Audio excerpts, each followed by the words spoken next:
Hey, what's up, boys?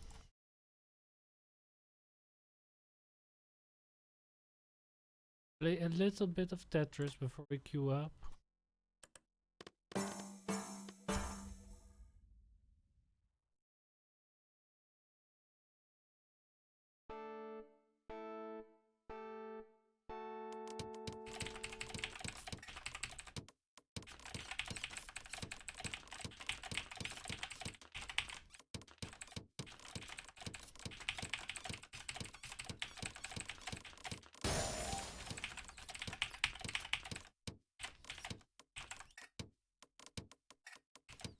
Are you shitting me? Why does it misdrop twice?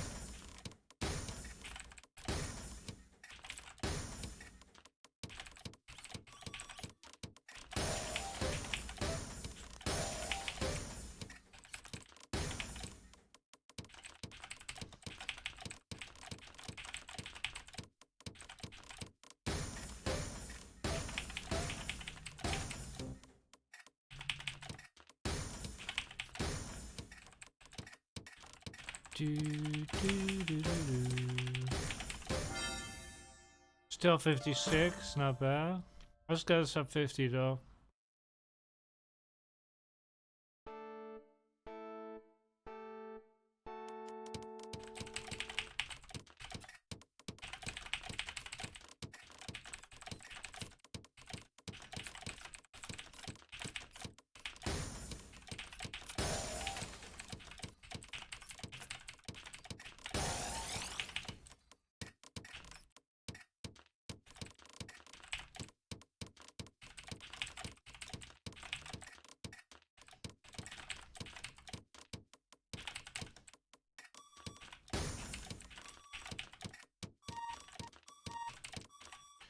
No, fuck, dude. I panicked. I fucking panicked, actually. I don't know.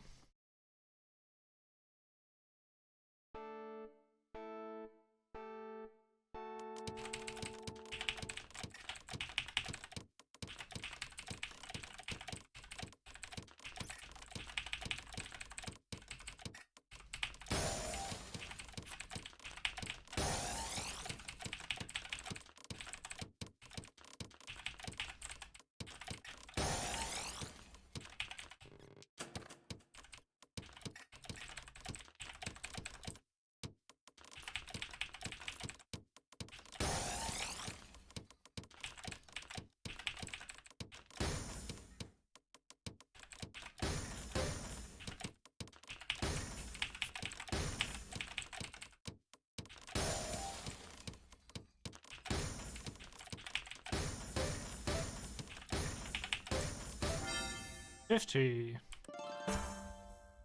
Almost up 50.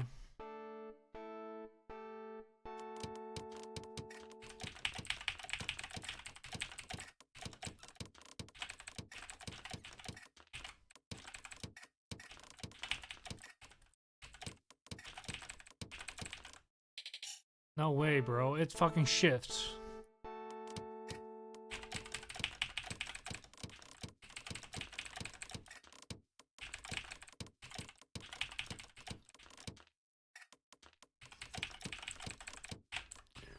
Why does it do this?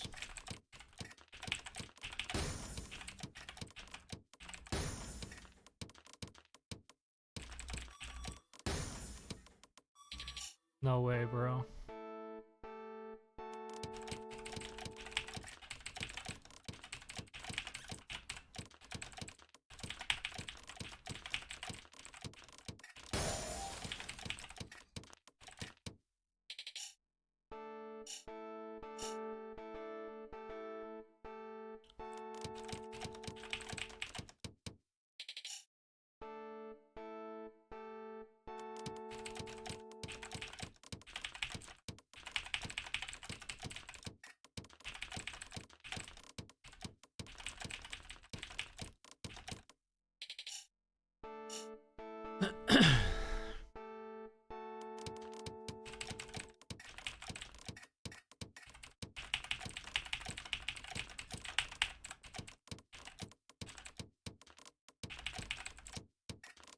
I don't know, bro. It's fucking terrible, but we'll continue.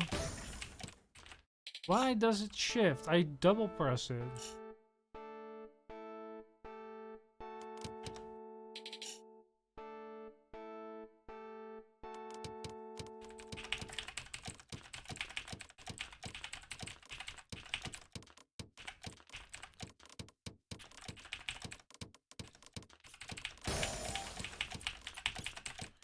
That's good.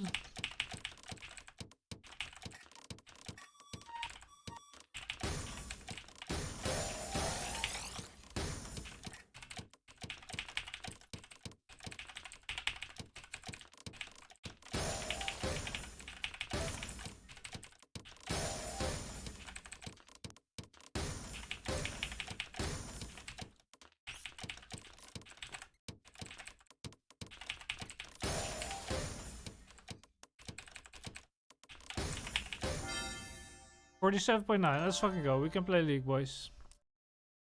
Easy game. We play ranked. We play jungle. Board. Yesterday we didn't have so good of a day. It was actually a bunch of losses. But let's try to play better today.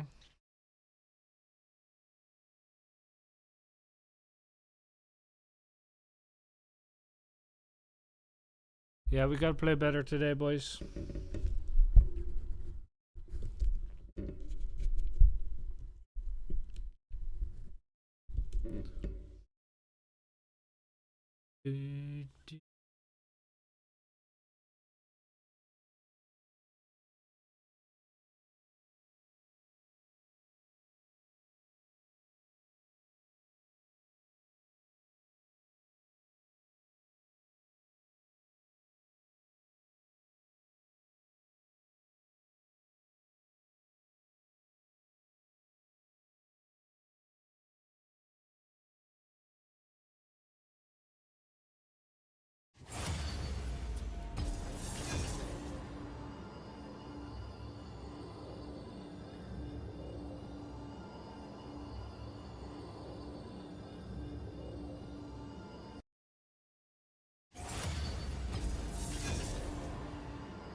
Jungle, let's fucking go, boys.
How about a magic trick?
What is this account? He plays Teemo ADC with Ignite. What? He just took off Doublelift's head? Straight up. What? This I gotta know how he reacted. He's playing Karma Zaya into Shaco Teemo and got farmed. I gotta see what happened. Now that's Shaco content. Timo, that's pretty toxic, bro. And then he turned off his stream. Yeah, I would probably be sad too. Thank you for the introduction, former pro player and all-time league streamer Pro Belter. And in this video, I'm going to show you how I hit Challenger playing Teemo ADC. And I'm also going to show you how you could do it too. It is a simple, straightforward pick that has a bunch of pros and bunch of strengths you can abuse in the bot lane. In this video, we're going to be going over tips and tricks, runes and builds, which are very versatile, how to play laning phase, how to play level 1 specifically, how to get cheese picks, and how to overall out-tempo and outpace and outplay the enemy ADC and get...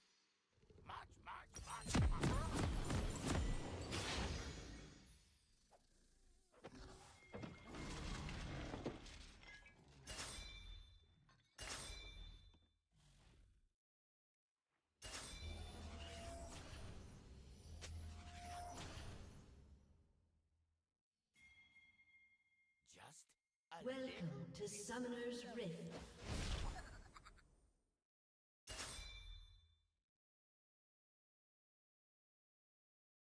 "30 seconds until minions spawn."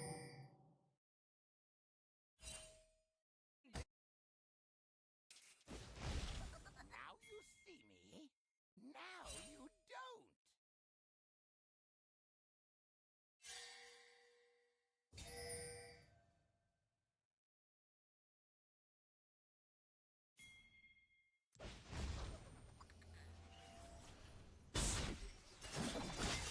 Minions have spawned.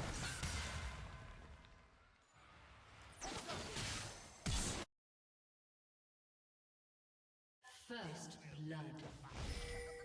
Okay, we got first blood. That's good. An enemy has been slain. Double kill. Double kill. Let's go, boys.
Stop inting, bro.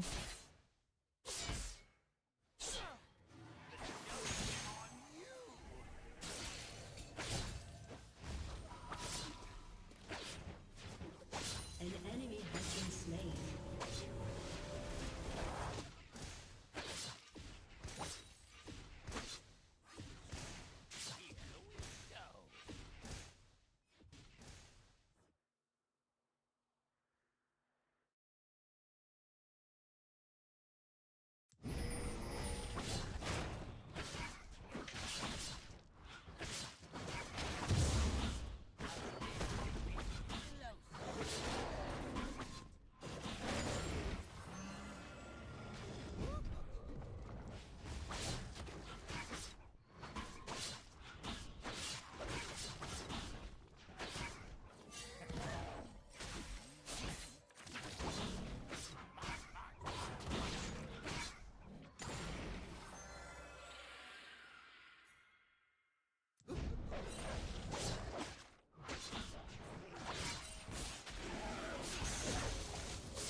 An enemy has been slain.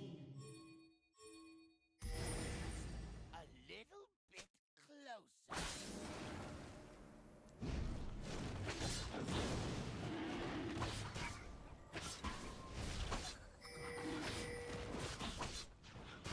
Enemy killing spree.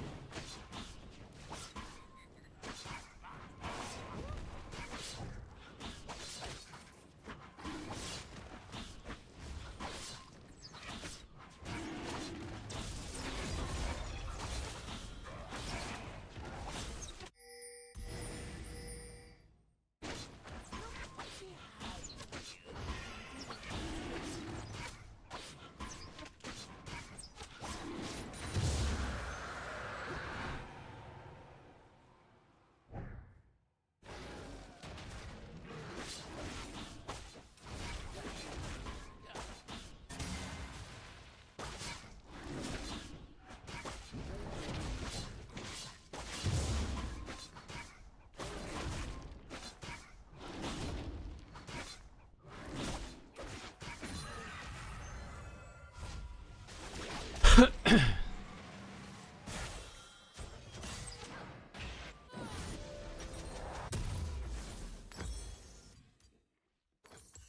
you see me. Now you don't.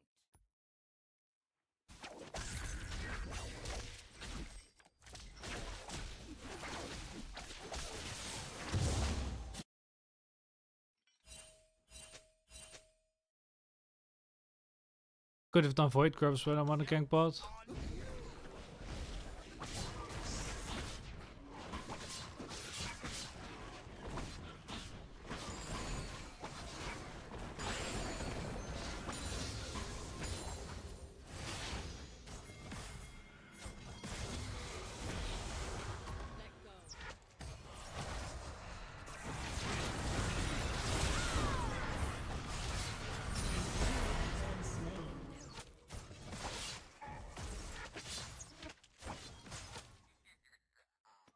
The joke's on you.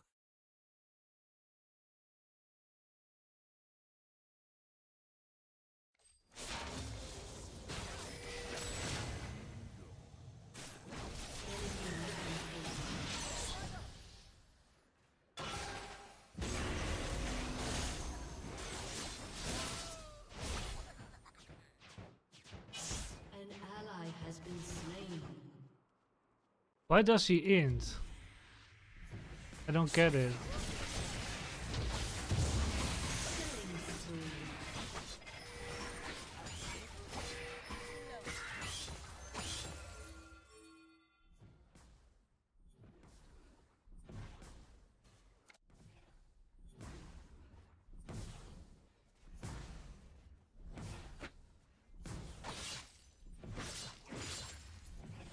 This will be fun.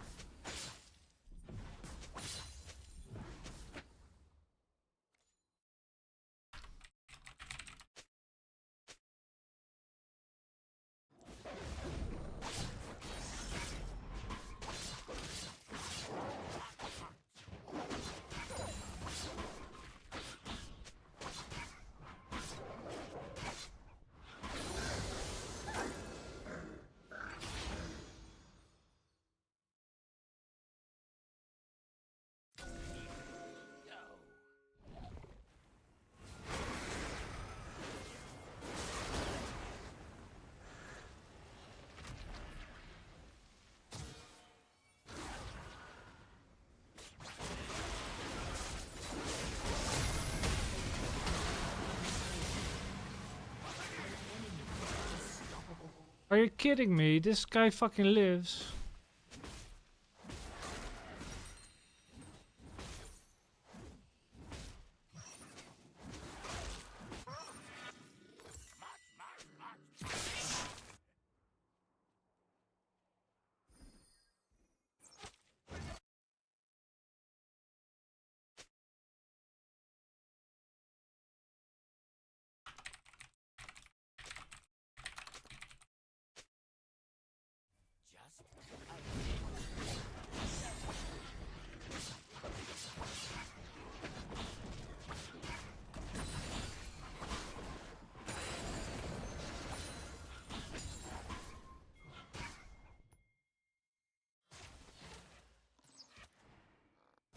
Why don't you save your arrow?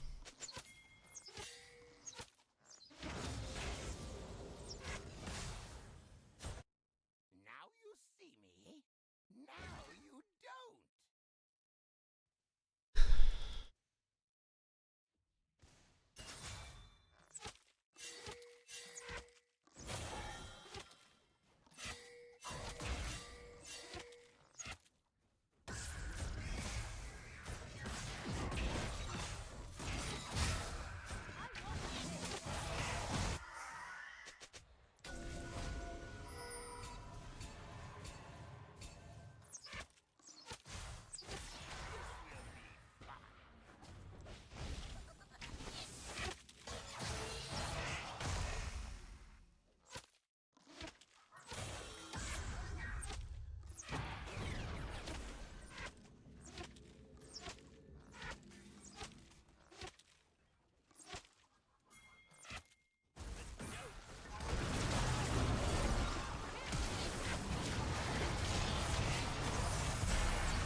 An enemy has been slain.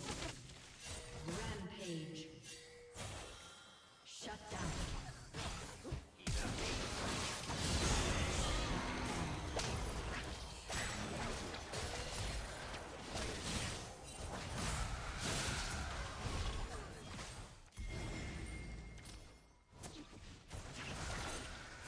ally has been slain.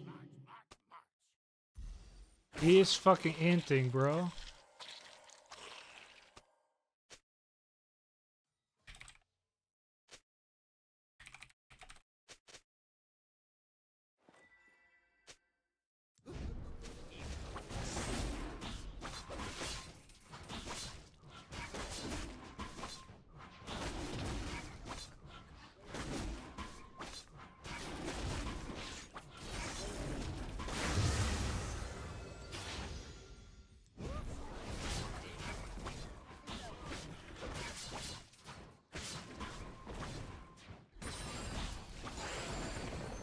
We have Trundle though, so it could be good. Now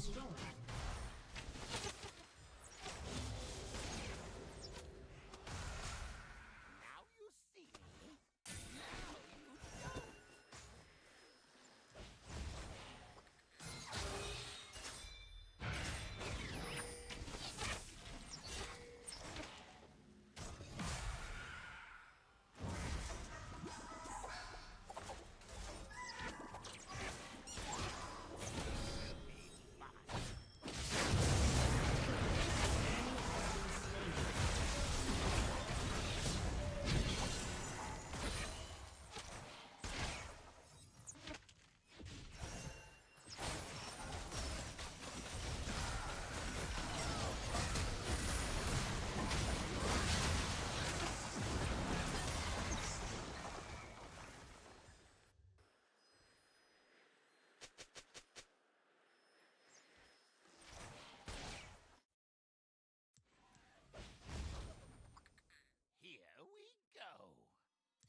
has destroyed a turret.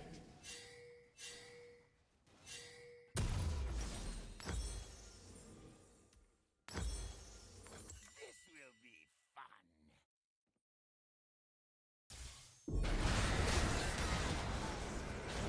Why, dude? Slain. Your team has destroyed a Okay, turret. he earned a shit ton of cash there.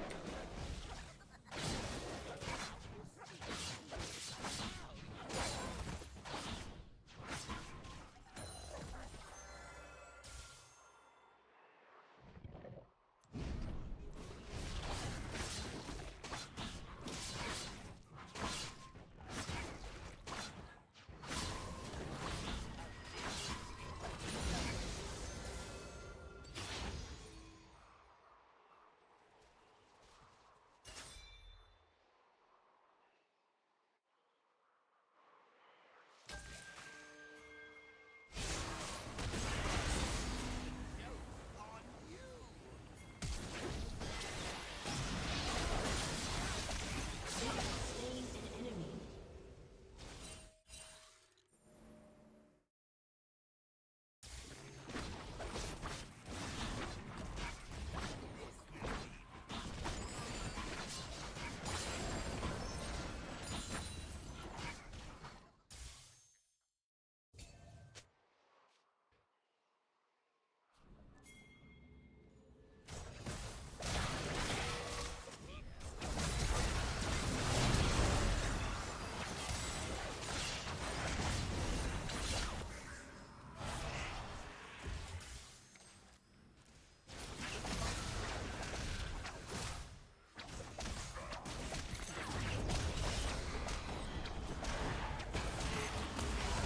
Why is he doing that? Enemy rampage.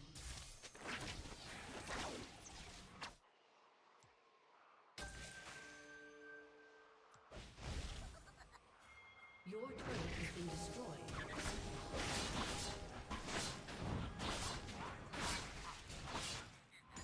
An enemy has been slain.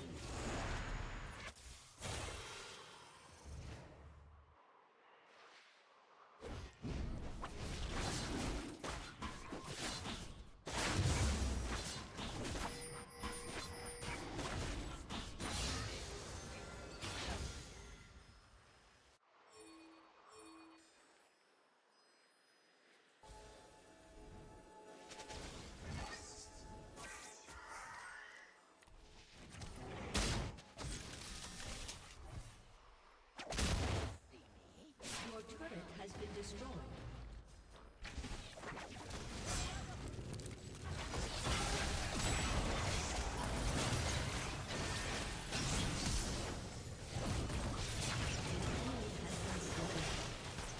Your team has destroyed a turret.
Yeah, they can't.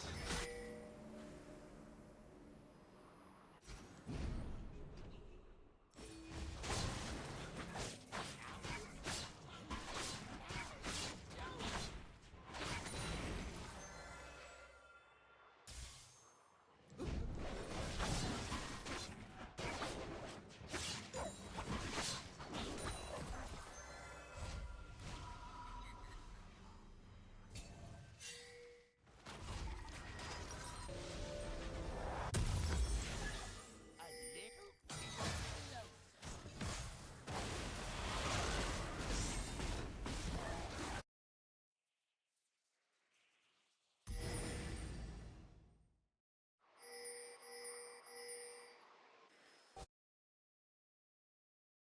Now you see me. Now you don't.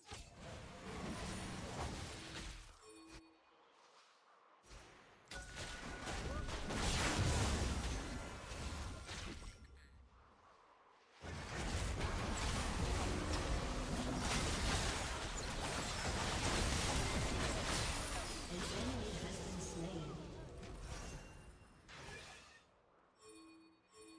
An enemy has been slain.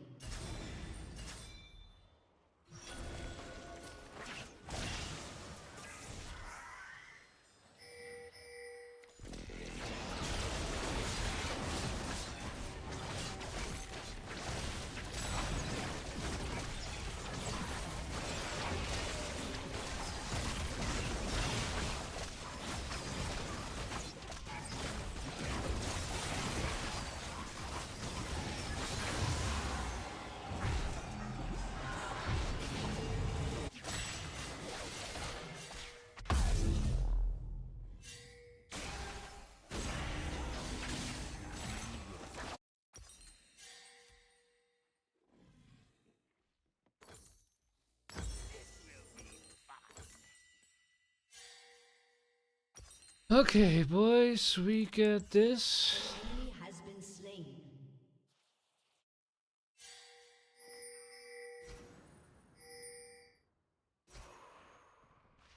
The joke is on.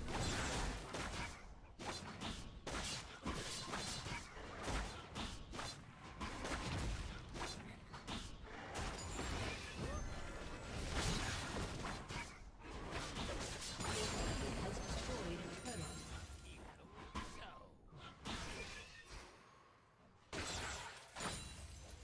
Your team has destroyed an inhibitor.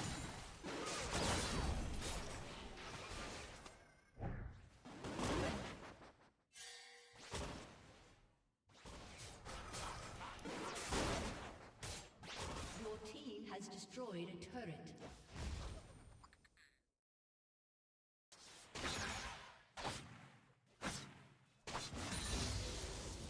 An enemy has been slain.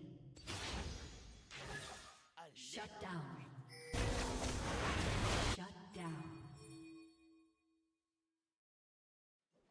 Killing spree.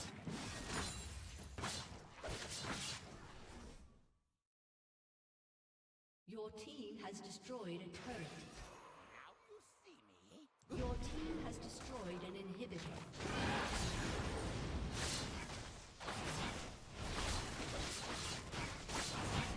Your team has destroyed a turret. Your team has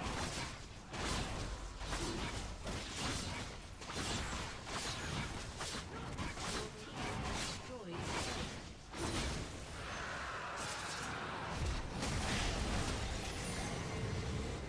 GG. Victory! Report this fucking TF. Honor Trundle.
not a magic trick.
Just a little bit.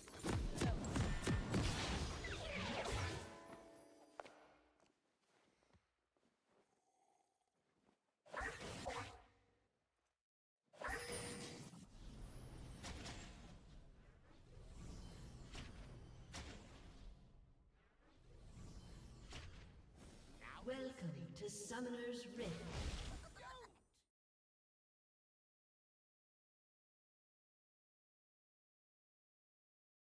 30 seconds until minions spawn.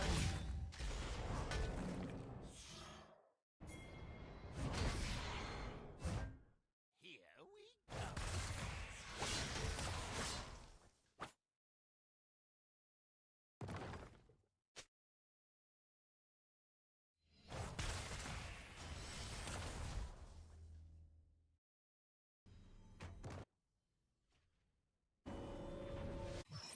Minions have spawned.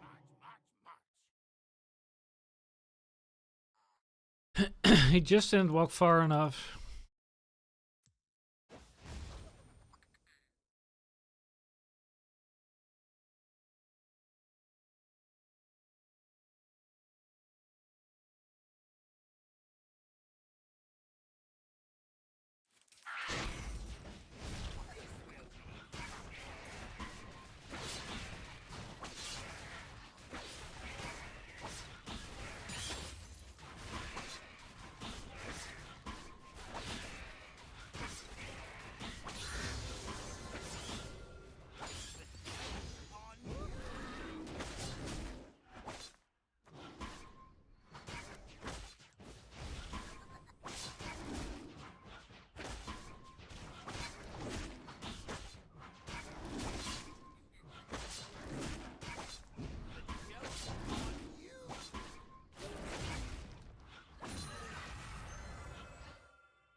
First blood.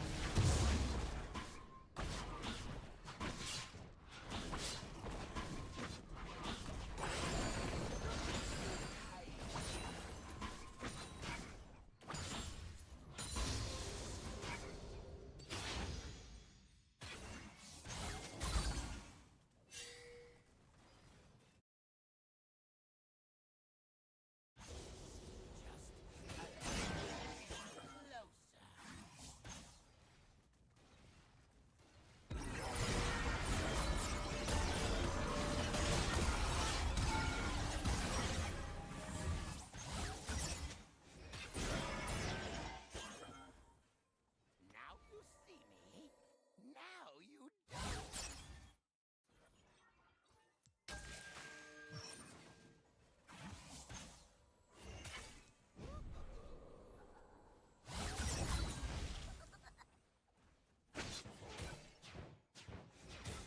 Here we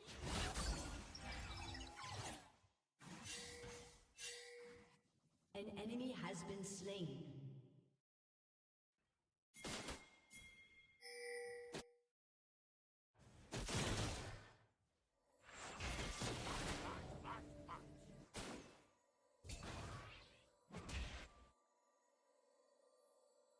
Orton is winning, that's good.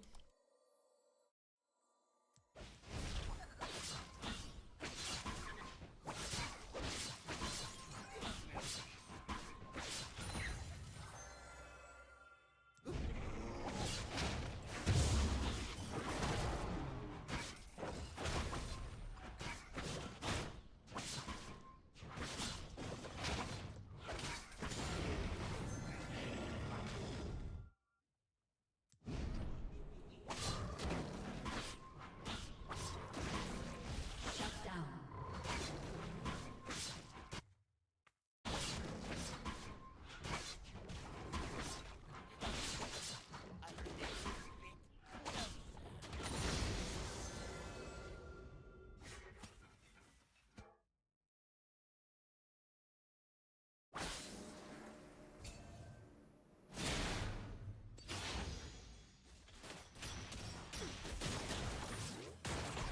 An enemy has been slain.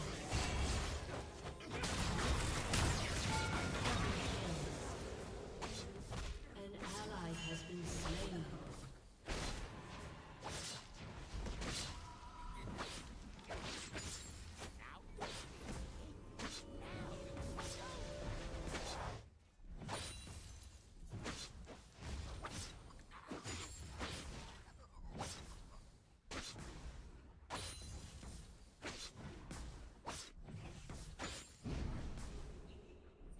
The joke's on you.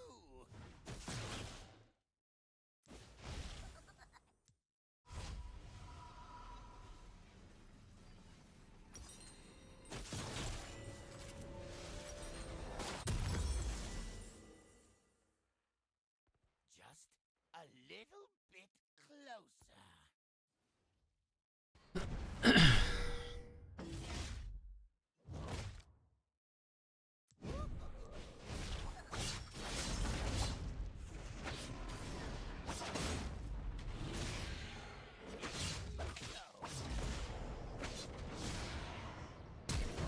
Been slain. Screams.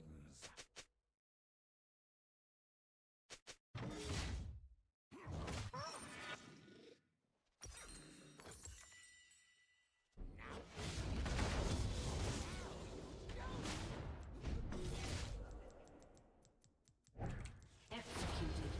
Are you kidding me? It's like 1 second away from me. Less than a second.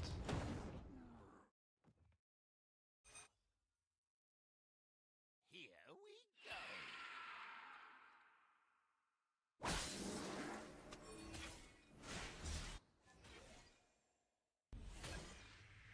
Where's this fucking Viger at?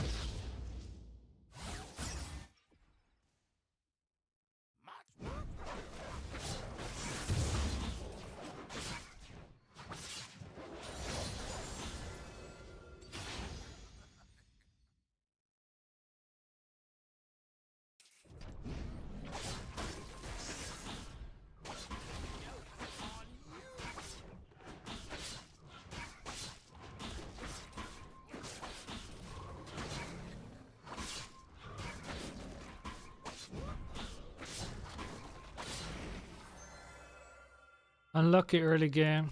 This will be fun.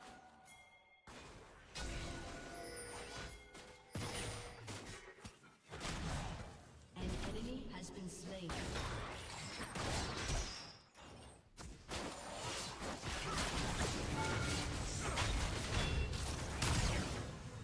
An enemy has been slain.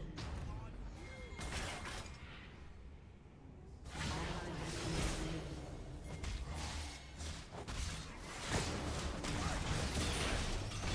Enemy double kill.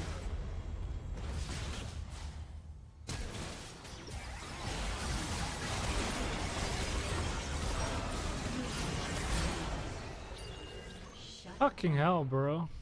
That's so fucking unlucky. double kill.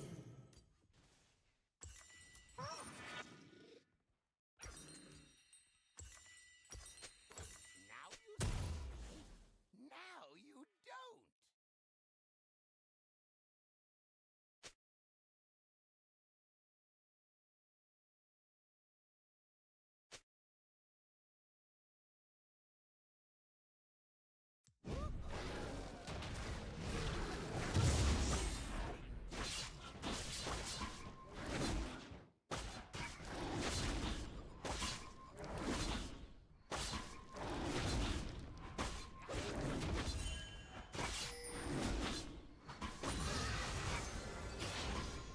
This will be fun.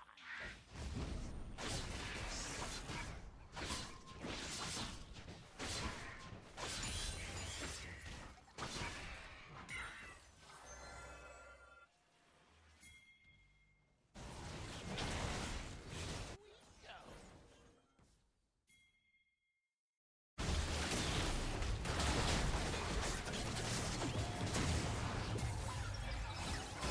An enemy has been slain.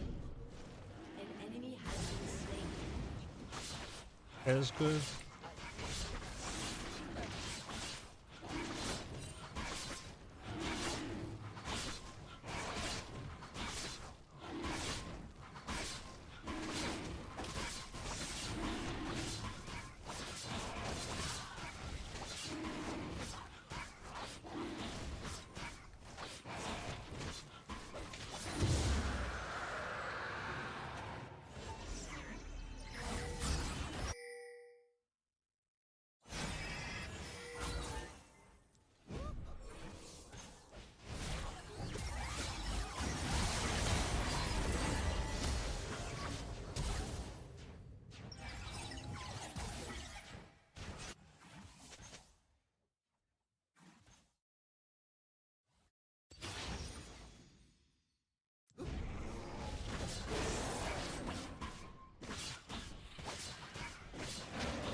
Shut down.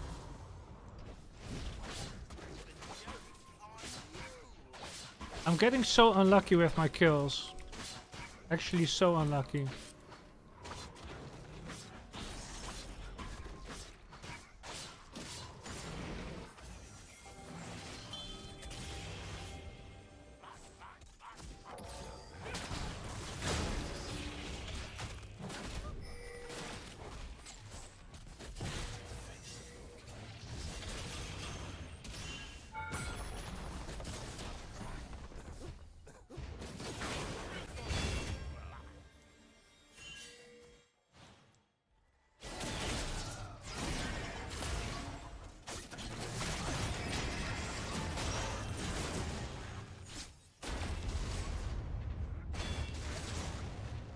The joke's on you.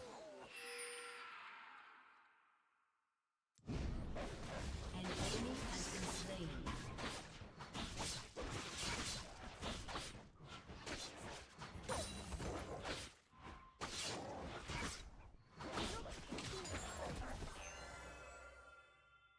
Okay, let's come bot again.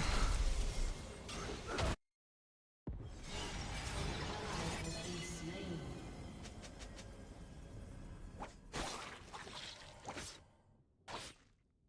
This will be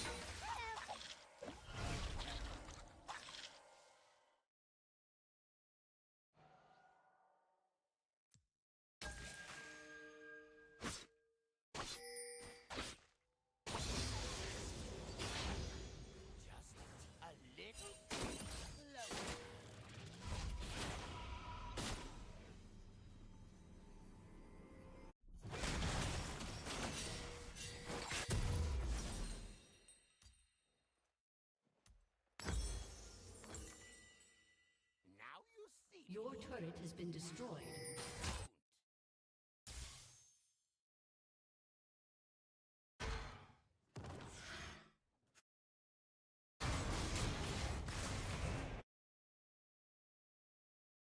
Killing spree.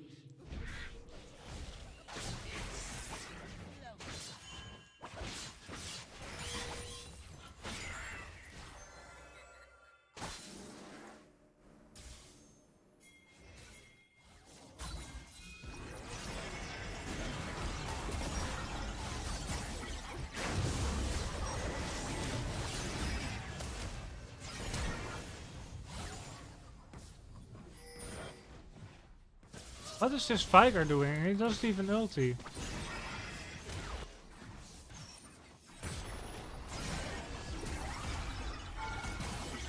What is this Viger doing, man? He's just so bad.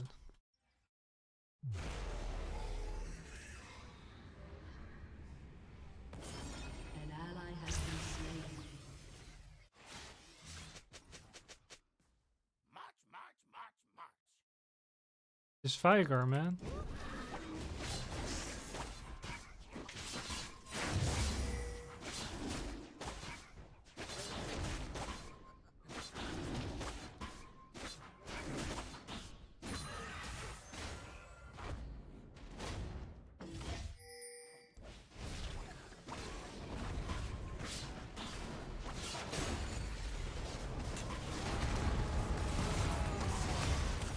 Okay, he fucking one-shots me. I didn't expect that. Destroyed a turret.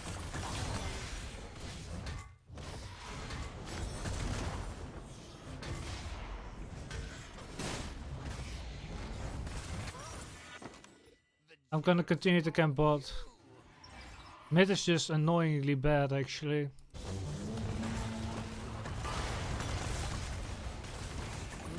Rampage. Okay, good job.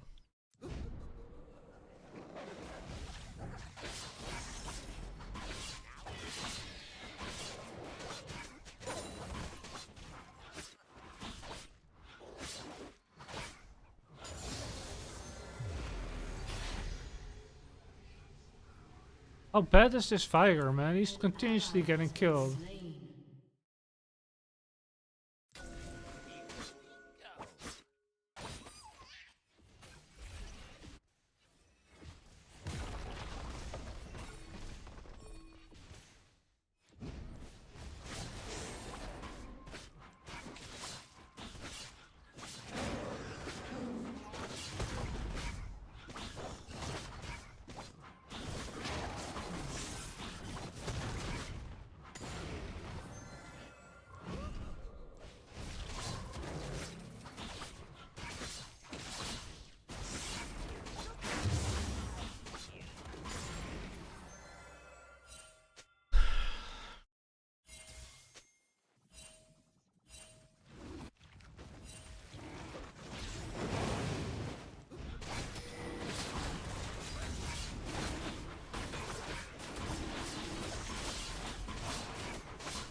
Now you see me.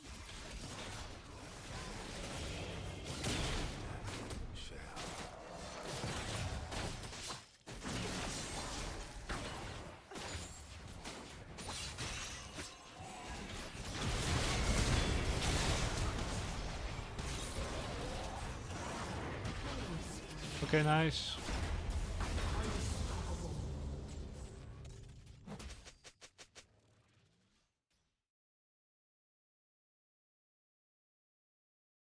Shut down.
I need to back. That's a nice hook.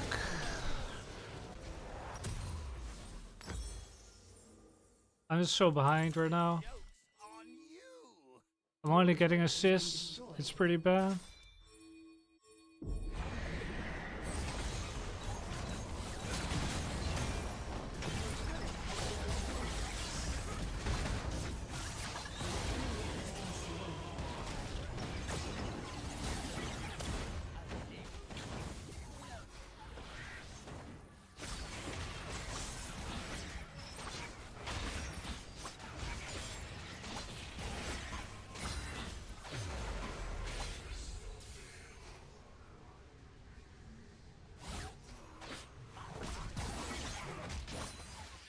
Your team has destroyed a turret.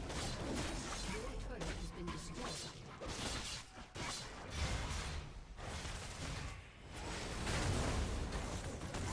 Ally has been slain.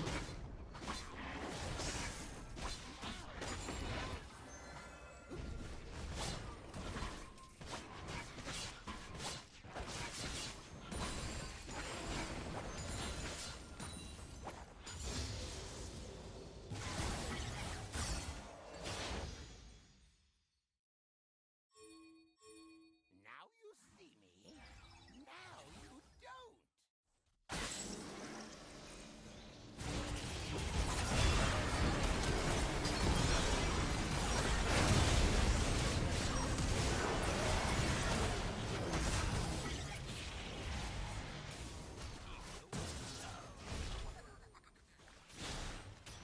Oh, that's just not good, bro.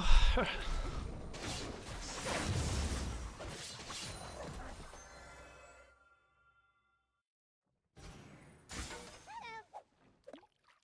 we go.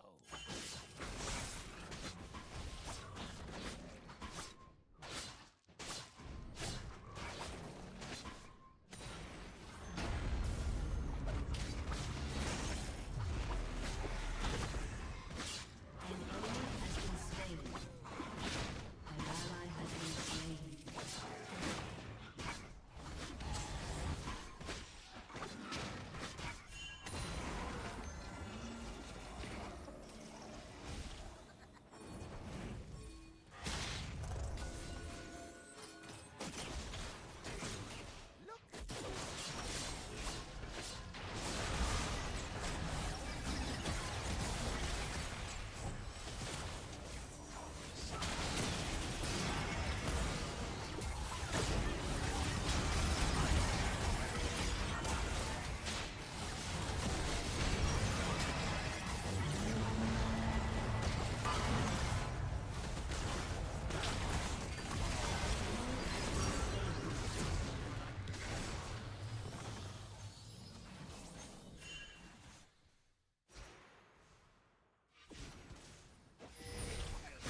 Okay, we're kind of back in action right now.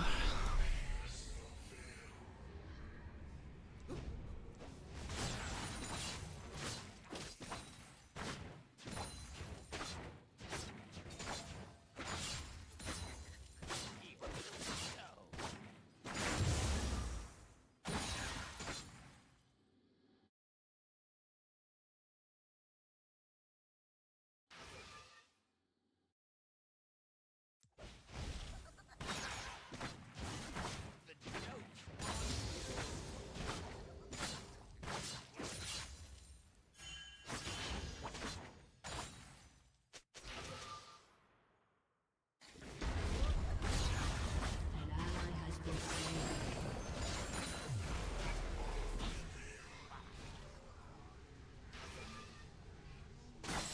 Enemy double. Enemy triple kill.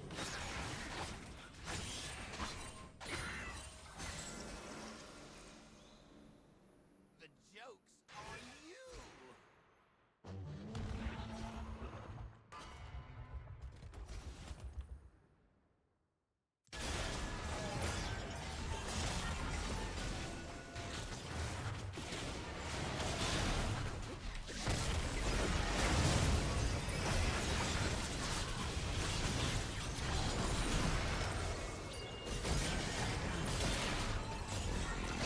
Why did he walk away, bro?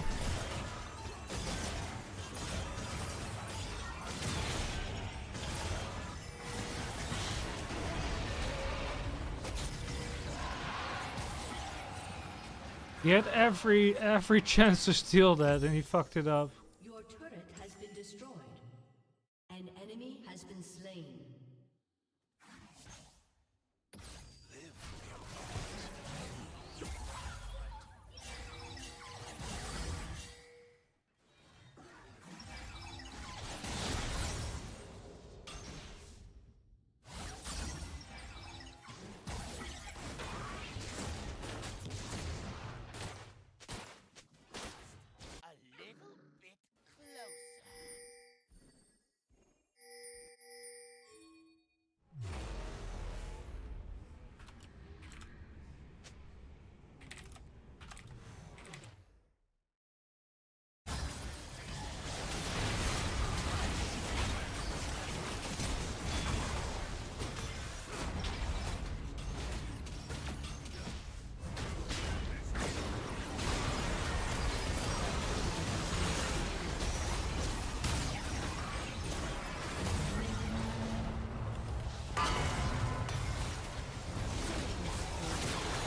Enemy triple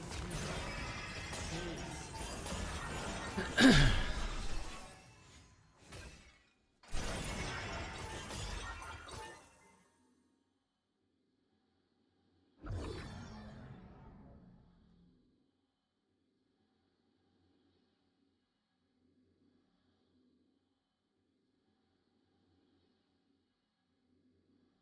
I don't know if we're gonna win this. Eventually, maybe with Vigar.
I'm not gonna walk away from this team because they're gonna get caught by Nocturne.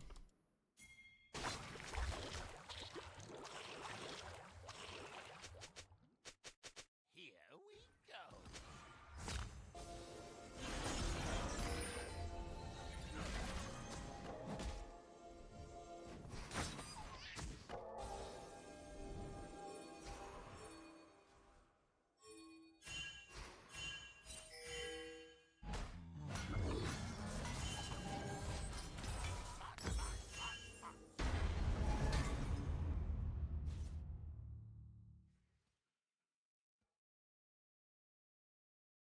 Your inhibitor has been destroyed.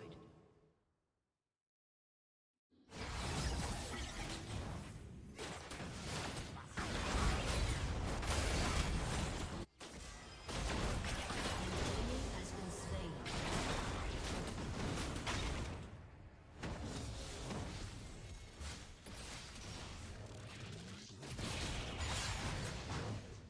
The joke's on you.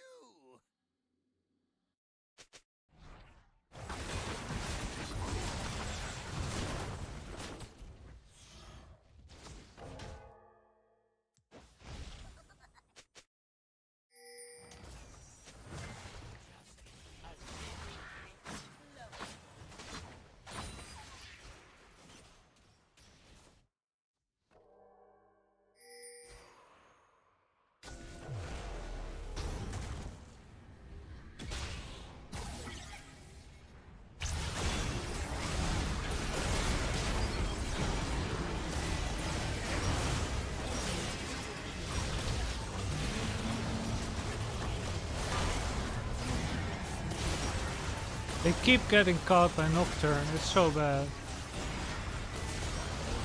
Anyway, I didn't get ahead early. Nocturne got fed for free.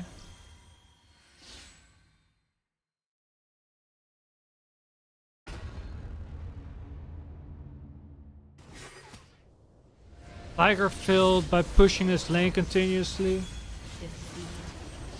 and just dying over and over to Nocturne. It's just fucking free, dude.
I can't believe I got hit by the Iridian Soul last fight. That was so unlucky. Otherwise I would have gotten the Jhin and we could have snowballed maybe, but my team got caught anyway, so...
Okay, we got blue side as my preferred side.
How about a magic trick?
Here we go.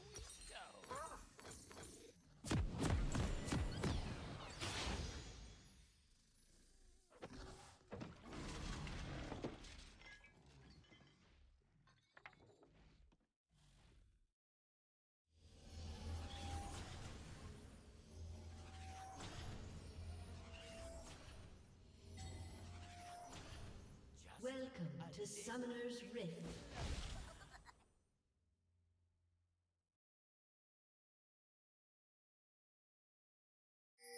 Seconds until minions spawn.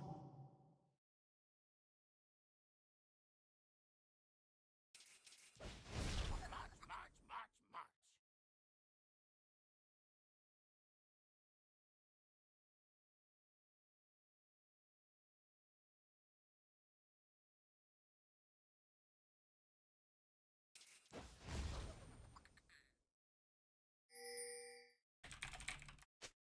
Minions have spawned. The joke's on you.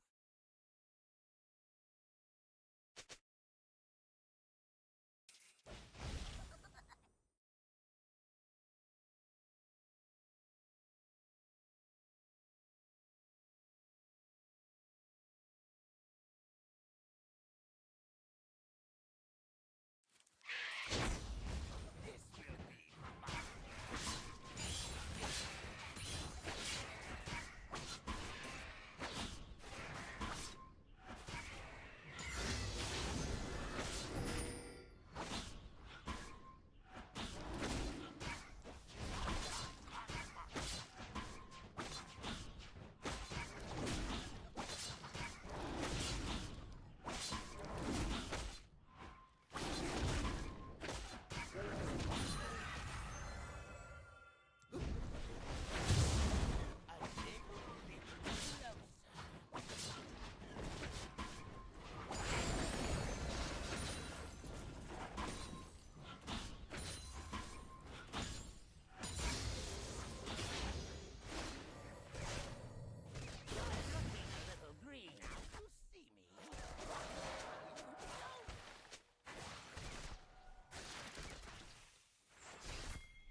First blood.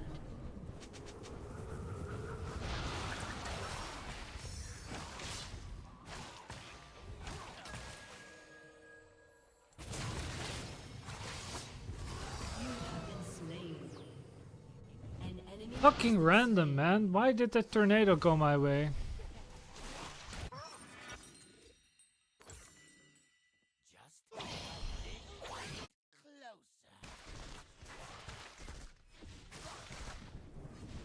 Yeah, that warded apparently.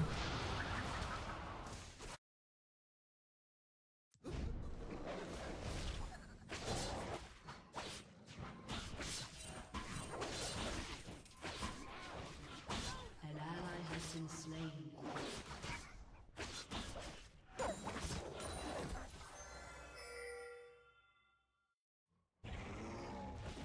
An enemy has been slain.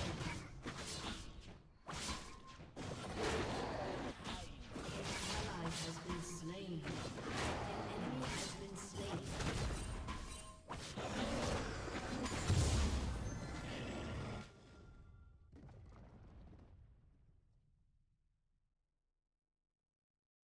March, march, march, march.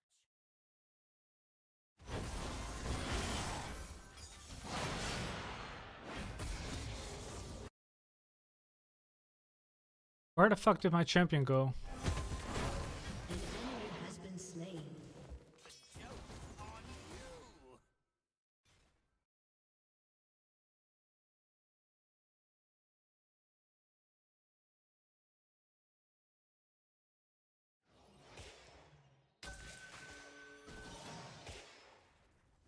This will be fun.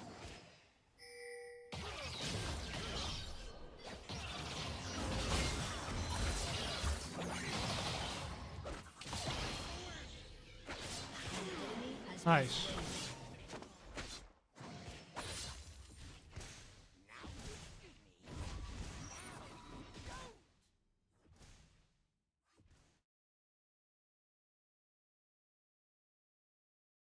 Here we go.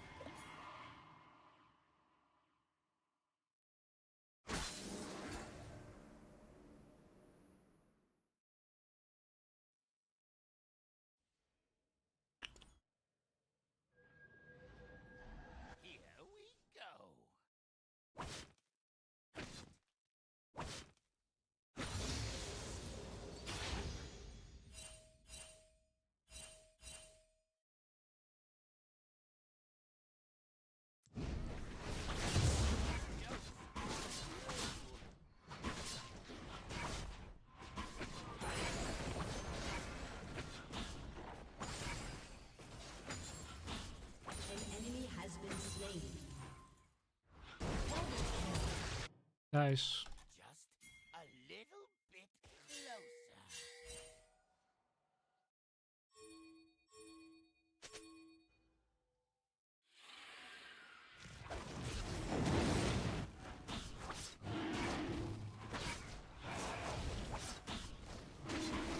Help me out, what the fuck?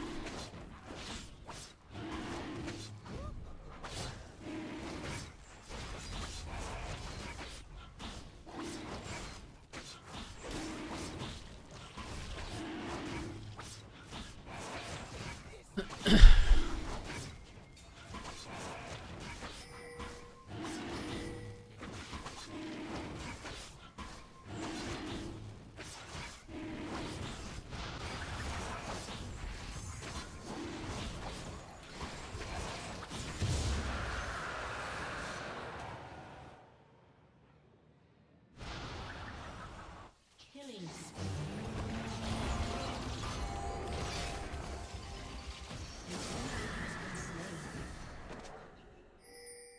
The joke's on you. Good job, boys. That's fine. An enemy has been slain.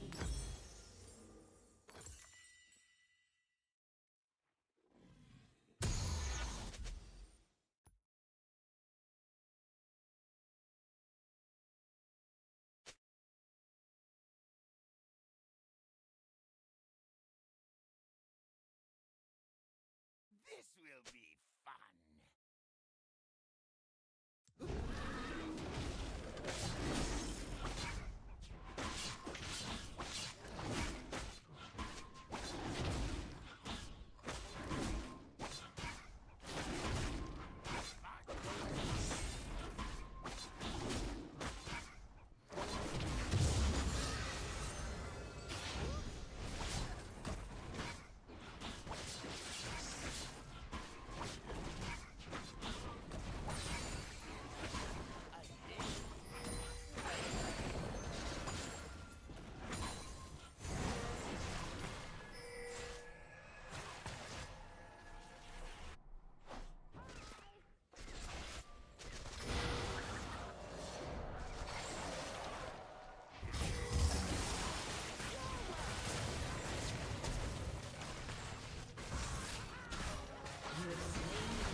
Okay, that was a necessary attack.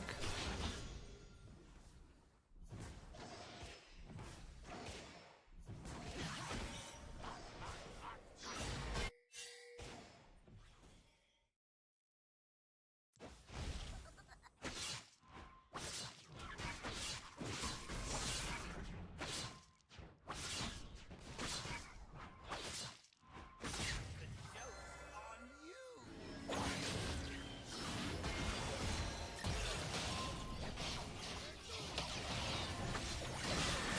Slain an enemy.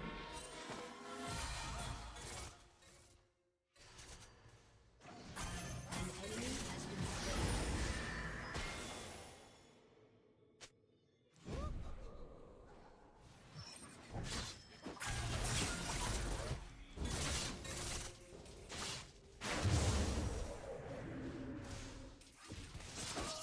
Killing spree.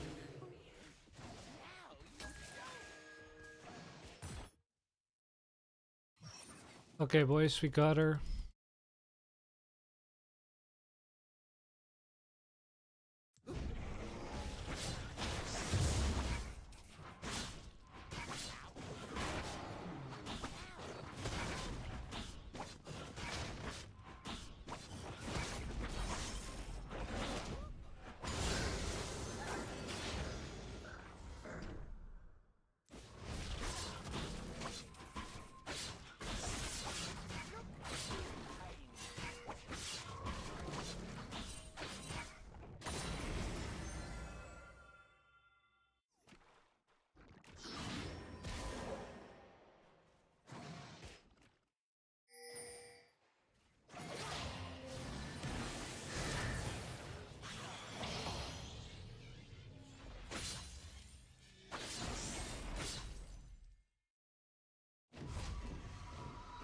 An ally has been slain.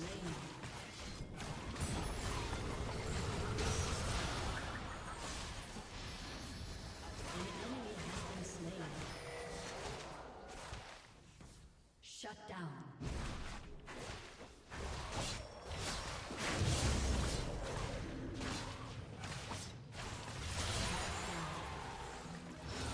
Shut down. Unfortunate.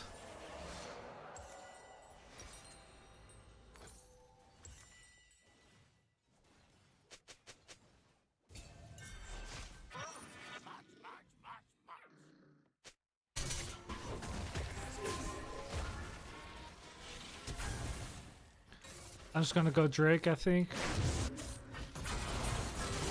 Has been slain.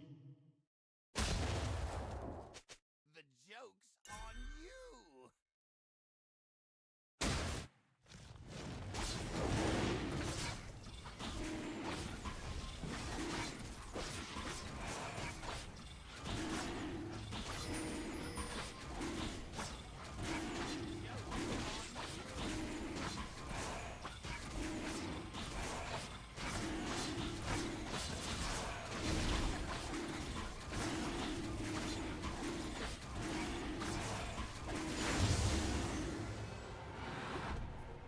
This will be fun.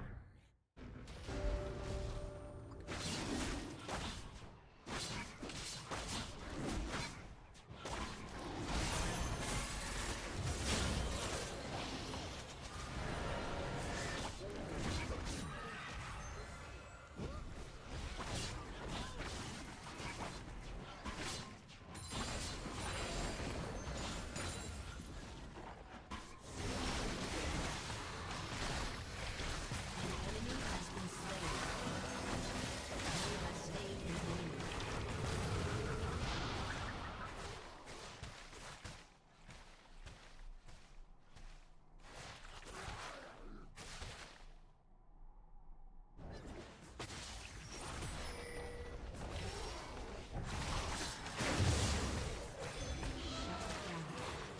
No way, bro. He fucking knows.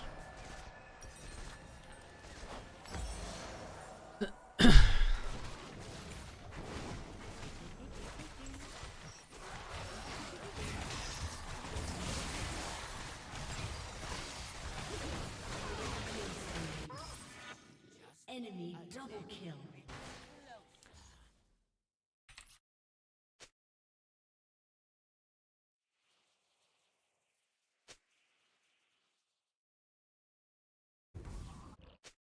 Your turret has been destroyed. March, march, march, march.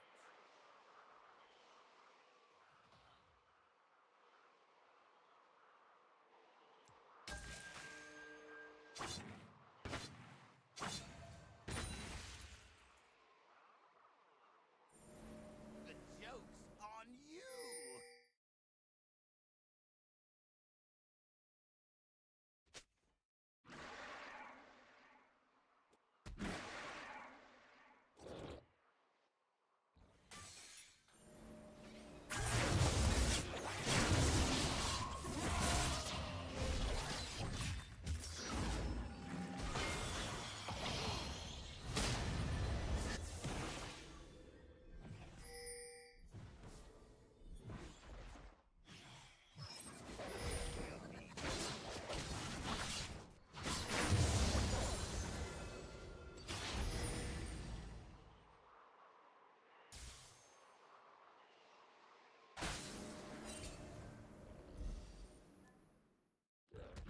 Shut down.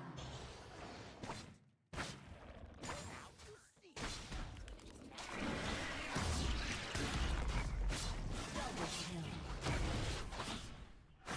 Good job.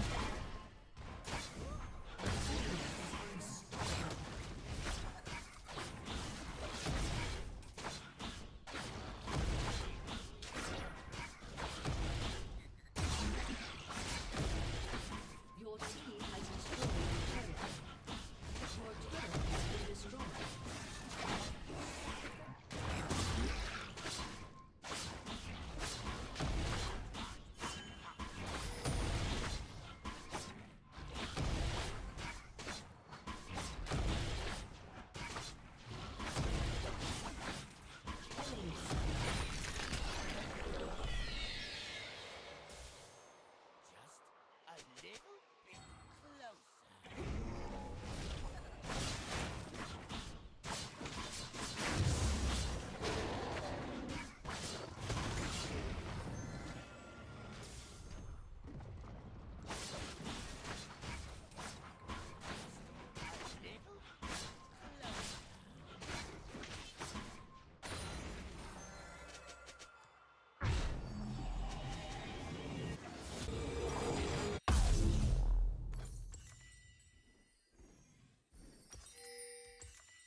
enemy has been slain.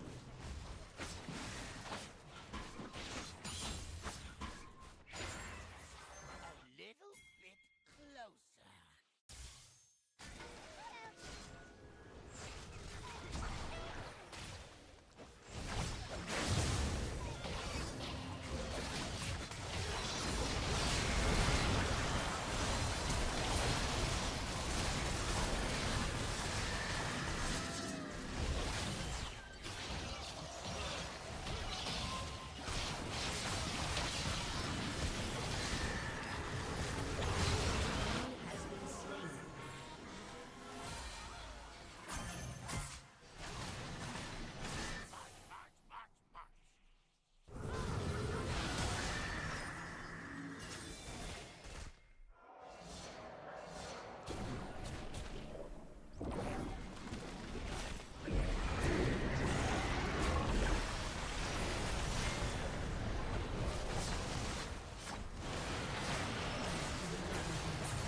How bad?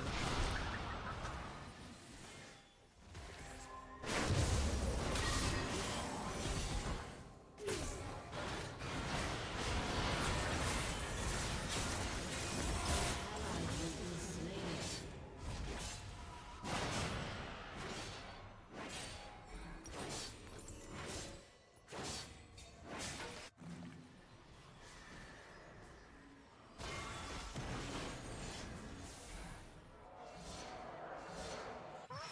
This will be fun.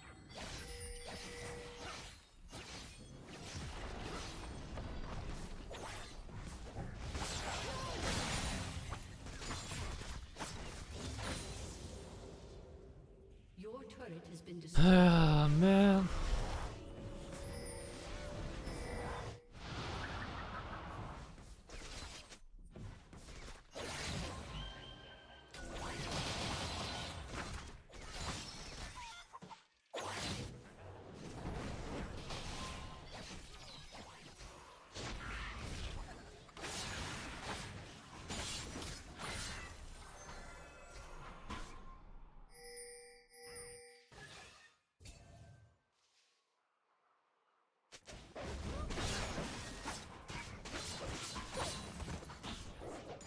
bit closer.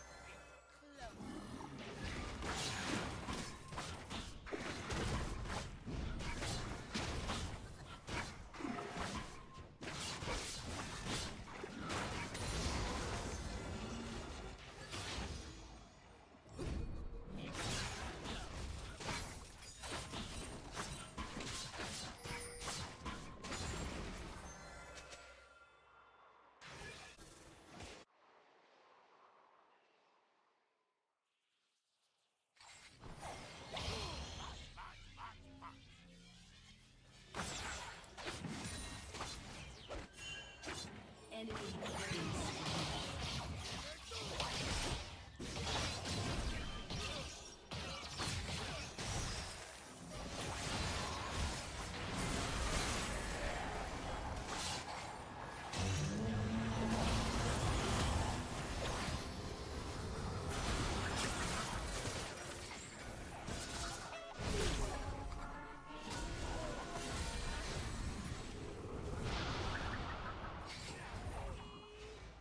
Shit, I failed at one, boys. I failed at one, actually.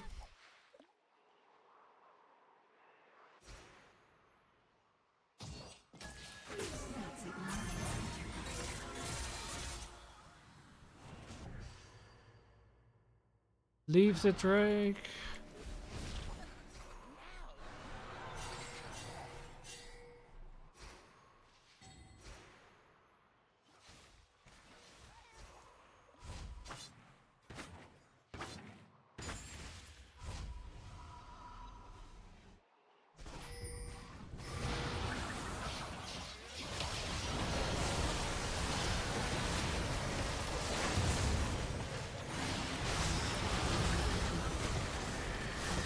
Well, whatever, I zoned them.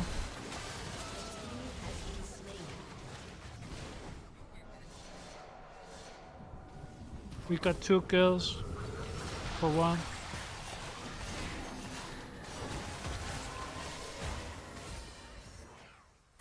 This Kog'Maw is fucking fat, bro. It's fucking annoying. Enemy rampage.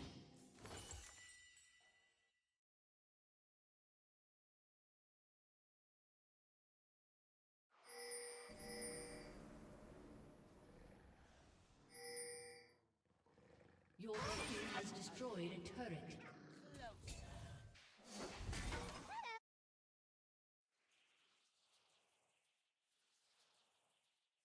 I'm not gonna focus Kog'Maw. I'm gonna focus Yasuo and Eve. An enemy has been slain.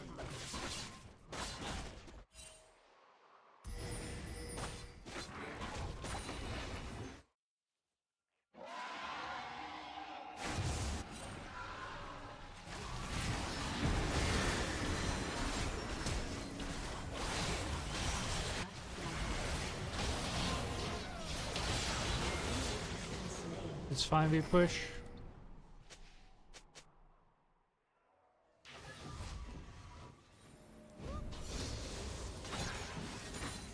Your team has destroyed a turret.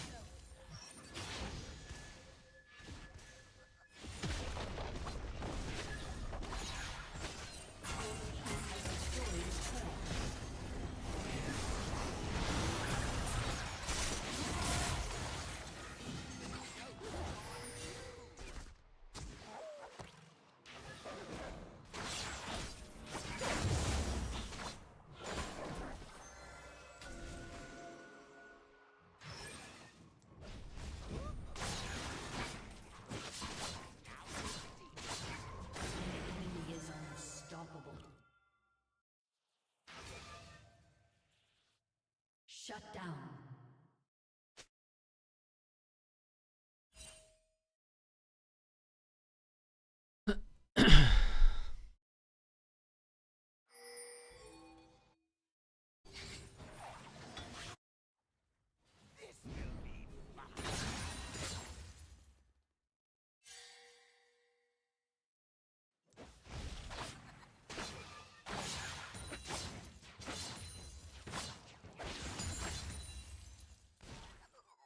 Your turret has been destroyed.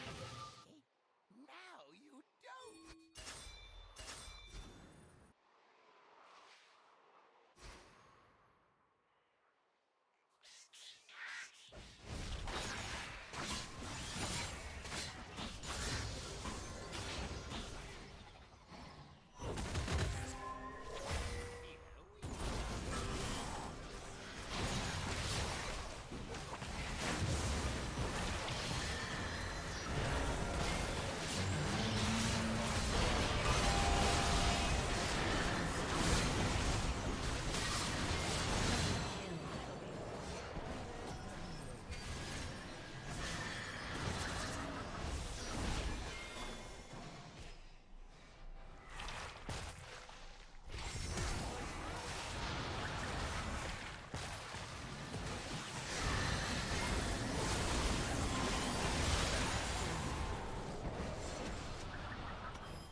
An ally has been slain.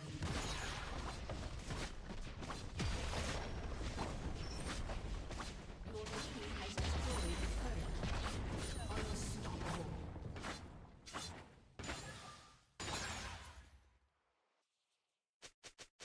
Your team has destroyed a turret.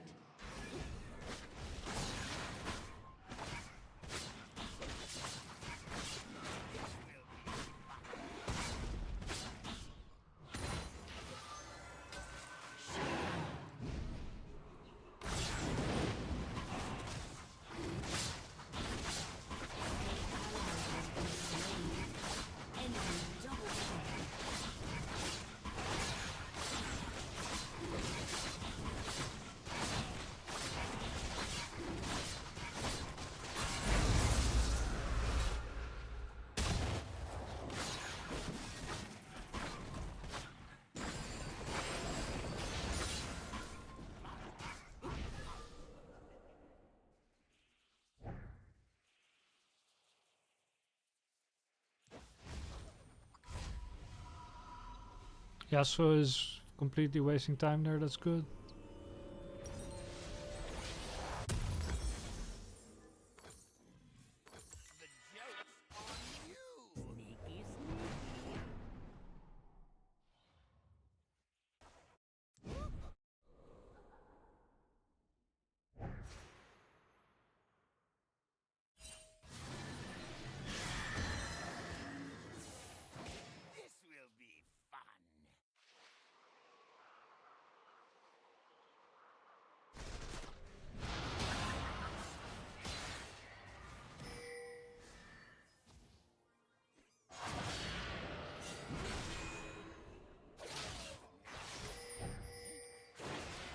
Why didn't we fight that?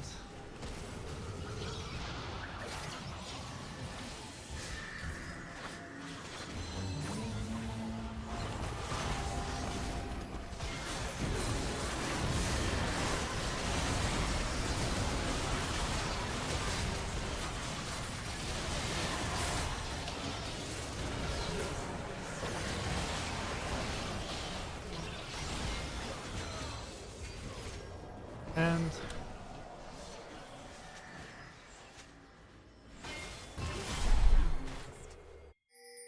Aced. I think they can end. Your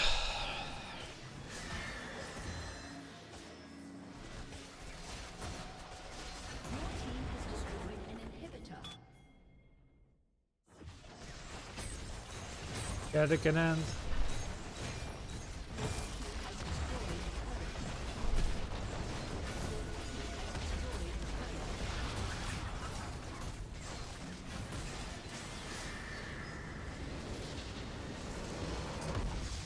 Victory!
How about a magic trick?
out a magic trick.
A little bit slow.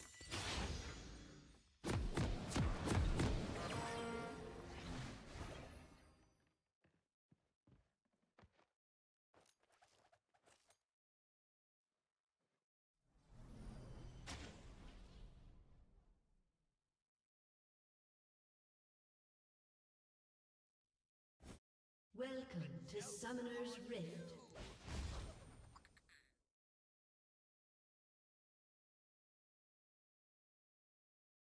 30 seconds until minions spawn.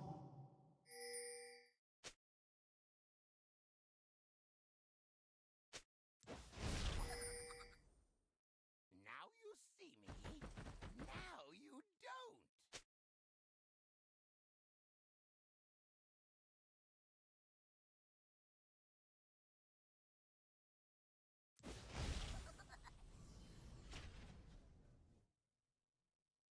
Minions have spawned.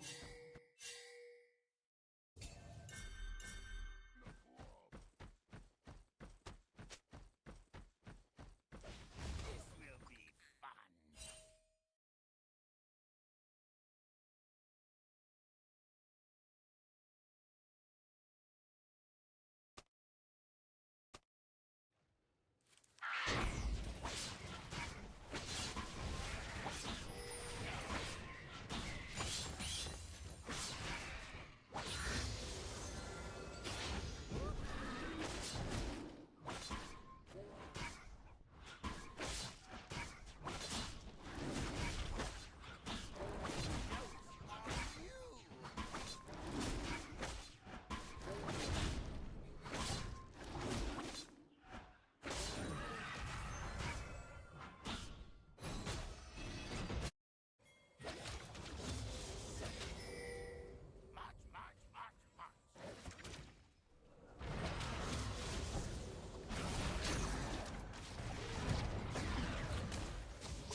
badness. I hope you weren't nice. Badity. Let's gank mid ASAP.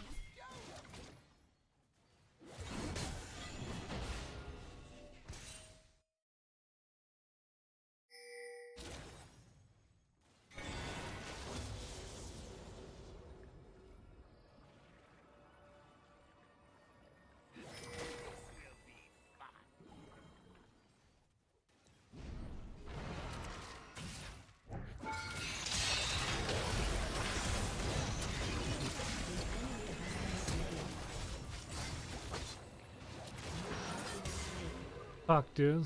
Flash. An ally has been slain.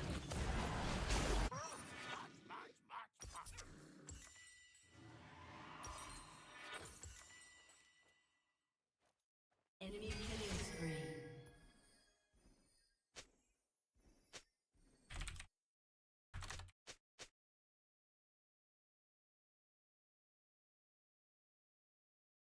Here we go.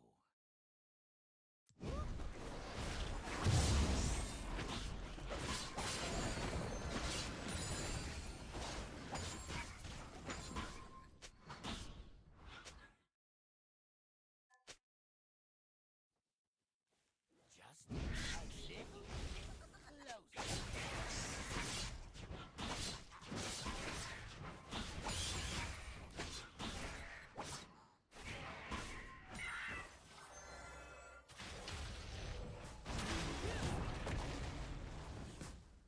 The joke's on you.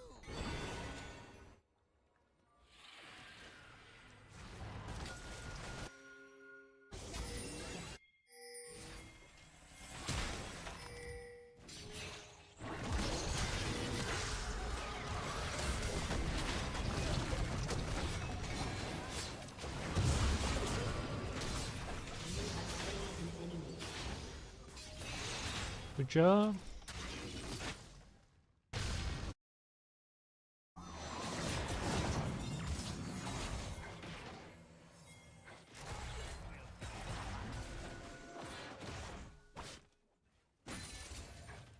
An enemy has been slain.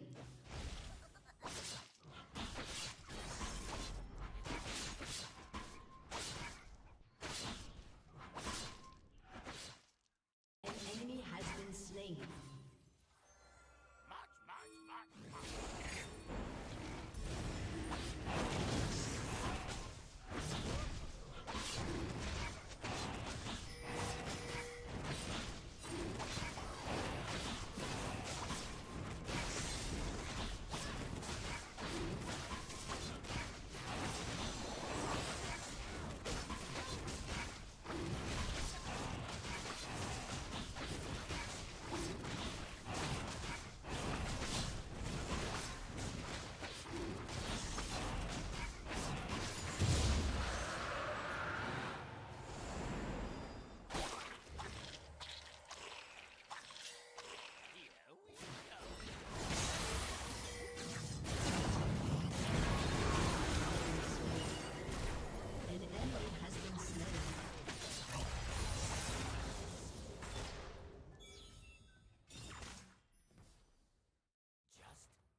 Nice.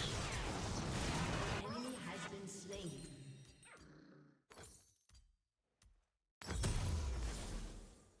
This will be fun.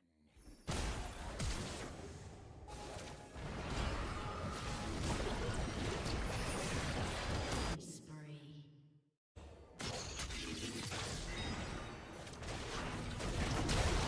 Has been slain.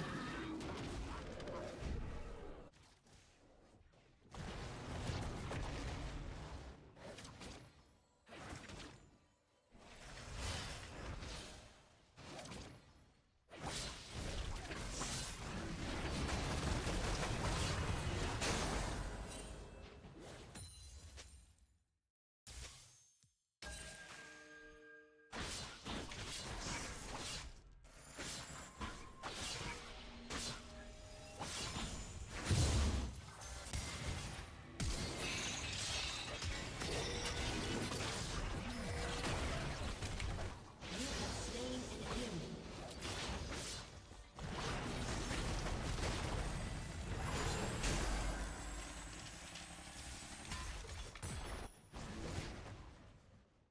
Just a little bit closer.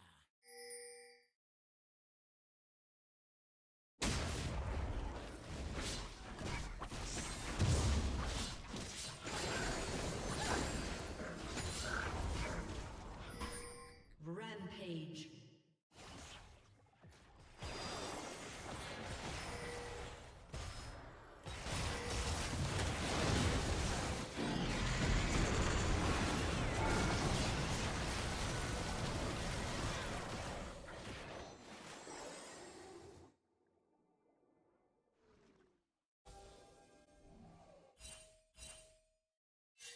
Now you see me. Now Shut down.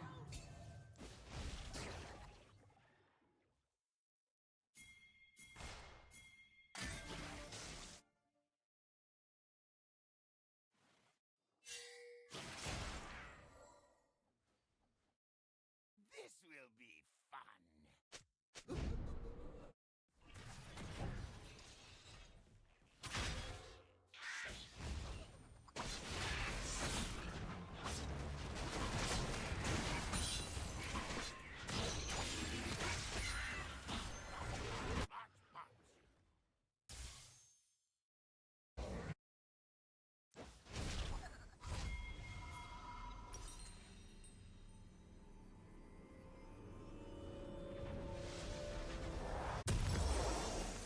Here we go.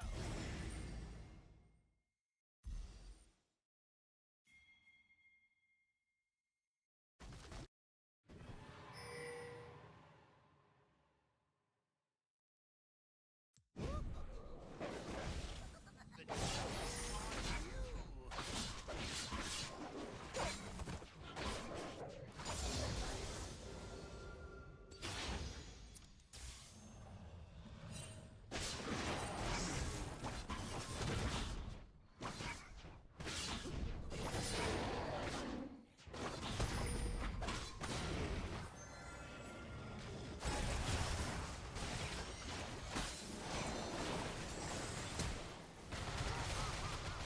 Rampage.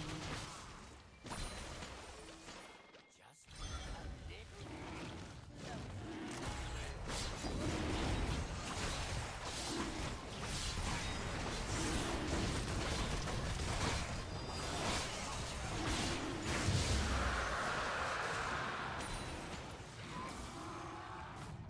The joke's on you. An enemy has been slain. Nice, bro.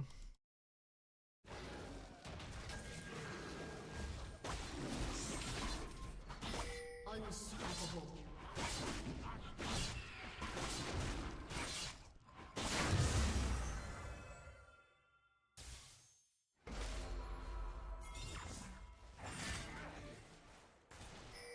An ally has been slain.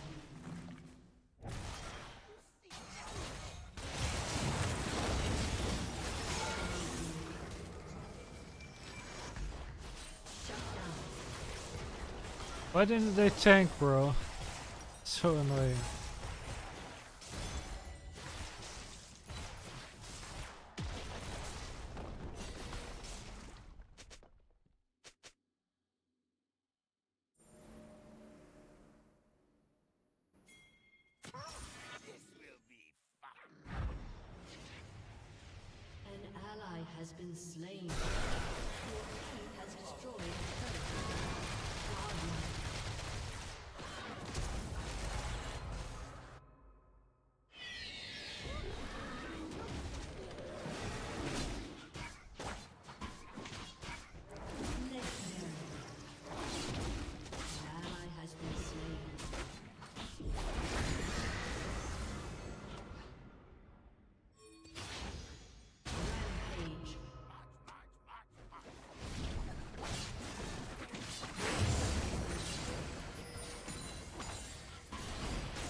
Why didn't my box go off? That's so fucking ridiculous.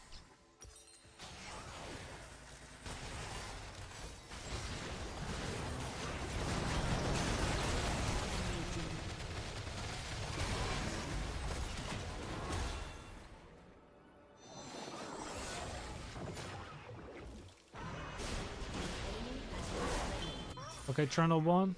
See me? Now you don't.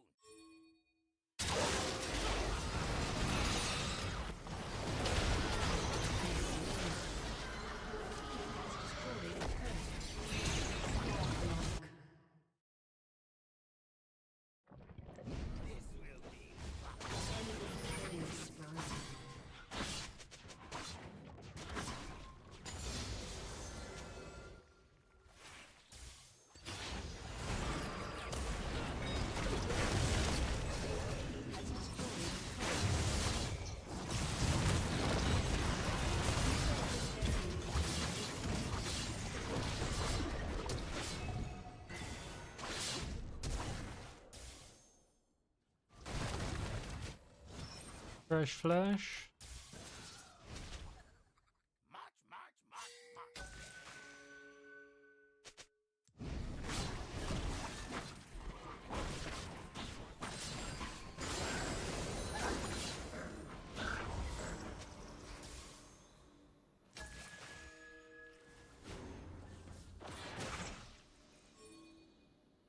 Here we go. An ally has been slain.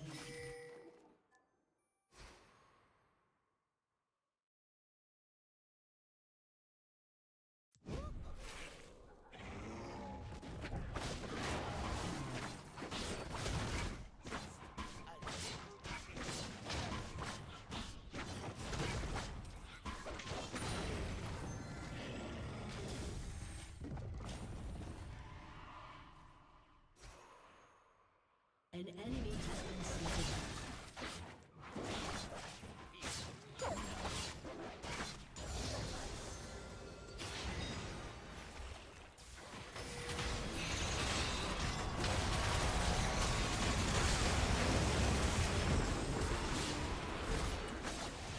Legendary.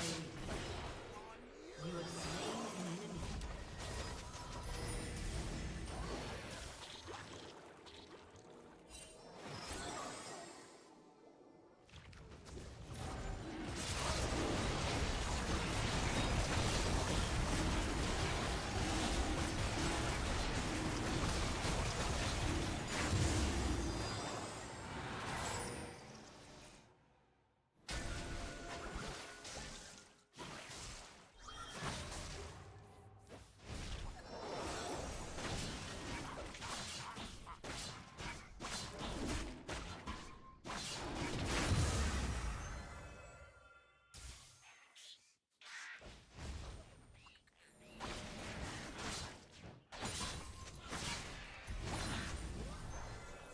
A little bit closer.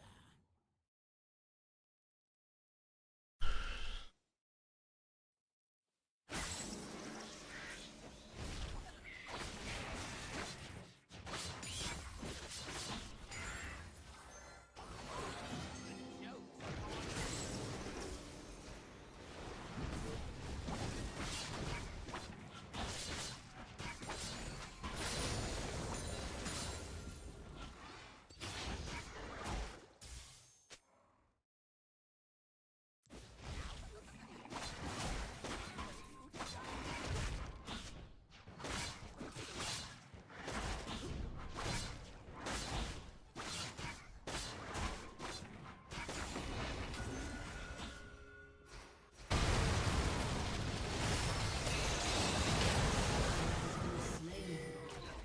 Legendary. An enemy has been slain. Your team has destroyed a turret. Double kill. An ally has been slain.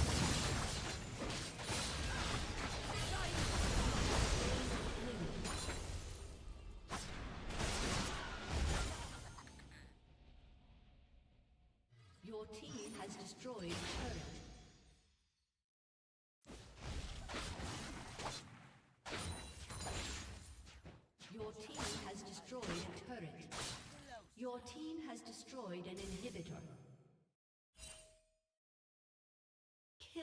spree.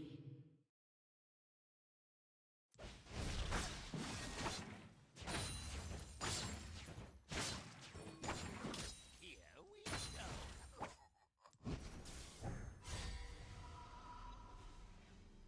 will be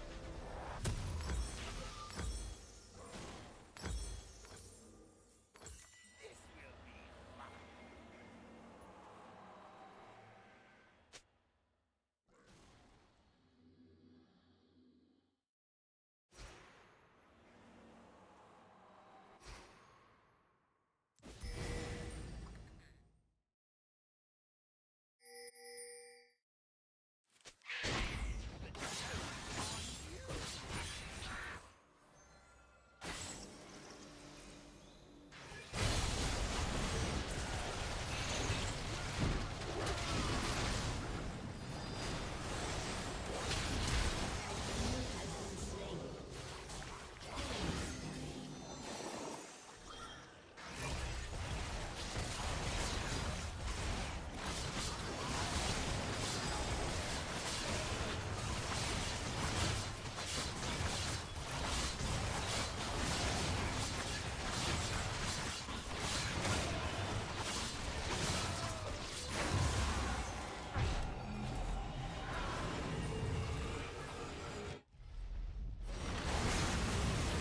Shut down.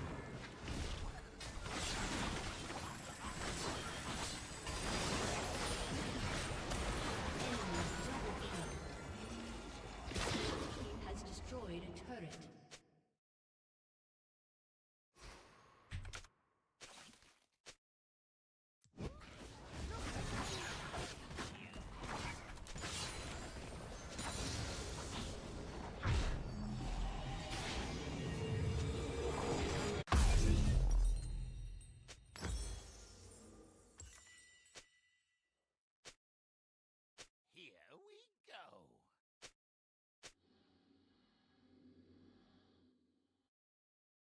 Here we go.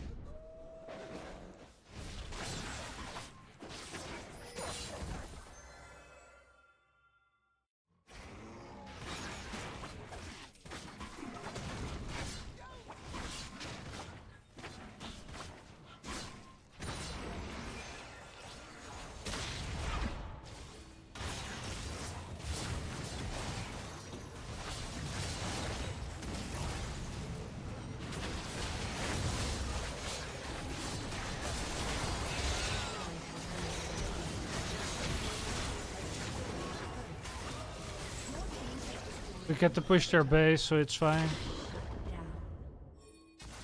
Rampage. Your team has destroyed a turret. Legendary. GG. Enemy has been slain. Victory!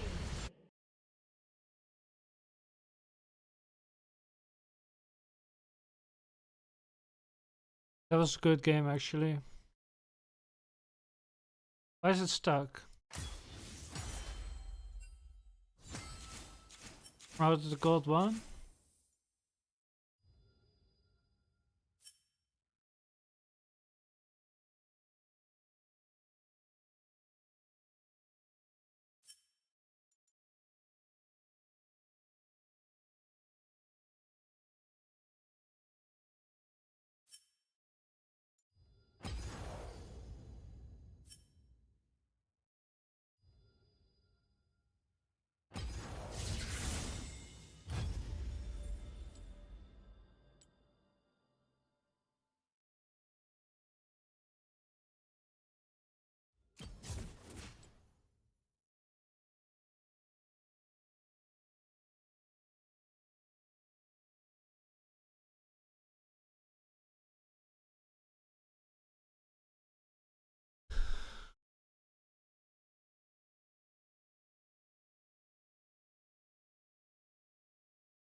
Oh, we get assigned support. I'm gonna go support Shaco actually. I'm gonna try AP this time.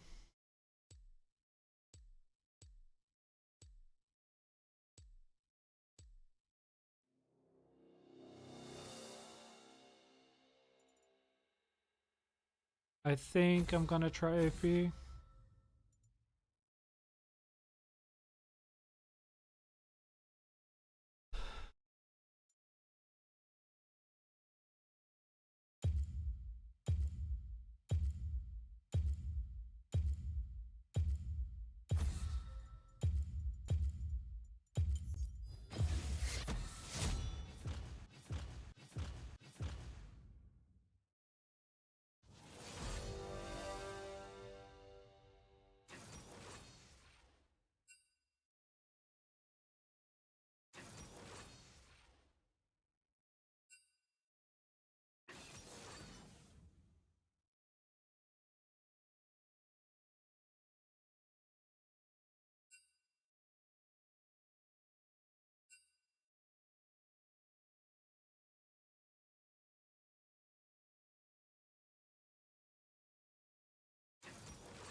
How about a magic trick?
Now you see me. Now you don't.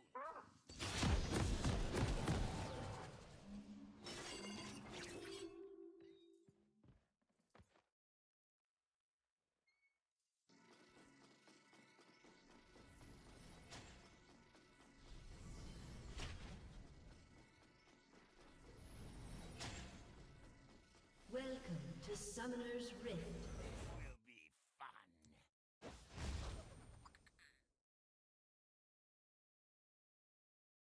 30 seconds until minions spawn.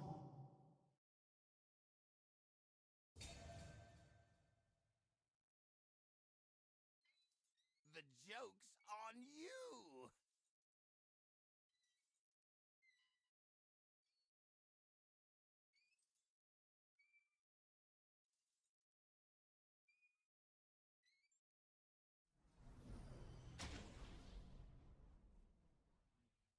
Minions have spawned. Just a little bit closer.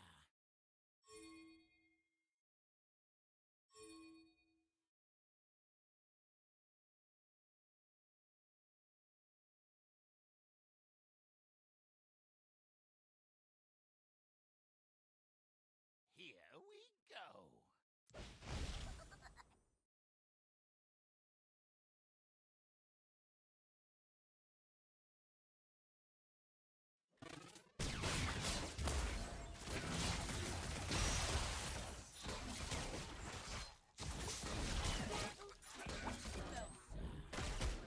Why so serious? Admitting your guilt.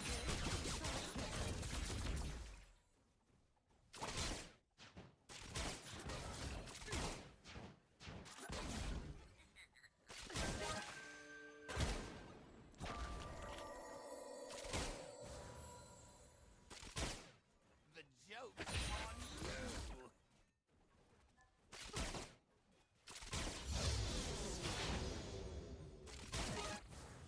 As expected.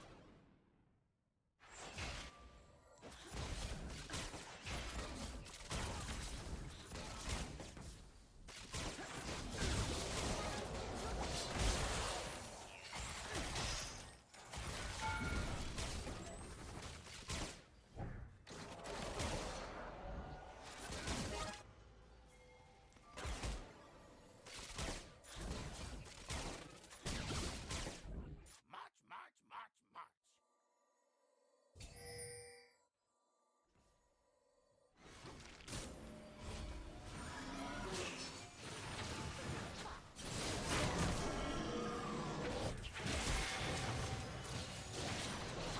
Shit. I fucking failed. I thought I had my E already. An ally has been slain.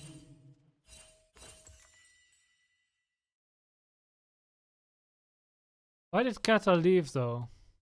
That was just so bad.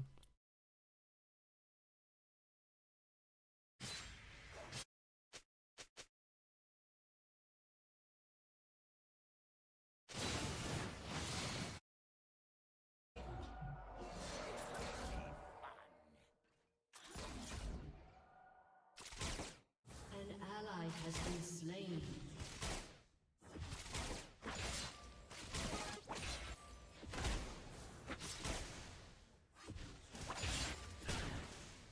The joke's on you!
Why does she have no damage?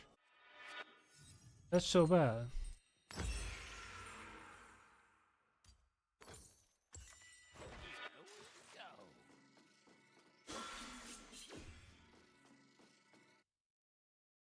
He is not level 6 yet.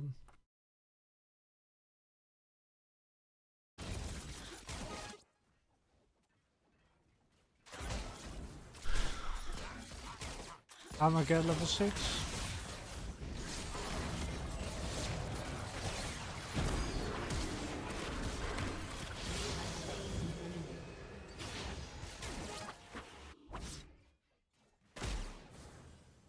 Now you see me.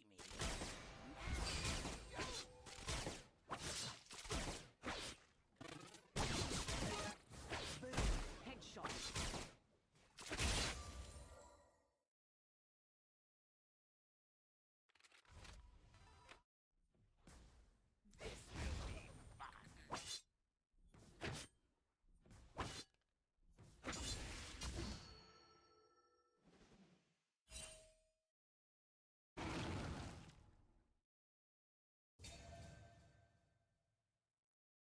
The joke's on you.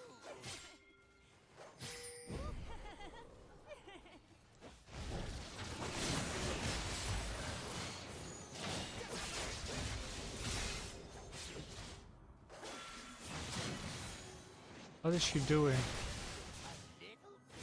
little bit closer.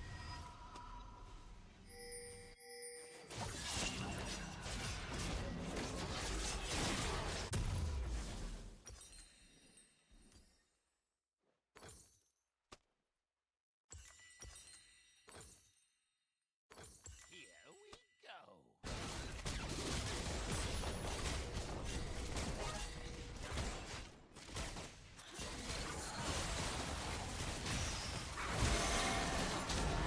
Yeah, Fiddle definitely made the wrong choice there.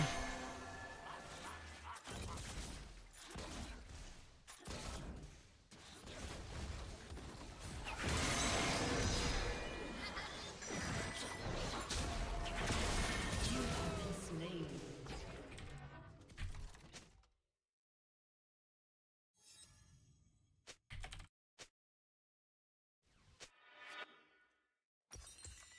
Now you see me. Now you don't.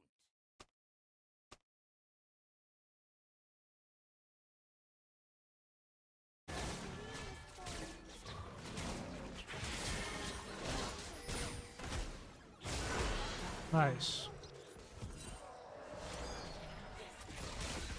An ally has been slain.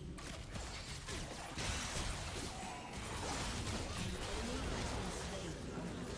Enemy killing spree. Fourth.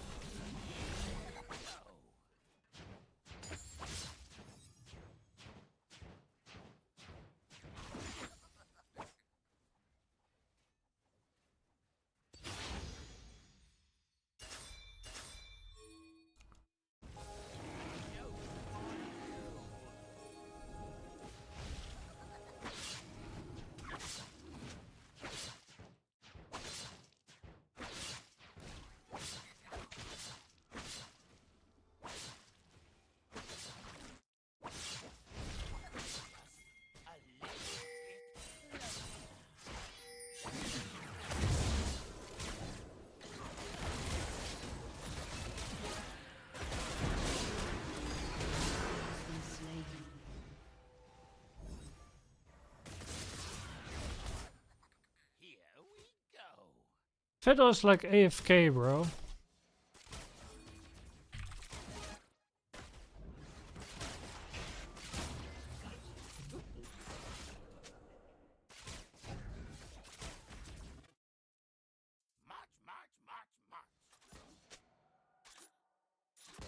Pay no attention to the trap.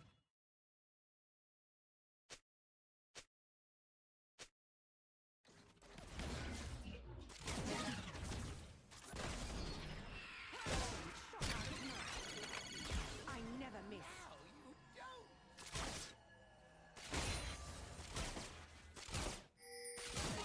Brilliant.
Fiddle is so annoyingly bad.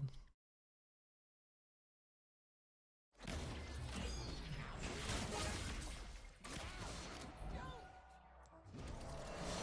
ally has been slain.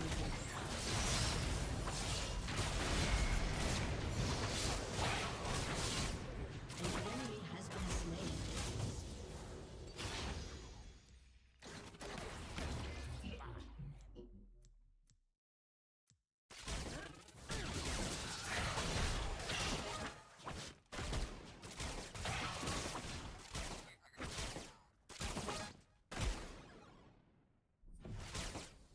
Your turret has been destroyed.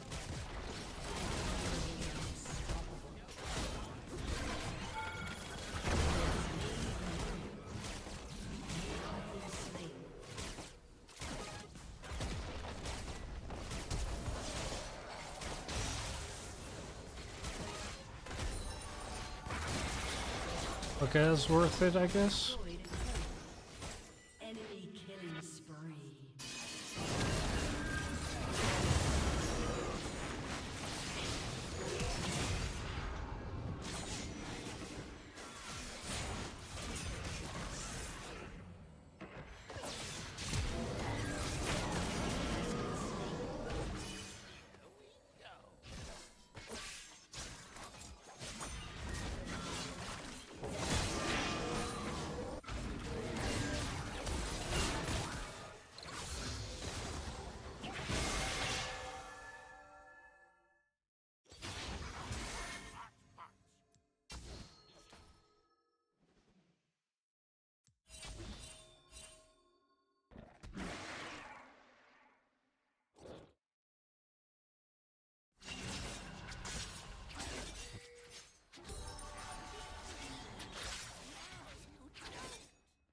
Your team has destroyed a turret.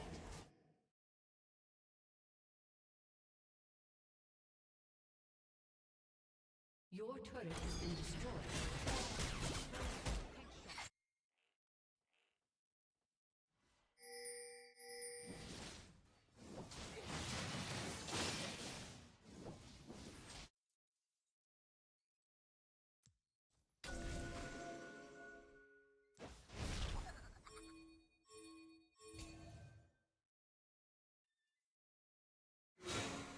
Your turret has been destroyed.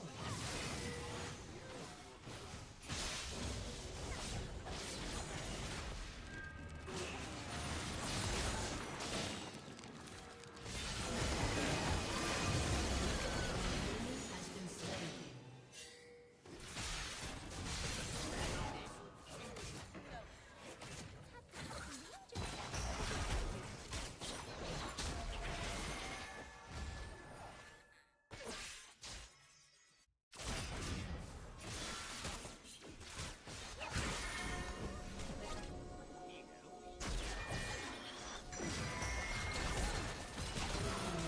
Shit, what the heck?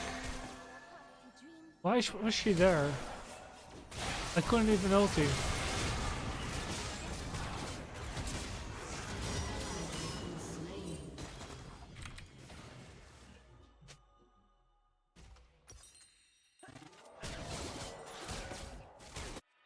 March, march, march, march.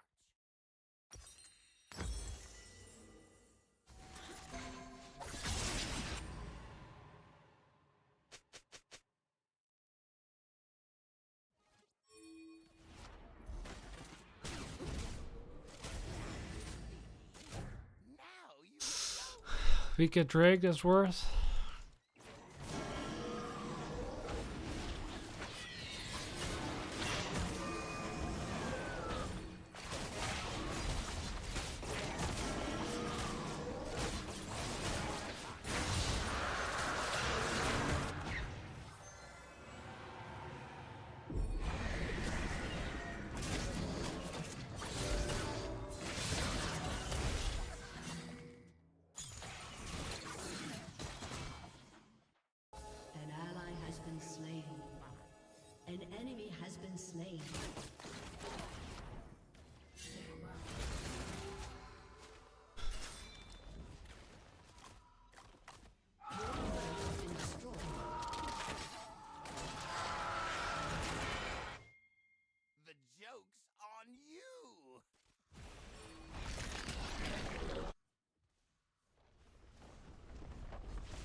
Why doesn't he attack the back one first?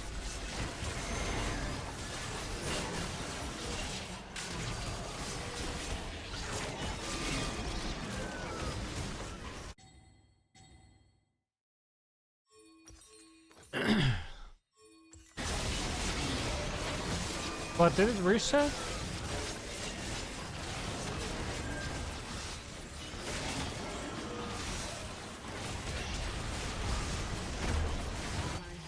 will be fun. Are you kidding me, man? Your turret has been destroyed. An enemy has been slain. An ally has been slain.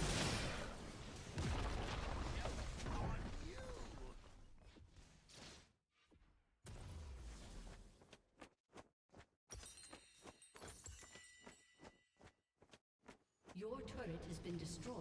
This fucking fiddlesticks, man.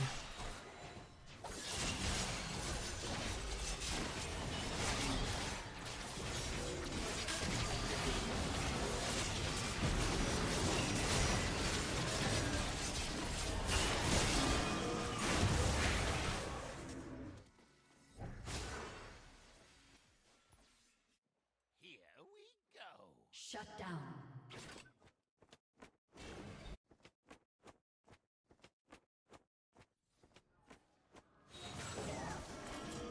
An enemy has been slain. I think AD support Shaco is better than AP. An enemy has been slain.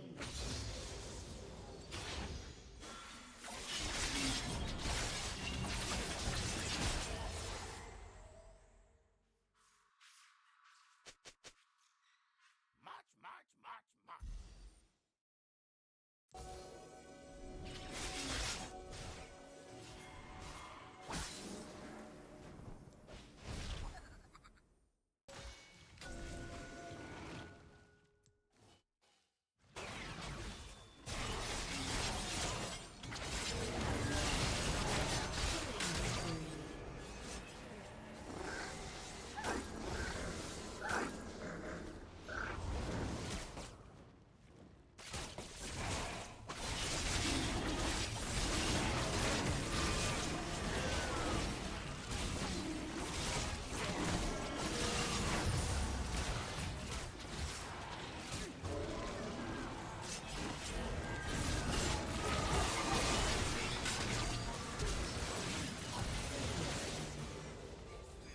An ally has been slain.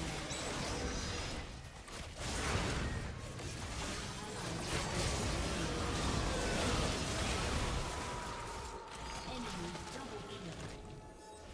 You have triple kill. I should have jumped the other way. It was unnecessary to jump underneath her, but I thought she didn't have the Oracle.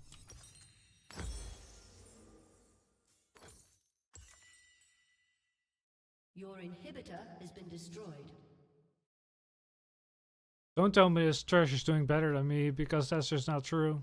Your turret has been This fiddle is fucking useless, actually.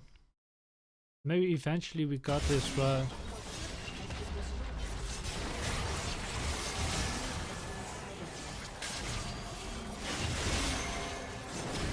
rampage.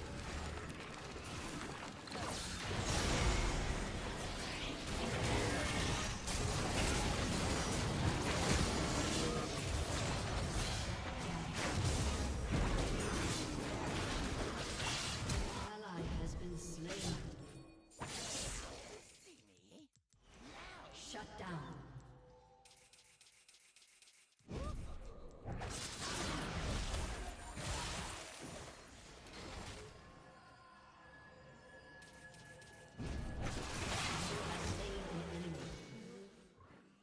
Here we go.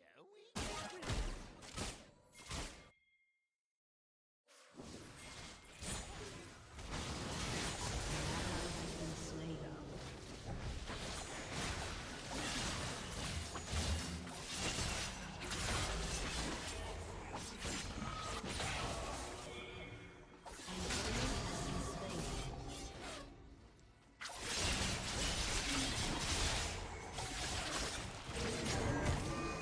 I need to set up boxes, bro.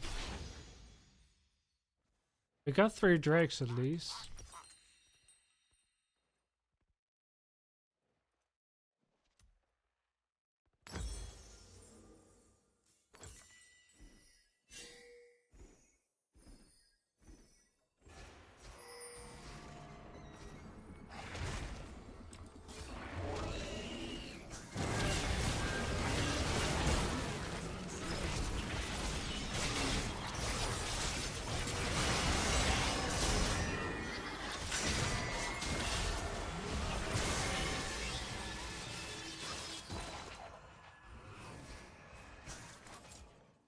Are you kidding me?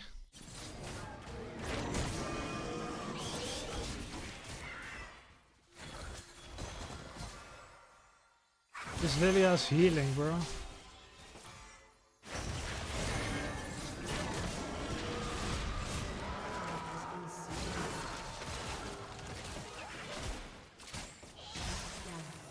Good job.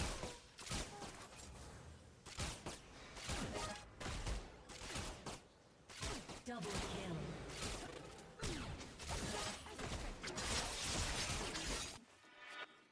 This will be fun.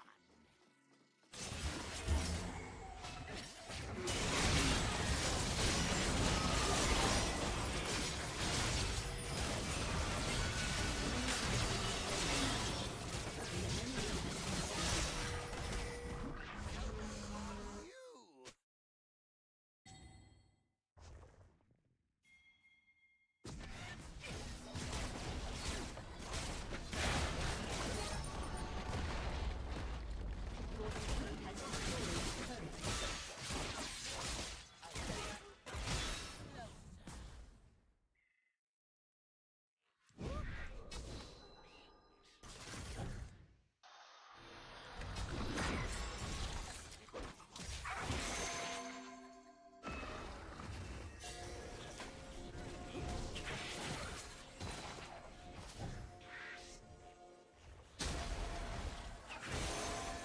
Your team has destroyed a turret.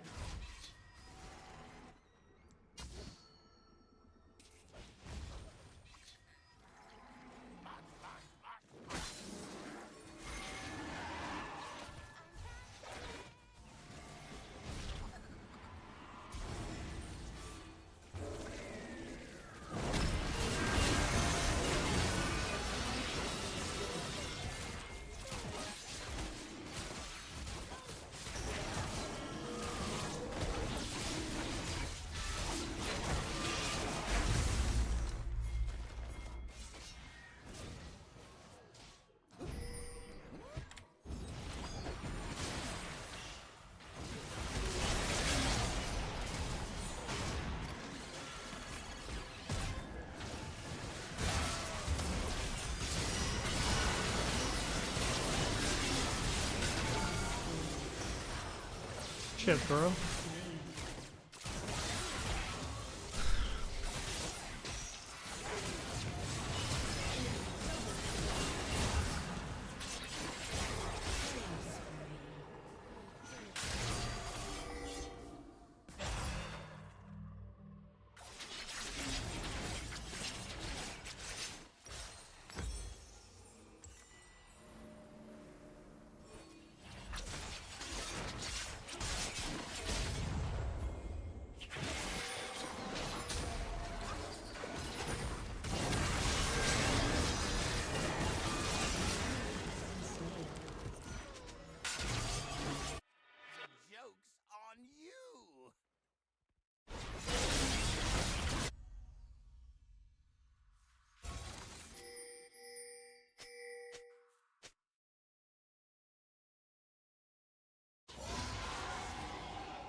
end. Quadra kill. Ace. I think they can end.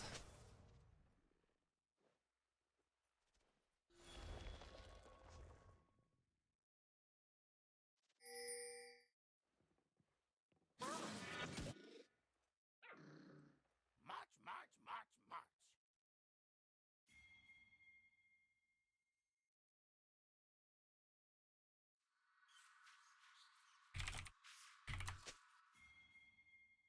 Your team has destroyed a turret. Your team has destroyed a turret. Your team has destroyed a turret. Your team has destroyed an inhibitor.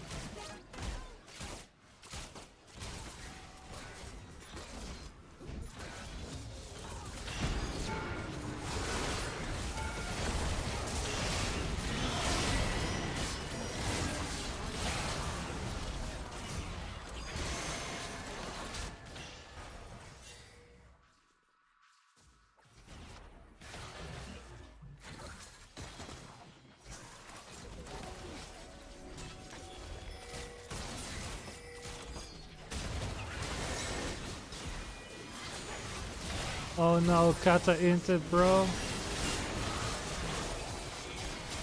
Caitlyn inted too. I shouldn't have gone in on her Enemy turret. double kill.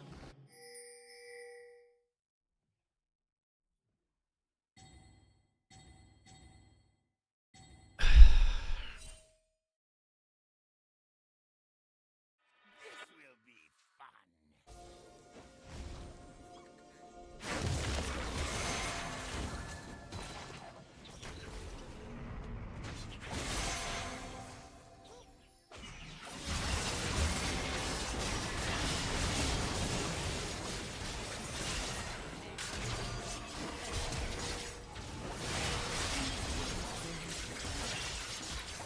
We win, bro.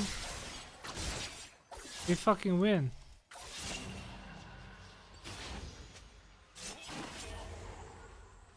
End it. The joke's on you.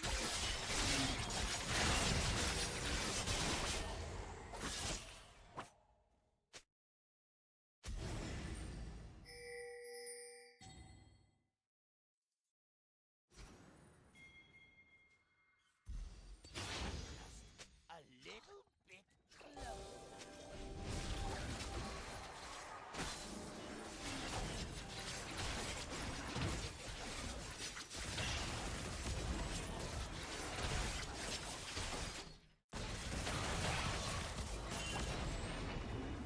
Here we go.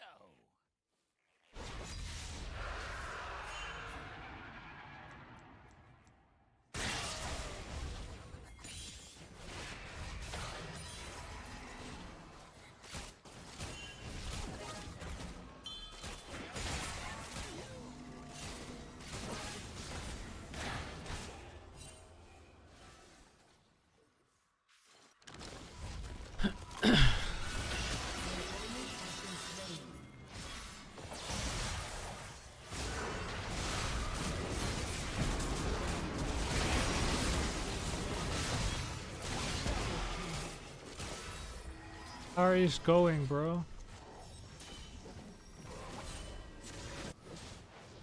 Shit, that's a GG. Defeat. That was a close one. Fiddle played so bad, to be honest. Like, early game he was just so bad.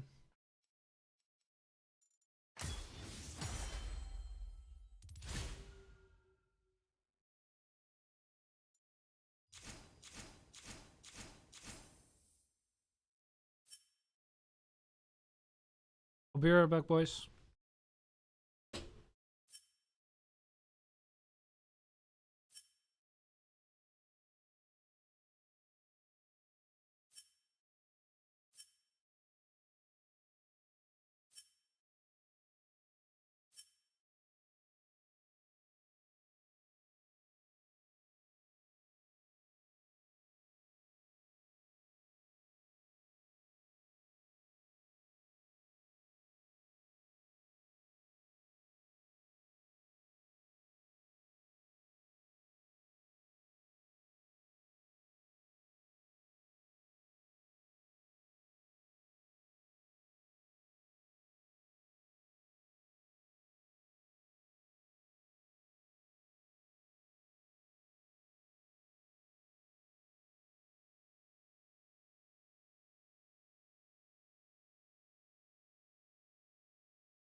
So now we have a 3-legged table, and we haven't just finished the table. We're just lazy.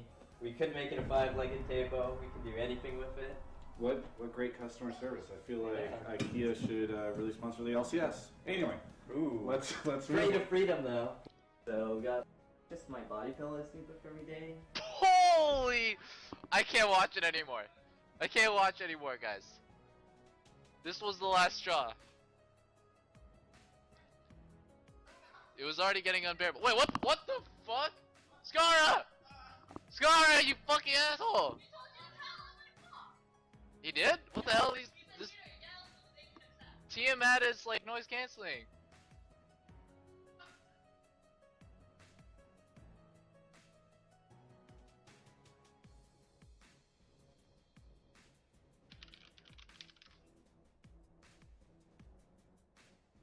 I can't, dude.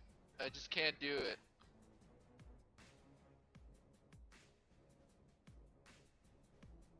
Alright, I'll try to get past. Hold on. Guys, like, come on. Do not show this to the fucking world. It looks as though it is a pillow with a shirtless animated male character in a onesie. That's just my body pillow I sleep with every day. Okay, what is the character from? Well, you wouldn't understand being such a pleb, but that's one of the characters from Vampire Knight. It's a show about this lovely girl who has to fight off the affection of many, many males who are all vampires. No. Fascinating. Anyway, let's go ahead and... No. Oh, by the way, there's some, I guess you've been drinking? Oh, no. Okay, well... It's just a coincidence. I don't know why that's there. It's very strange that the Bud Light thing ended up there. Okay, what is this room? I assume this is a bathroom, you know. You there's assume? a shower, there's a bath, Do you live there's here? a toilet, there's a sink. Yeah. Yeah. Well, you see one bathroom, you see them all. Does that live here? Yeah, his name's Beko, and it means white tiger in some language. This is... He's not even white. So, Stairs here. Where do the stairs lead me? every single computer is set up, Okay. and We'll most just- of us have cyberpower PCs. Cyberpower PCs. We'll go from desk to desk, starting with this one. Hold on, let me just watch that again. Let me just watch that again. One sec. We'll just... Let me slow this down for you guys too.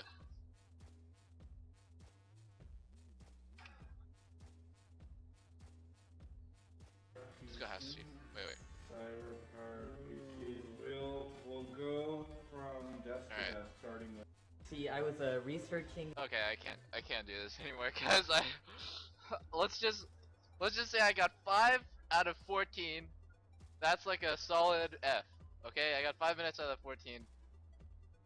I can't do it.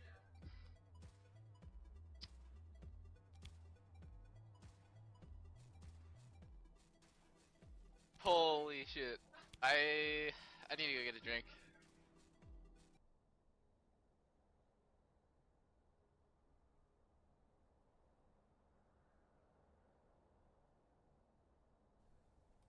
Chat, I kinda want to watch this. Bob Hayward, a highway patrol officer from Salt Lake City, Guys, for all the rats in chat.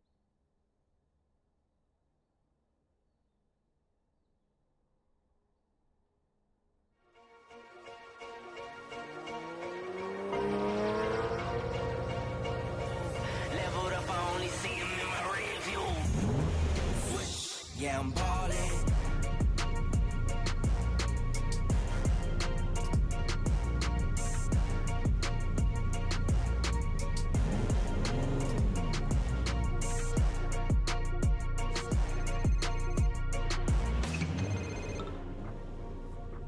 This is a 2-time?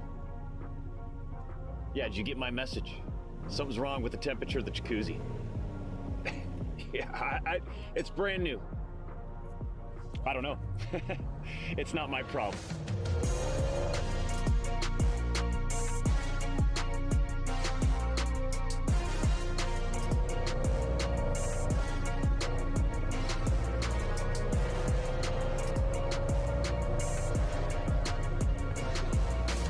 No, it's a bigger issue than you think. I don't even want to hear about it. Send somebody out tonight.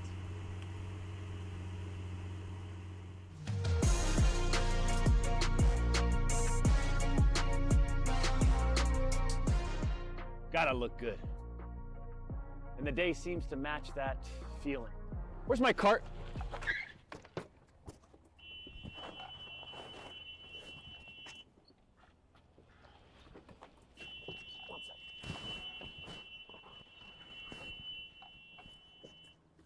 Hey, nice to see you again.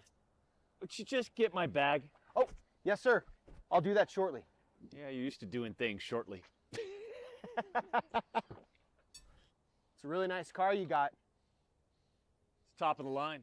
My uncle calls that a house on wheels. You know, because it's like, it's the price of a house, but it's on wheels. Yeah. Hey, get in the cart. We're good. Yeah, I'm ballin'.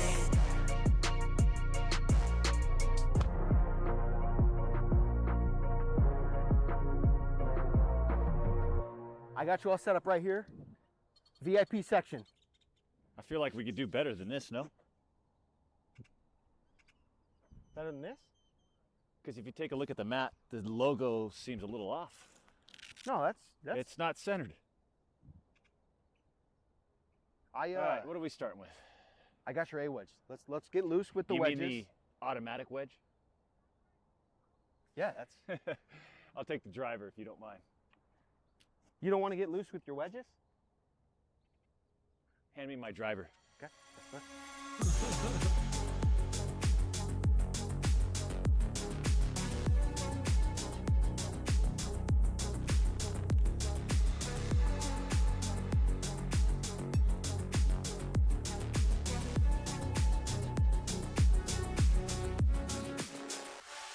Are you a draw guy or a fade guy? You seem like a power fade guy. That's almost none of your business. Personal questions like that, I don't get into. I'll play the game the way I want to play it. I'm gonna tee it up for you, and I'm gonna just let you get after it, cause I don't want to get in your way. I don't mean to butt in here, but I don't need a caddy. They tell me, look, we've got one of the best coming out, and I don't know if you remember. The best. The. And I don't know if you remember from last time, but I'm a top 3 caddy locally. Like I heard said, this line. What is the line? Go ahead and continue on. I'm not 3, I'm not 2. You're not 3, you're not 2. You run the numbers. And you're not number 1 either. So are you even top 10?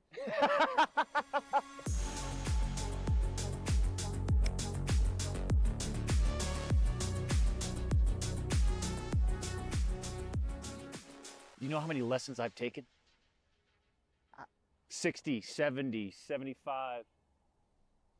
In fact, there's my instructor, Ian. Hey, Doc. Let's go say hi to him. Hey, Ian. Long time no see, huh? Hey, good seeing you, man. Yeah, it's been a long time. Could you do me a favor, hold that club, huh? Striping it, huh? Yeah. Striping What's it. the Oh, issue? What's the issue? We're slicing it. Oh, okay, I got an option. Okay, good idea here.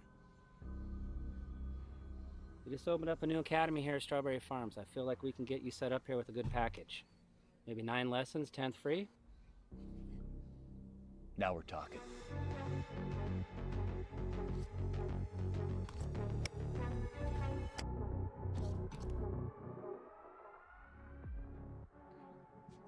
Wow. You look warm. That's incredible, isn't it? Yeah. I've been prepping a lot for all these Pro-Am tournaments, celebrity tournaments, yada, yada, yada. You know how it goes when you're the 2-time. But are you playing in the Tahoe Celebrity Tournament? Tell me more if you can. You're working with a caddy that caddied probably one of the biggest celebrity tournaments last year. Is that right? Ask me who I caddied for. Who did you caddy for? Zach Levine, Chicago Bulls. No. Twice. Let me tell you something right now. In preparation for the 2-time entering that tournament, why don't you tag along for, I don't know, 1, 2, 3 holes. And if you do okay, you could be my caddy for the tournament. Are you already in the tournament, or are you asking me to get you in the tournament? It doesn't matter. I've got a lot of connections via flip phone. I'm not too concerned about that. I'd love to caddy for you. We'll shake hands at the end of the session. Okay.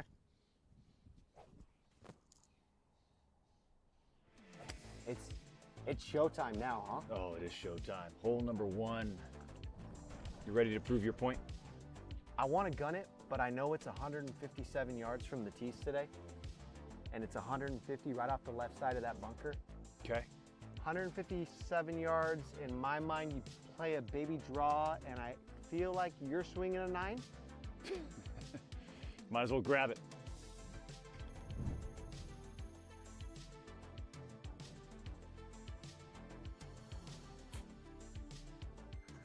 Hole number 1 of our 3-hole challenge. The caddy, the 2-time. Can you last? Let's get you on the leaderboard. Is this you? Is this your work? That's not me, but Is that your work? Huh? no, I definitely wouldn't have it off center. You're not like trying that. to kiss up to the 2-time, are you? Okay, it was mine. Yeah. It's my rug. Okay. That's fantastic. I like you playing a baby draw here over the middle of the bunker. Talk to me. I'm not going to talk to you. That's a great practice swing. Isn't it? So when you take that practice swing, it actually feels good? Why, is there an issue? No, it looks incredible. I feel like there's a question mark around it. I just want to get you on the leaderboard here. We're on the first hole of this 3-hole challenge for an opportunity for a ticket for you to join the 2-time in Lake Tahoe. And you're already throwing out question marks, huh? Off a practice swing.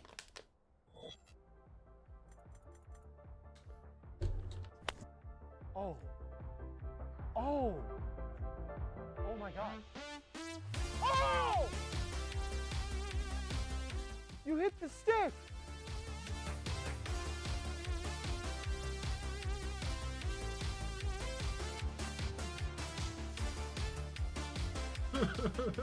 You gotta act like a 2-time champion. We've done it, seen it all. You jumping up doing jumping jacks? What do you think that does to my image, huh? So you don't want me to even celebrate when you throw one off the stick and it's 3 I want inches? you to tell me I could do better. Because obviously you didn't go in. You want to gun that too, or? No, I'm not gonna gun this one. That one's, why would I gun that? I'm not gonna gun it when it's Where's that the close. divot? If you show me the divot. You got, this is the divot right here. How did this thing not go in? I don't even want to get too excited, but that's one of the best shots. I've actually never seen someone throw it off a stick like that. Wait, are you gonna start off with a birdie? Sorry, I won't talk. Nice birdie. I'll grab it. I'll grab it. Hey, let me get your putter. What was that? Was that a birdie call? 1 under.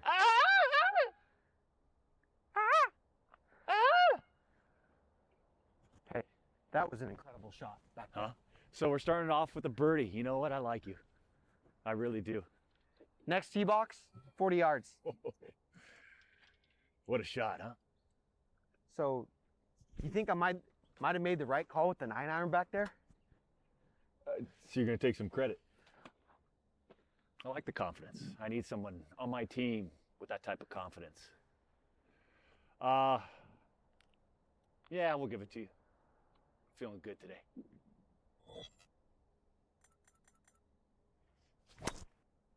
Oh. Oh. Yeah, right off the hill. So you came to play golf.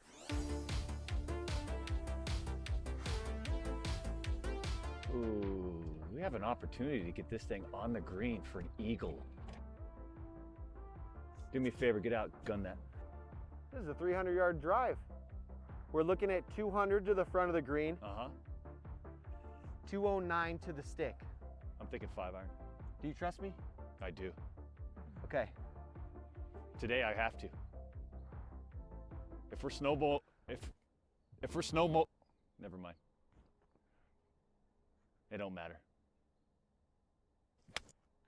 That might be the swing. Turnover ball. Turn. We're in the bunker. We're in the sand. And that's fine.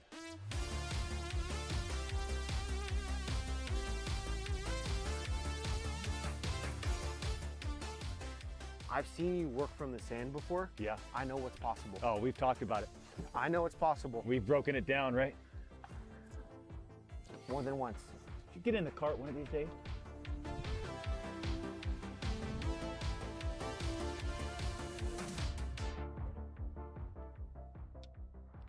That looks like a good lie, yeah?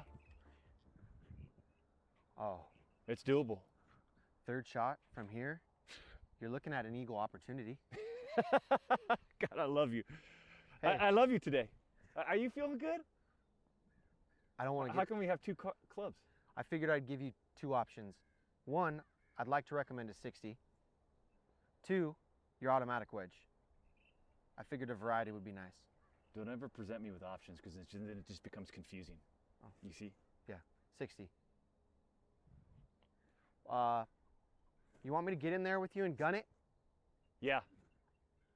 You don't want to feel it out? No. So gun it. No. Don't gun it. Yeah.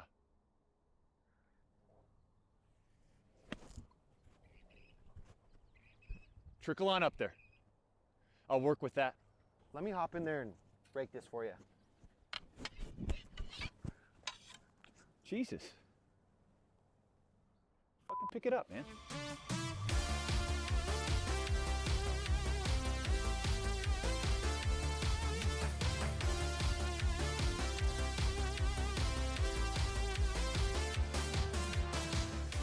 Just pick it up, that's a par.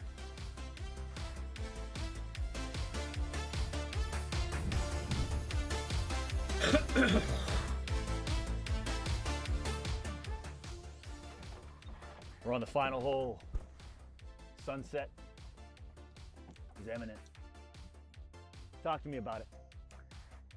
We're looking like we've got 150 yards, wind at our back. I'm 1 under. Birdie, par. Birdie. And I'd like to give you some credit on that. It's all you. So what I'm going to do is I'm going to put some pressure on you. If I don't get a par or better this hole, you're out. No. So what club am I using? Here you go. 9-9. Baby draw.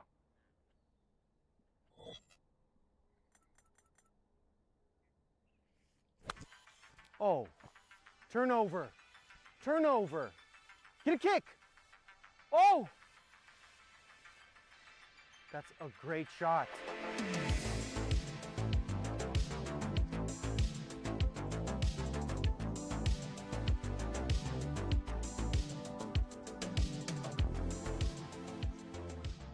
I like our chances You here. ever just take it in? Sometimes I do. Sometimes I don't. I feel like you take things for granted.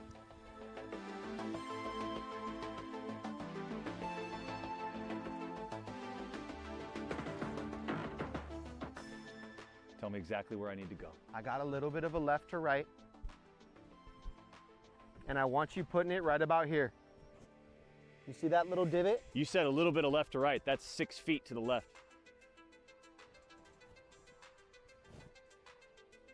That's what you want. Just a hair inside right here. Okay. Left to right. Okay. Trust. Talk to me about speed. Speed. 4.5 miles an hour. That's probably too fast. Slower than that. Imagine being on the final round. And this is to win the tournament. That'd be a special feeling.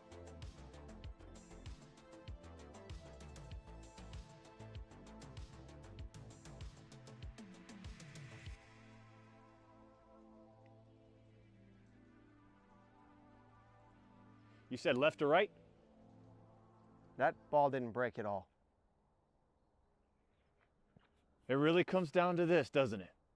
Are you going to Tahoe with the 2-time? You feel a little bit of pressure? I feel a lot.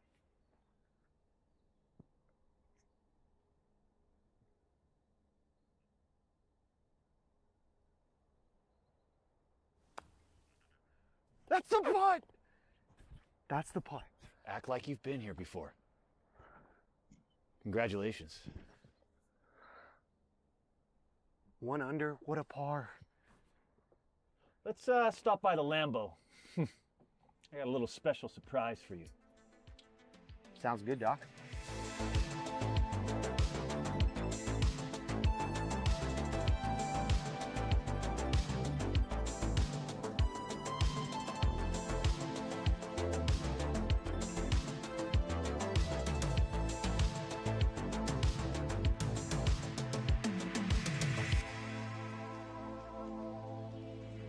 I got a little something for you. I appreciate you.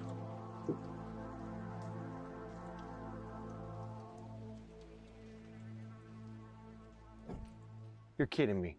Welcome to the team. The two-time. 93, 94. Wow. That's something special. Yeah, I'm ballin'.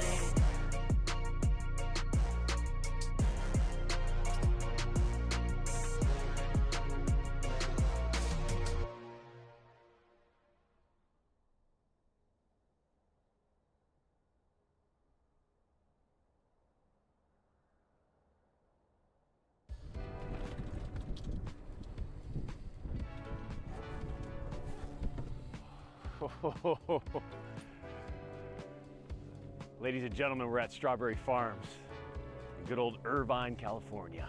A lot of people have been asking, can we follow around with the two-time? Can we golf? Today, absolutely. You're welcome. We're just gonna get involved, see how low we can score. It's been a while since we've played. And what's the situation? How we doing? I'm your caddy for the day. I didn't ask for a caddy. No, they assigned me to you. Yeah, they assigned me to you. Who? The front office did. I'm just trying to play solo. Oh, that must be my mistake.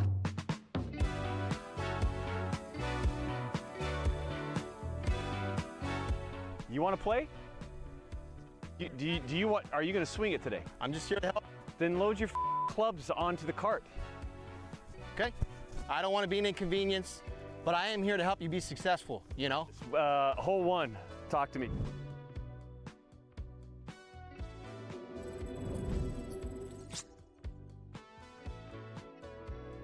Please don't get in my way.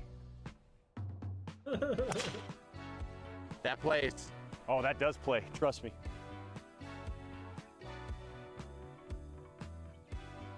Listen, I don't need one, but all right, come along, come along. Let's get in. Let's go. Get in!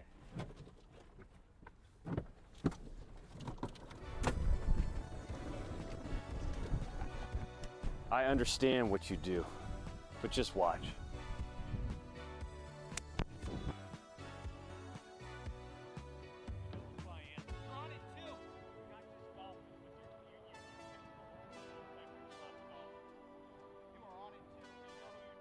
Do you want me to, you don't want me to give you the line? Just watch.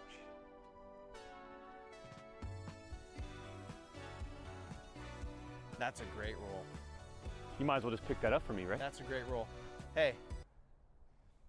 That's a... I mean, I give you that all day long. Yeah, that's a par. You should knock it in. Knock it in. Do I? You should consider... Give me that. You should consider knocking that in. Give me that. Hey. Give me it.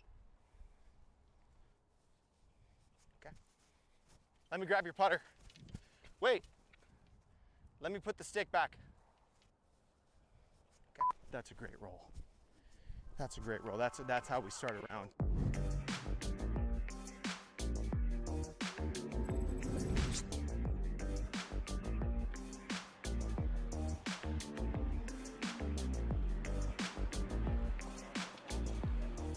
I'm thinking you go a nice 7-iron here. Flag is in the front. No, we're going 8. I would recommend a 7. We're going 8 iron. Okay, here we go.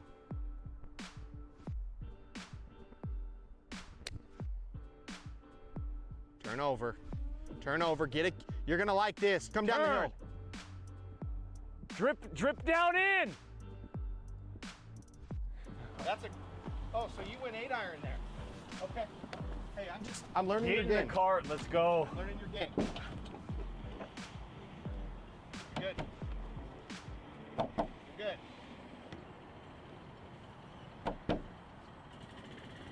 You're good. Get in the. Oh shit. Great shot right there. I mean, they don't come better than that. Look at this. Look They at don't this. come Look better at than that. this.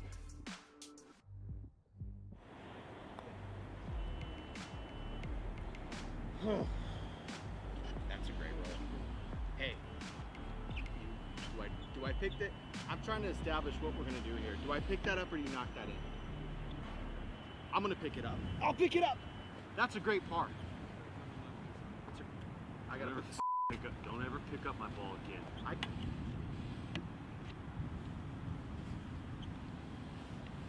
That's a great play. Great roll.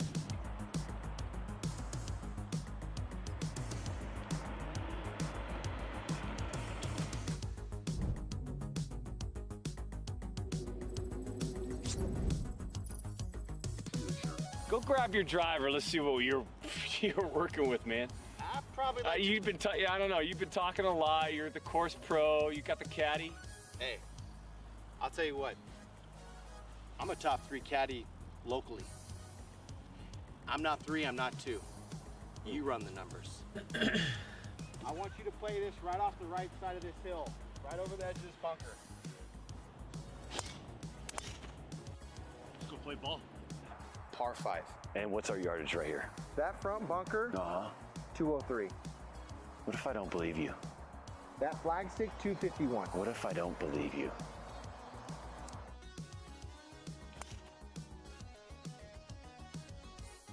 A 7-iron. Where's your ball? You weren't kidding me. Where's your ball, man? It's got to be over here, huh? It's. I hate. Where's your ball? I hate to. It's. Get in the cart. Let's flip the script here. All right. Here. Okay. Let's flip the. You want me to gun it? You tell me. All right. You tell me what you like here. Gotcha.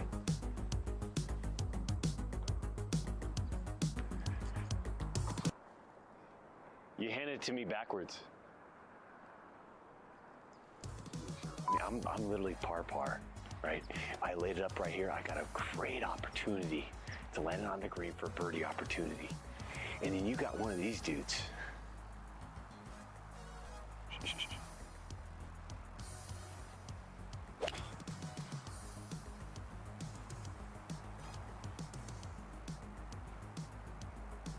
Talk to me. What's your yardage? Oh, I need the gun. Oh, it's right here. It's amazing. It's amazing. I've been doing this at the highest level my whole entire life. And I've got to sit here and wait for this caddy. What's your name again? Caddy, just call me Caddy. No, what's your name? Caddy. Caddy. I've got to sit here and wait for this caddy. I'm gonna run up there. I'm gonna put my hands up, kind of like the YMCA. I'm gonna be the Y in YMCA. Tell me where I need to land it. I need you to put it on the front of the green. I need you to tell me where I need to land it. Right on the front of the green over me. That doesn't tell me where it needs to go. Right over the front of me. Jesus. Make sure that all the way Put it up in the air one time. Our Father, 60-70%. who is in heaven, please let him put it up in the air and not skull it right in my chest. Because I will go down. I will go down.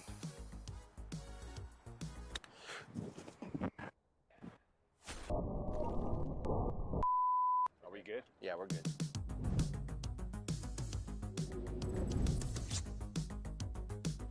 You know, we don't generate the swing speed that someone with your frame does, you know?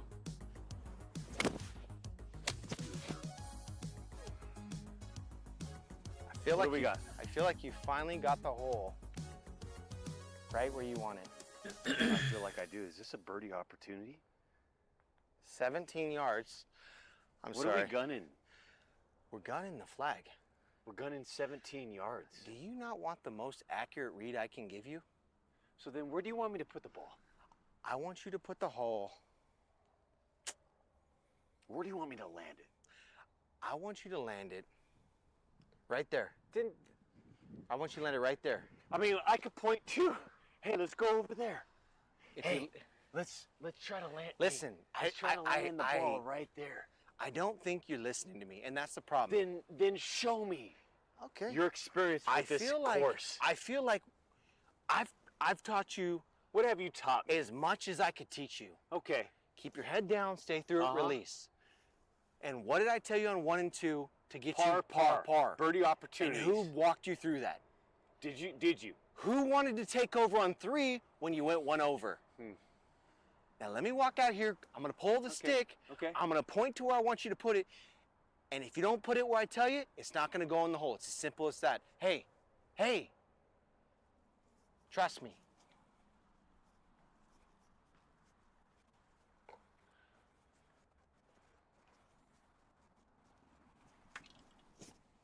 I want it right here. I want it right here. You want it with the 60 degree? I want it right here. You're using a 60? Okay. I want it right here. I want you to flop it. Okay. With a little love. And I want you to roll it out into the cup. Okay. Hey. Yeah. Just do it for me one time. Okay.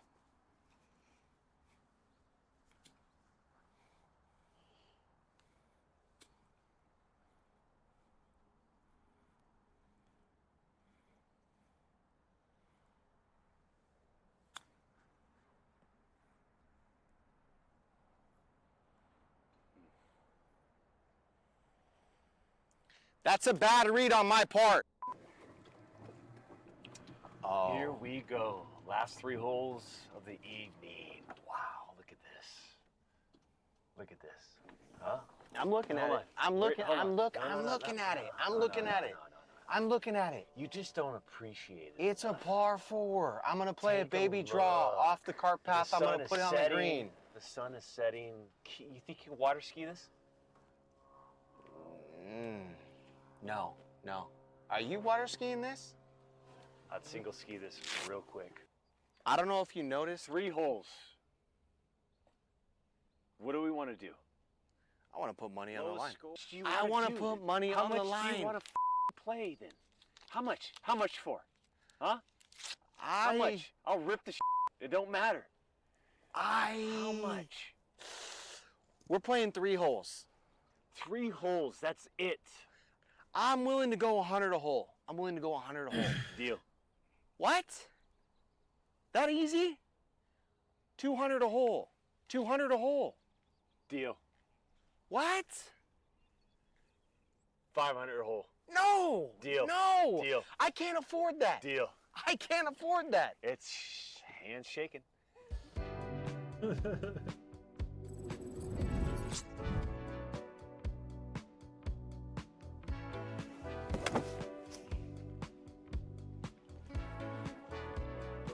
You like that, huh?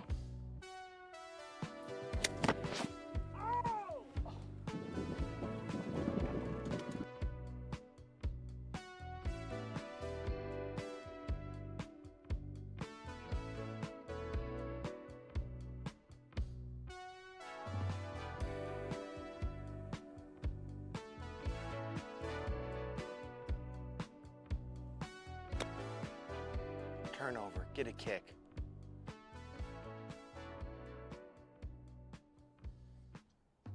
You'll give me that one, right? Pick it up. Get your ball out of here. Pick it up. Pick it up? Okay, good. Let's go to the next hole. Hey, listen. So it's what do you call that? Draw? A draw?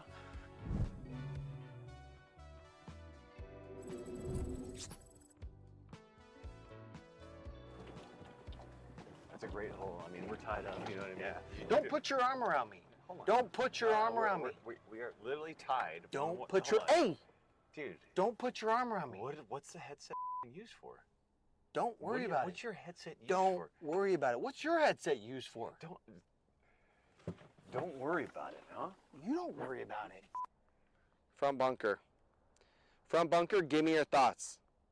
Give me your 146. Damn, that's good. 152. Yep.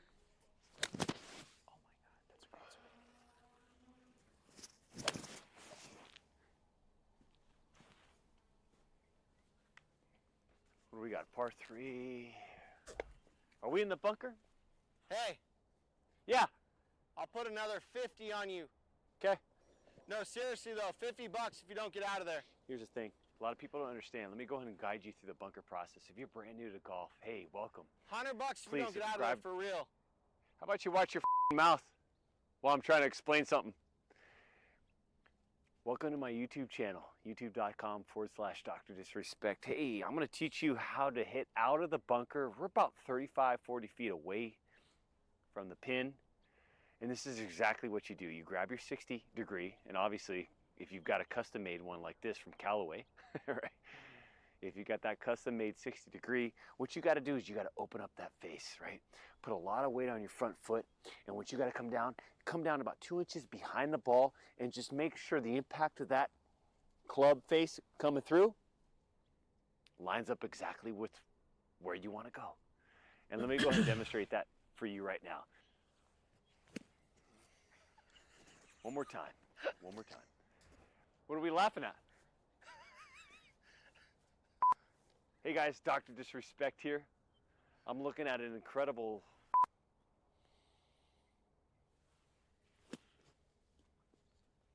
Here's the problem. You really gotta open the club face open. And if you open the club face and you swing through it normally, it should just, you spray it out. You just spray it out, you know? Then show me what to do. Let me get in there. Hey, let me get in there. Hey, let me get in there. Open this face up. You see how open that face is? You open it up. And you really just want to spray it out. Nice and easy. Nice little swing. Hey guys, Dr. Disrespect here. We are live on my YouTube channel. Hey, we're gonna demonstrate how to hit out of the sand. Hey, you know what we should do? We should go play that par 3. How about we just call it right there? No, how about That's a great call. That's a great call. No, it's great playing with you. Let's go play the. No, I don't want to hear play the par 3. No.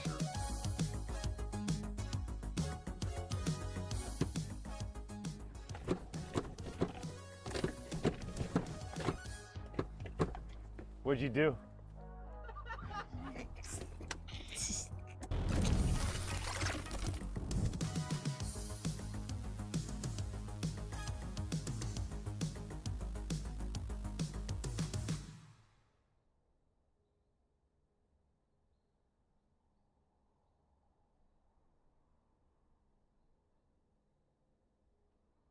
Just two guys who are about to puke. Yeah, we've been very nervous. We got puke guys up here. Very, very nervous. We each peed on different trees. I've never taken more pisses in my life than today. I've peed 3 times in the last hour. Hi, Tommy. How are you doing? What are you guys doing? We're about to film something with Tiger. Are you really? What is it with Tiger that you're filming? We're gonna film him reacting to our tee shots on the tee and helping us out. I'm wondering who I'm most excited about him reviewing. Oh man. I can see the black and red. Stop, dude. Don't do that. Dude, you gotta relax, All right, hold on. Because I'm gonna pass. What happens if I pass it? Yeah, of course. Absolutely. You can do whatever you want. For a bunch of idiots, everything's led to this for us. Yep. Now we're just gonna hit balls. Now I'm just gonna throw up in front of the Tiger Woods. TW's coming up here and hitting balls with us. You don't think I'm gonna puke on this tee box? I have no confidence in myself. I'm the most nervous person on this property. You think he cares where your golf ball goes? You said that to me 2 years ago. So I'm glad I'm consistent with what I've said because it's not gonna matter. It matters to me. This guy didn't sleep last night. 0 minutes. None. He said he woke up and saw red and black, like an outfit coming towards him, and he couldn't go back to sleep. I can't feel the ground. All right, this thing's supposed to start in 2 minutes. Eyes up, boys. It's great news. I think Tiger Woods is coming up. My heart rate is so high. It's like. From what I can tell, I think Tiger Woods is coming up here. Here we go. It's go time.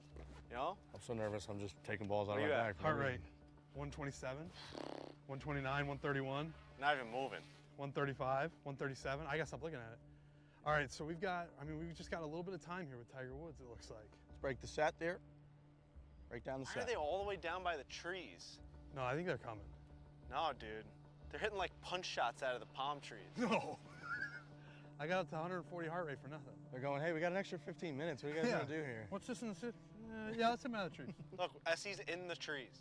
Damn, man, that was a crazy tease. I really started to lose my center there. I'll tell you what, that dry run of him potentially coming up here did not go well for me. No. Oh yeah, dude. I mean, I was looking at my whoop. I was at 141. If we get him up here, I think we're getting 15 minutes. Really? Yeah. Bro, do we tell this guy how nervous we are? I think when I'm like that over the first swing that I'm supposed to take in front of this guy. I think this is happening. I'm so nervous. I'm gonna hit a 5-wood. Yes, you are. Nightmare. You're gonna roast it. Dude. This is a nightmare. You know how hard this is?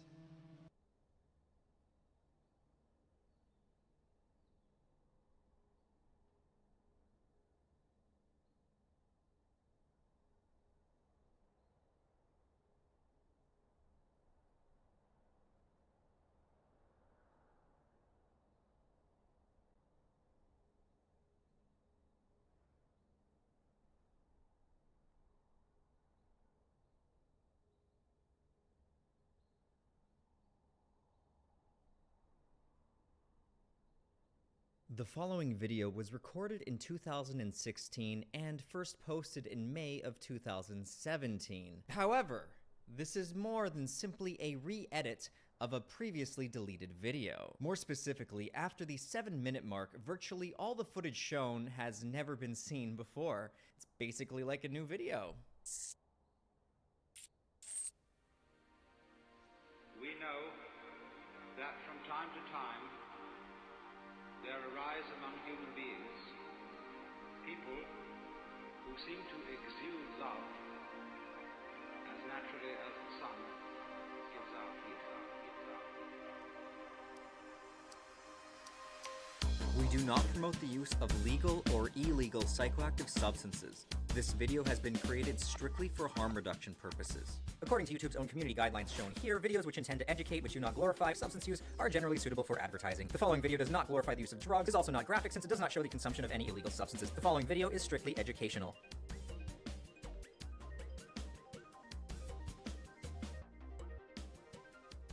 Now, the primary concern, I think, with DMT is if someone gives you 5-MeO DMT when you're expecting NN-DMT. This video is about NN-dimethyltryptamine, but there's another substance that causes similar effects where it kind of pulls out of your body, and it's called 5-MeO DMT. The primary differences are 5-MeO DMT doesn't necessarily have the same safety profile as DMT, and it's far more potent. I think it's something like 4 times as potent, don't quote me on that, but I do know that if you were to take, say, 50 milligrams of DMT, and you accidentally took 50 milligrams of 5-MeO DMT, there's a good chance that you would experience something like respiratory failure. In fact, there used to be a video on YouTube, I'm not sure if you can still find it, of this doctor, or shaman I mean, who administers 5-MeO DMT to this woman.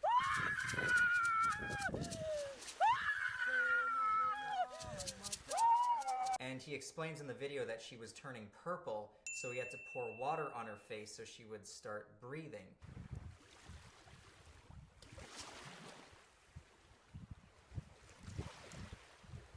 Granted, in low doses, it's probably very safe. No one has ever died from smoking 5-MeO DMT. However, people have died from ingesting 5-MeO DMT orally. They've died from mixing it with monoamine oxidase inhibitors. If you live in, for example, Canada, it's actually a legal research chemical, meaning anybody can order it online legally. It falls in this little gray area where as long as it's not sold for human consumption, people can buy it and then sell it to people saying, hey, here's some DMT. All that I'm really getting at here is you really want to make sure that you have real NN-DMT before you go off and load a bowl with like 50 milligrams and hope to break through. Now, unfortunately, these reagent kits won't 100% tell you that you have the drug you're hoping to have. But for those of you who don't want to spend the time, sending your drugs away to a laboratory and waiting for the results, it's really the next best thing. And as long as you're using more than one reagent, the testing is quite accurate.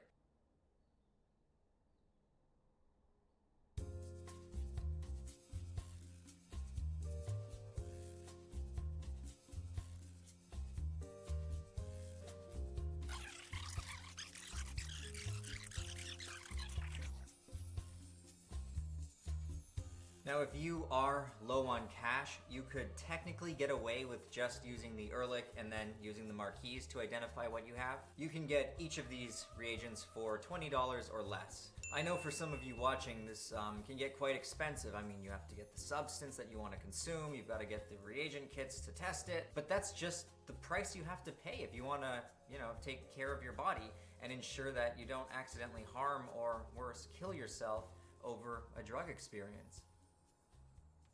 Anyway, now that we have got all of the tedious safety information out of the way, let's move on to the second part of this video where we document Seth's live experience. For this experience, he attempted to consume about 50 milligrams of some DMT that he personally tested himself, so he knew it was real, and I was there along for the ride to videotape his experience and have him pretty much break it down after it happened. It's pretty apparent that he's not really enjoying himself.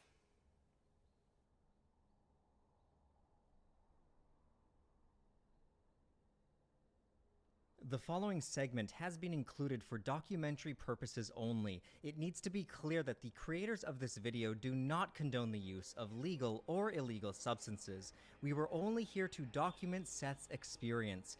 Seth is the creator of the Drug Classroom YouTube series, and he is currently studying for his PhD in neuroscience. The following clip begins the moment that Seth appears to lose consciousness. And as per YouTube's advertiser-friendly guidelines, no substance consumption has been displayed.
Please keep in mind that while Seth attempts to explain his experience, he is still extremely groggy and discombobulated, and he wanted me to include some kind of a warning here because he was kind of embarrassed of just how, out of it he looked. So was there any fear? There was sort of an initial period where it wasn't like a fear, but more like a frozen in terror type response. Like I had no clue how to process what was happening, so it was just like I was just stuck. It's not really fear, like really scared, because I wasn't even processing being scared. I was just like frozen in terror. Terror is a step above scared, though. Yeah, I'm trying to differentiate them as being like scared or fear, having more subjective quality to it, and really I'm just trying to use the phrase frozen in terror because I'm not sure how to describe my emotional state during it. Was there any panic? Did you feel a sense of like impending doom? No. Okay. No, honestly, the greatest negative, like true negative feelings actually came after the experience was over. Oh. Yeah, and it kind of hit me then. For no reason. What were the negatives? I don't know. It was a more genuine feeling of scared, coupled with confusion, for like 5 minutes or so. And this was after Like there's still some visuals at that point, but it's just minor. What did it look like in here? What were the visuals like when you did come to? Just really, really bright, and like the floor had multiple layers, like 2 layers. And there was the floor, then there was like a floor above the floor. Yeah. Like projecting from it. And beyond that, I didn't pay much attention. I just kind of stumbled out of the room. Yeah, when he came to you, he said he had to use the bathroom, and then he disappeared. Yeah. So let's cover the positives. Did you get anything positive out of that? I don't know if I got anything positive out of that. So to sum up the experience, it was colors.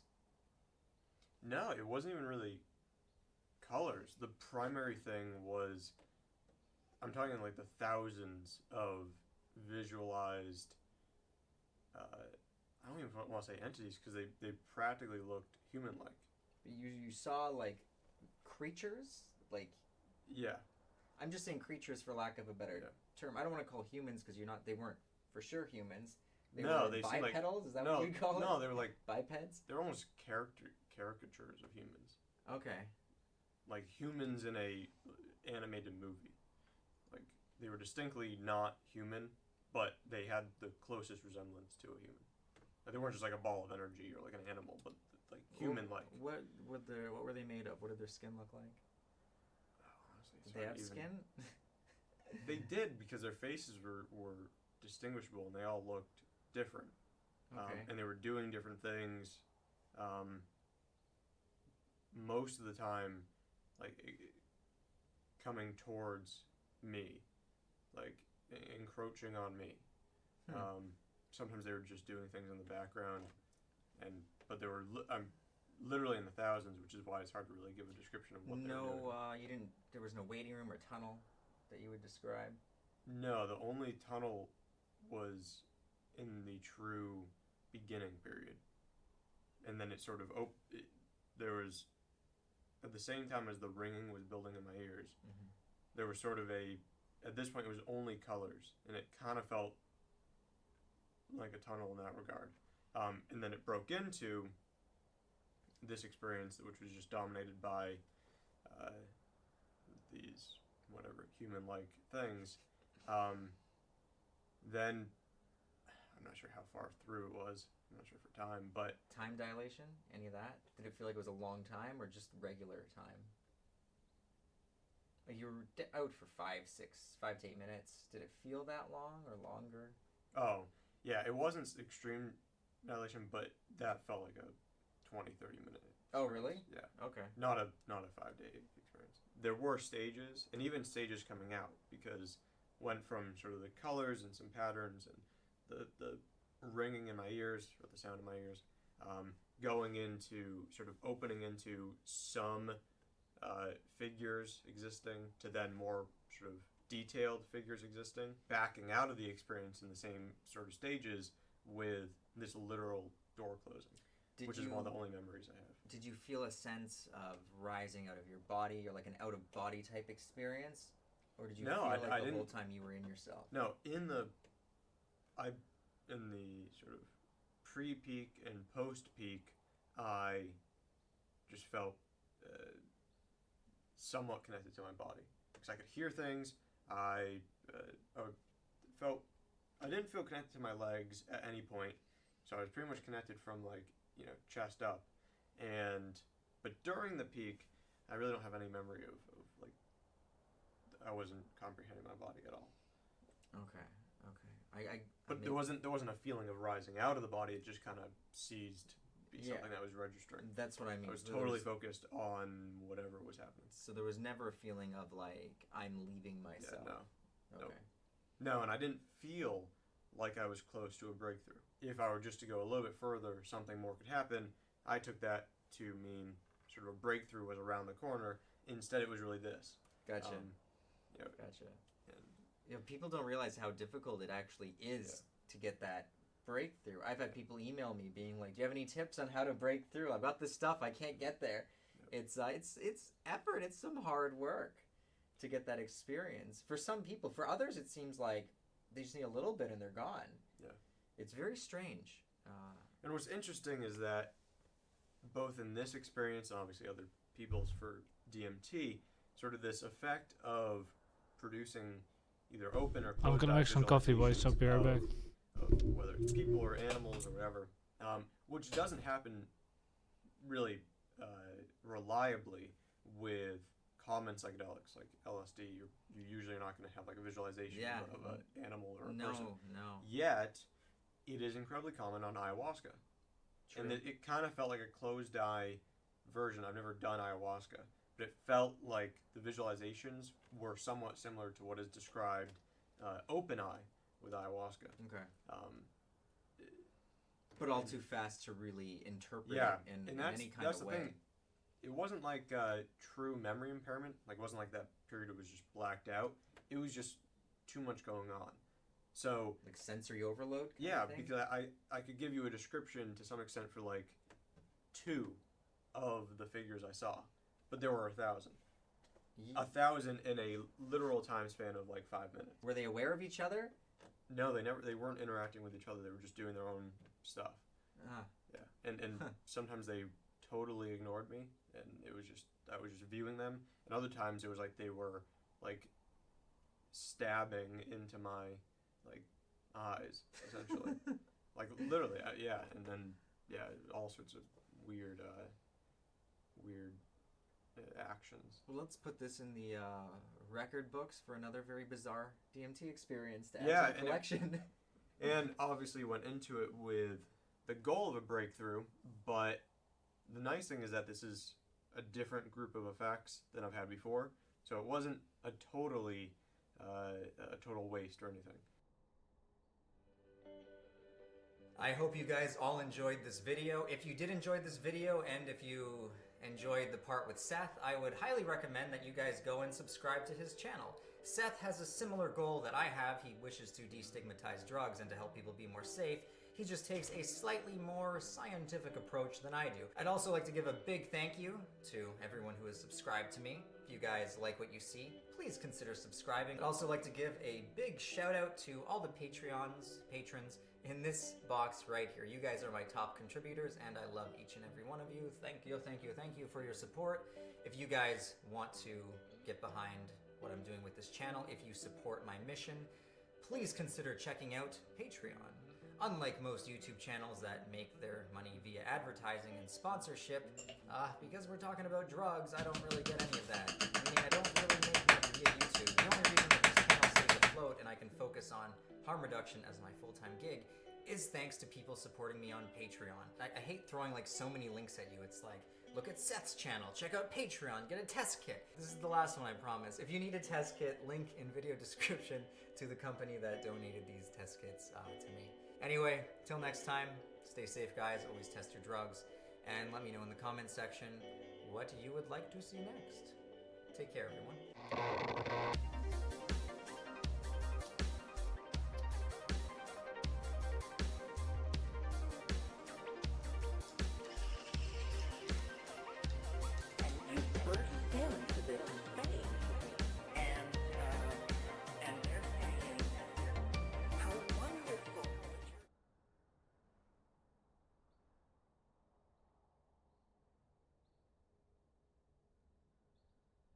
Thank you for providing us this medicine, healing us and teaching us how to heal ourselves.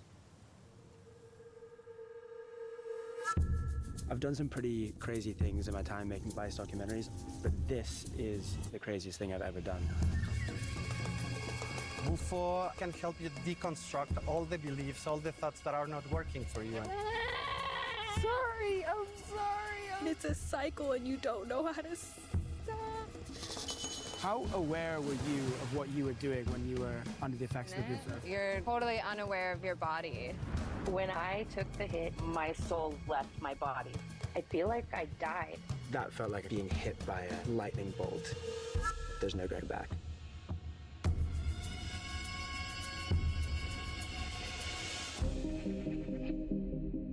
Taking Bufo alvarius, or speed toading, involves smoking the milked poison of the Sonoran desert toad in a glass pipe.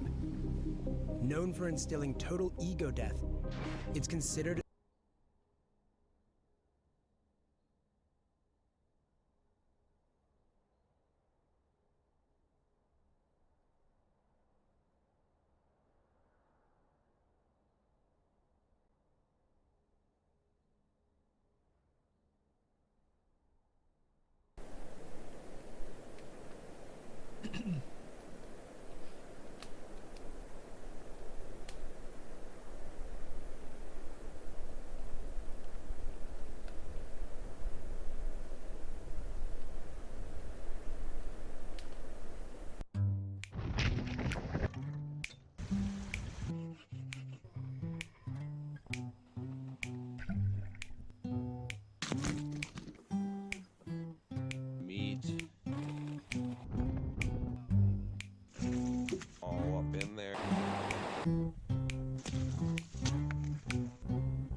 got a big old leech.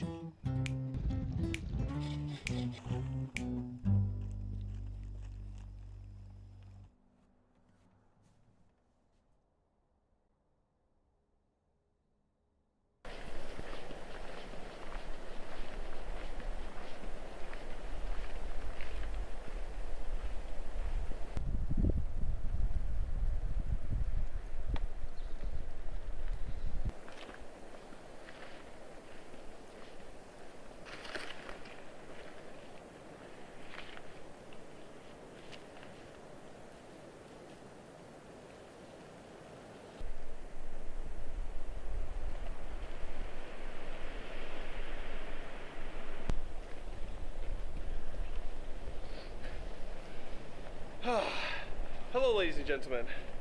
I am out in the woods with Monty Frostbeard the Great, and we're going to spend another night out here. And it is snowstorming. It is a winter storm right now. The snow is coming down. It's supposed to continue all night until I think 9 in the morning the next day. So I've got to set up my shelter so that my tarp is protected from the blowing wind, blowing snow, and the heavy snowfall, so I can just keep knocking it off. I'm thinking maybe I'll do some like snow walls around. I'm not really sure. We're gonna set up the big tarp. We're gonna hunker down. It's gonna be nice. So we're gonna cook up some delicious food over a campfire and just enjoy this beautiful wintry scene out here. So let's get to it, Monty. Don't stand on my snowshoes. Come on, let's go. You know the drill. Lead the way. Lead the way, Snowbeard.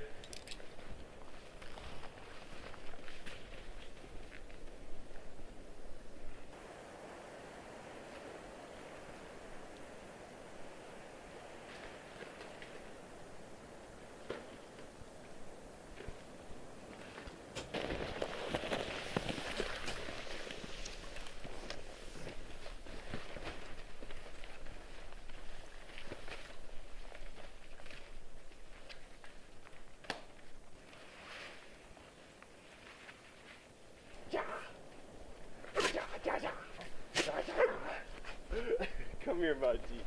Good boy. Alrighty, so this is where we're going to set up for the night. You should be able to notice a severe contrast to right out there, 20 feet that way, versus right here. It's because this is the edge of a nice cedar swamp, and it's nice and thick all through here, and we've got kind of a hill right here going this way, so this is a really nice protected spot, and that's what I like to set up in for a winter storm like this when the winds are kind of high. Now you might not notice as much snow. I'm not sure how well the camera picks it up, but it is snowing, let me tell you. It's not always the best at picking up the snow, but it's definitely snowing a little bit less here because I've got thick coverage over the trees. Coffee, boys. And another way you can tell this is a nice spot, nice and sheltered, is that there is deer tracks everywhere, all over in here. So this is definitely where they go to hunker down in these storms. So what we're going to set up today is I'm going to make some snow walls around here, flatten it out, and because this is nice and protected, there's not as much snow here to dig out.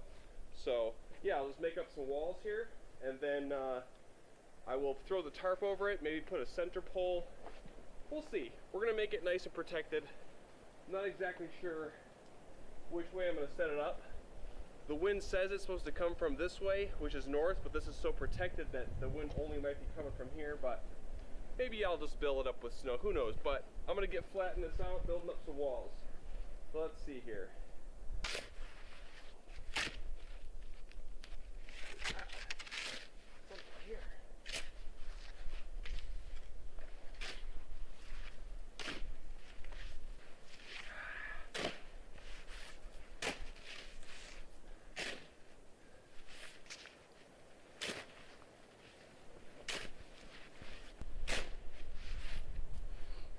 You always find problems when you're digging deeper in the snow. There's a nice log with a stump on the end right in the center here. Now I could cut out the log part, but that's not really the bigger issue. It's the stump, which is probably pretty frozen in the ground, and that would be really fun to get that thing out. So I think I'm just going to push it back just a little bit further, pile up the snow, get back as far as I can, and yeah, that'll work.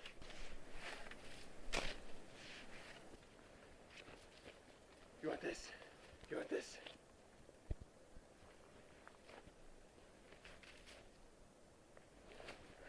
Go get it. Okay, so I got it decently cleared out. Now I'm just gonna set up the tarp first, and then we'll pile snow afterwards. We'll start to get a better feel of how this is gonna go, because I've got a nice spot cleared. Step 2, tarp. Well, it is real wintry out there. Bring me that stick.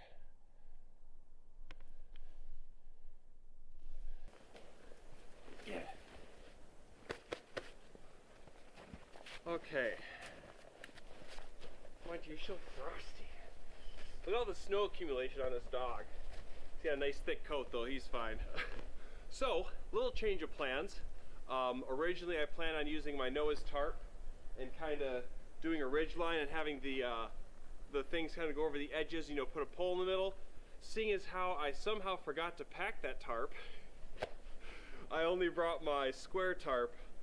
I usually always bring the Noah's tarp for a shelter down mode. I've never camped in super stormy weather with just a square tarp, so we're gonna see how it goes. But yeah, I plan on bringing both of them, and I saw it today. I don't know how I forgot it. So we're just gonna have to improvise. We're gonna go with the square tarp, and what I'm gonna do is tie it to this tree here, and I'm gonna kind of try to do it as shallow as possible. It's gonna require a lot more of me tapping the snow off, but that way we can get, you know, more lengthwise. And then I'm just gonna pile snow up on both sides as much as I need to have nice sidewalls. So it should be pretty good still. And I'm just gonna have to tie it really tight so I can tap it off really good. So let's tie this thing up, start getting the walls formed. Yeah, you know, Matthew Poe's Adventures, come prepared. And if you don't come prepared, just figure it out. Right, Monty?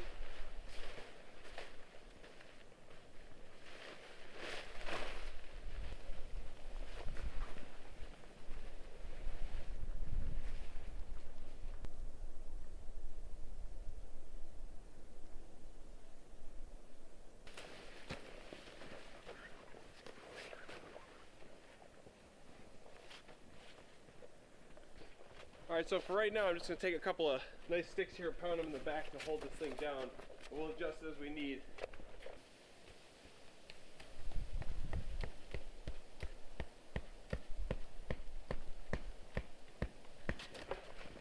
Got this? There you go. Get him, Auntie.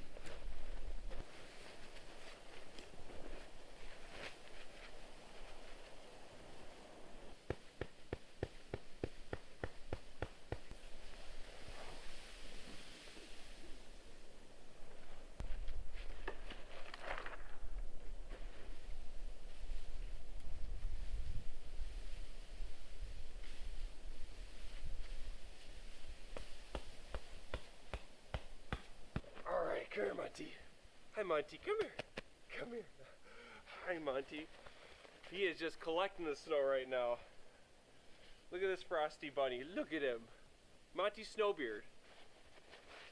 So, we got the tarp set up. It's nice and taut, so I can keep hitting it all day, all night.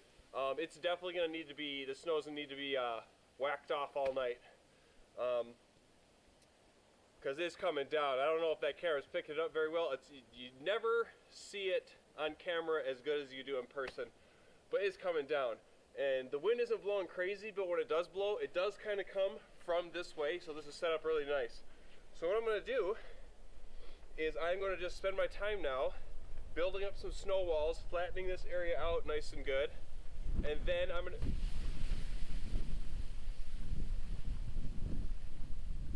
to... Okay. The only gust of wind I feel right now from that gust is right there. So the wind's going to be blowing from that way. So I need to make this wall really nice. We're going to make this one nice and high. So that's what we're going to do.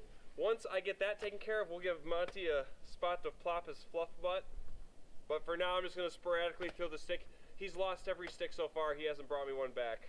Alright, we'll give Monty a spot, even though I gotta start shoveling snow. But anyways, yeah, we'll give Monty a spot, and I'm gonna start just shoveling. And then we'll tighten things up, we'll adjust as need be. But this is so gorgeous out right now, I'm just having fun. And it's not too cold. Despite what you may think, it is not frigid.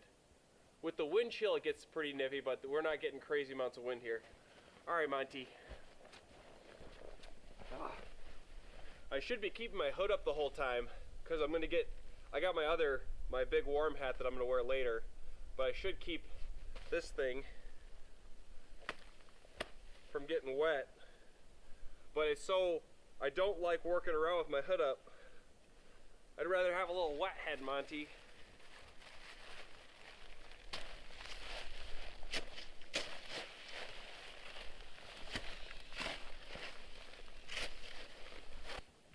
The one thing you're allowed to hit your dog with, a sleeping pad.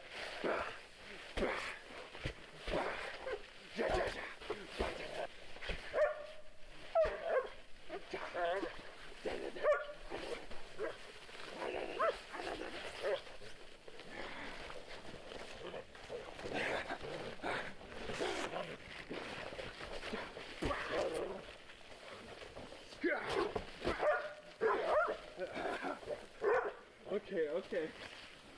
All right. Come here. Come here. Yeah. Go ahead. Lay down. Good boy.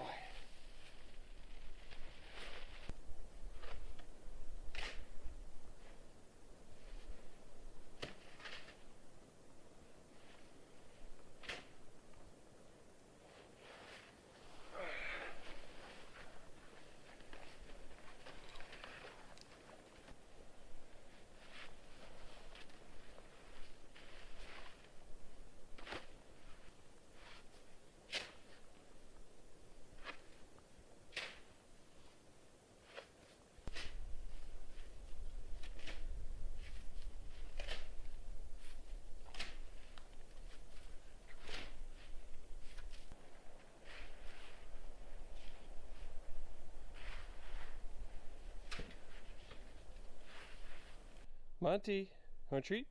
Dog park? Monty. So what we've got going on right now is I'm still shoveling away, so it's hard to tell, but this is a nice high wall here. And what I'm gonna do is I'm gonna continue to pile snow all the way around like I'm doing. I've already got a good start. And right there is about 3 feet high already. I'm gonna pile all the way around. And then right here, I'm gonna dig a little pathway, cut a pathway, and cut this all straight.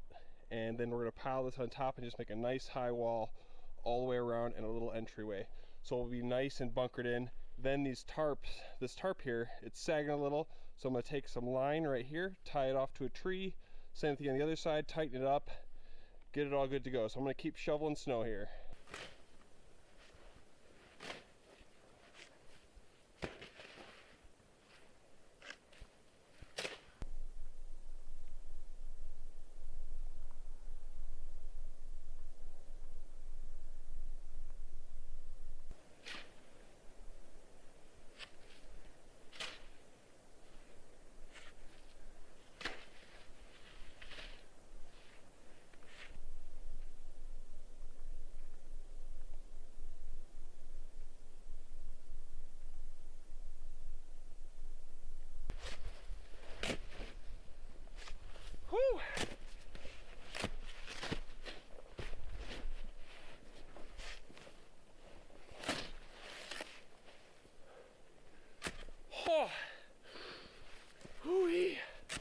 I am having a blast right now. It is just gorgeous. For those of you that watched last Sunday's video, you'll know that I felt sick and couldn't get out for a winter storm, and it was a big one. And I'm so thankful right now that this one seems even bigger. But this is great. I'm just having a blast. I'm warm, but I'm not sweating. I'm like on that, it's perfect out to where I might be getting a little wet because of my body heat, and this is a waterproof layer.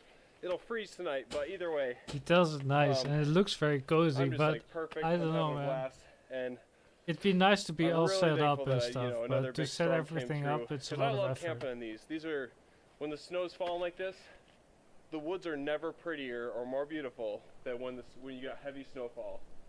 And in this thick spot, it's not like there's blowing gusts around. Like when I was on the road, it was blowing and it's hard to see, but in the thick of it here, this is pretty beautiful. And I'm in my zen right now. not working too hard too fast. I got a good start today, so I'm taking my time. Got some coffee, Monty's boys. just relaxing. You can't even see him anymore because Nice that's how mug over high. here. I've got the, well, if I put my foot down right there, A little bit and hot you know, still. that's a good 3 feet easy. And that's almost all the way around. A little bit more right there, and it'll get even higher when I start digging it out. But my tarp is sagging a lot in the back because there's so much snow falling on it.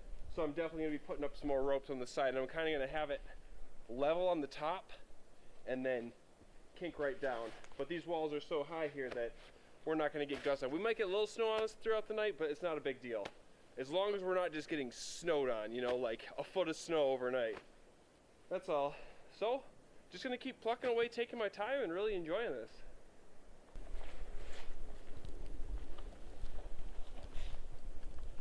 Monty! Help! Monty, help! Come on, Monty! Monty, help me! Monty, help! Come on, Monty! Come on, Monty! Oh, Monty! Good boy!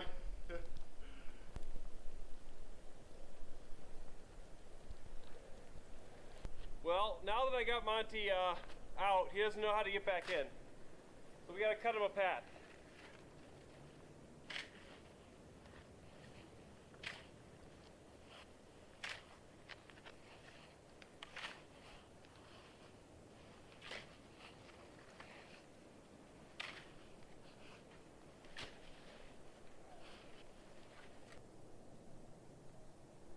Good boy. Yeah. All right, Monty's gonna need to be a frosty bunny for a second. What I'm gonna do is I'm gonna pull the stuff out. I'm gonna dig down here, pile up these walls higher, cut everything out in here, and this needs fixing. It's sagging real low. I think I'm gonna need some ropes up here too. There's so much weight. The snow is falling so hard right now. My setup isn't perfect yet. It's got a ways to go. See, if I just do this.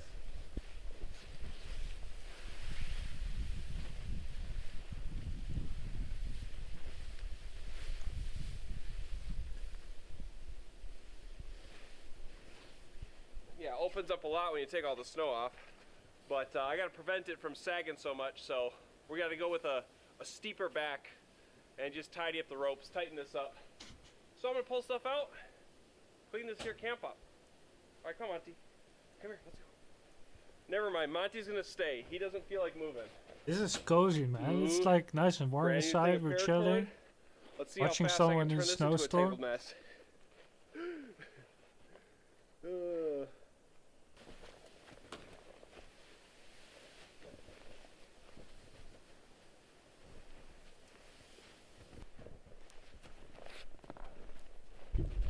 Pretty quick it seems. It's not so bad.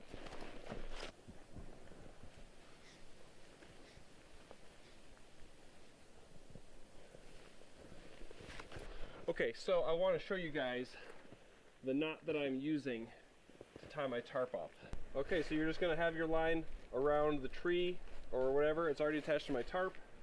I'm going to go from the underside, go over once again, and then I'm going to go up here and go over on the inside of this rope, and then I'm going to pull this through here, tighten this down, and now I've got a nice little cinch knot. It's not the prettiest, but as you can see, here I'll pull that tag in, but I can put tension on here, and if I want to loosen it, I pull it that way. If I want to tighten it, I just pull on this, loosen it here, and I can tighten it up. And I like that because as the night goes on, you know, I'm going to need to tighten these or they'll loosen up a little bit, or the weight of the snow, I'll tighten it. So it's nice, and then all you got to do when you're all done and ready to go home is I just pull on this and then it just comes apart.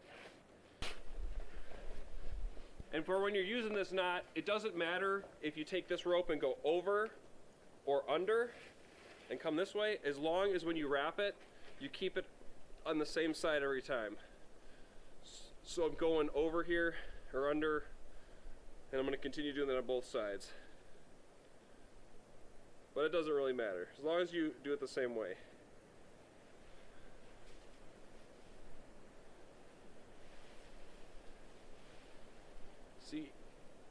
It's all tight. Tighten this one up.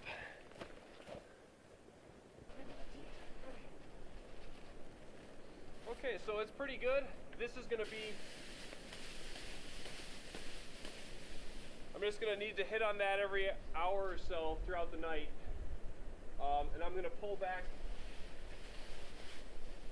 this right here. I'm gonna go do a spike in the back, and then we're gonna carve this out.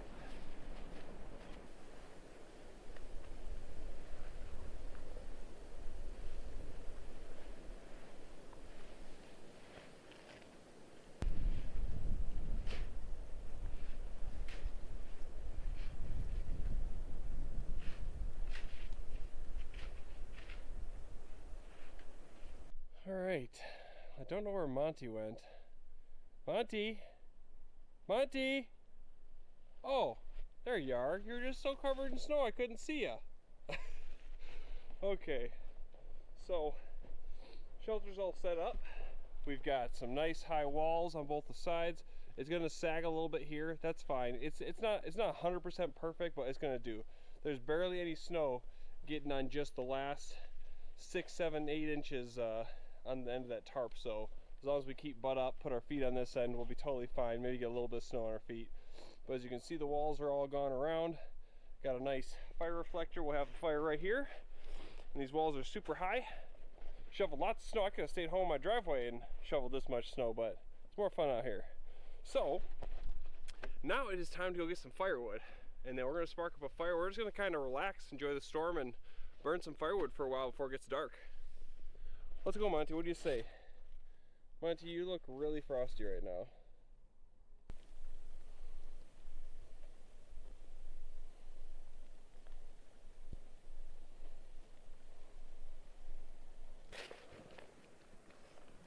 Got a nice dead piece of maple here. This will give me all the firewood I need for the whole night. This one tree here. Let's see if it can just fall over. It's already, I think it's already fell.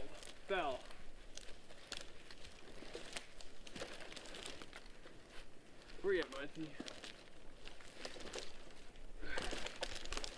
Well, let's do the old pick and drag. Pick up and drag. I don't need this.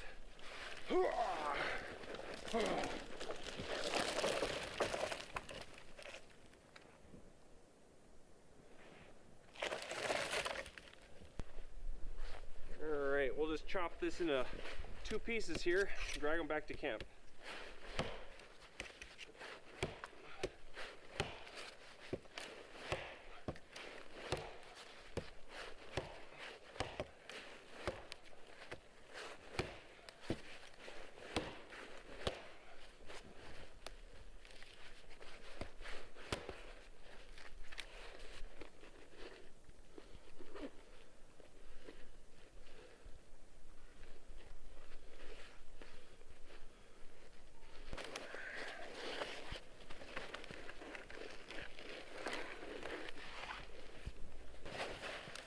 He's chilling, dude. I wonder what that fire's gonna do. It's gonna sink in the snow a lot. But he scooped it all out, so it should be fine.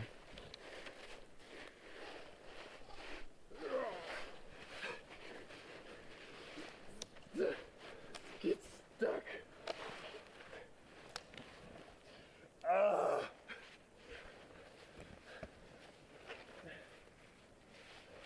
Why? Oh.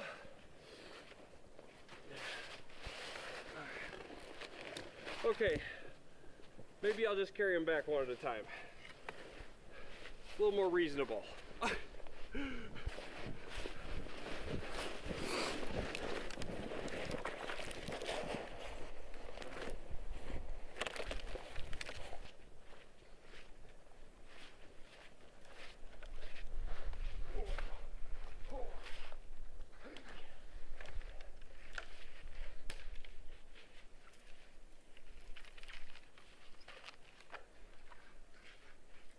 So just that amount of time to go out and get firewood. You can see the snow is about to there. So that's a little portion of the thing, or of the sleeping pad. So As long as our feet are down on this end, we'll just be getting a little bit of snow, but it's pretty good. We can expect that to continue through the rest of the night, to have the snow come in about that much. So that's not bad. And then we've got some accumulation on the tarp I'm gonna have to knock off. This is gonna be an ongoing, constant thing all night long, knocking the snow off so it doesn't sag down my tarp too much. This is one of the reasons why I would have liked to have the other tarp. I don't normally go in snowstorms in the square tarp here, because I like to have a pole, a piece of wood in the middle, and kind of an oddly, I like to have the bunker down mode where I can kind of go on all four sides rather than just kind of have to do a lean-to style. But this will work. We'll be just fine. We're just gonna keep knocking off this snow. Okie dokie. Let's cut up some logs here. Now I'm sure a good bit of this is gonna be a little punky on the, especially the ends here, but that's okay. Once we get a nice coal bed and get it ripping, I'll burn up punky wood. It's all right. It's gonna have some moisture in it because we did have a big ice storm a couple weeks ago, so there's probably, you know, gonna be ice that's frozen to it pretty good on there, but that's okay.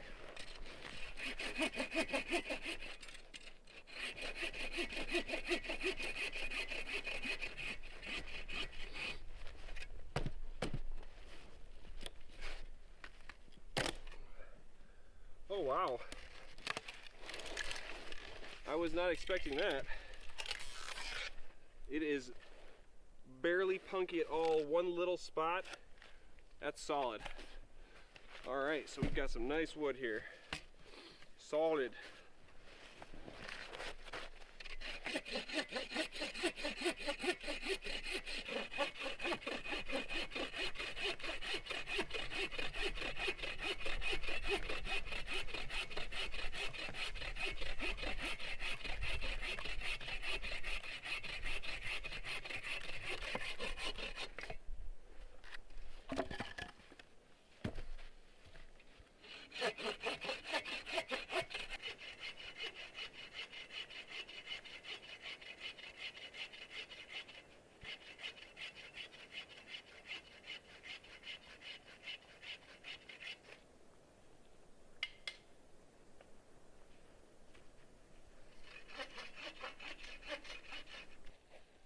Monty, why so snowy-us?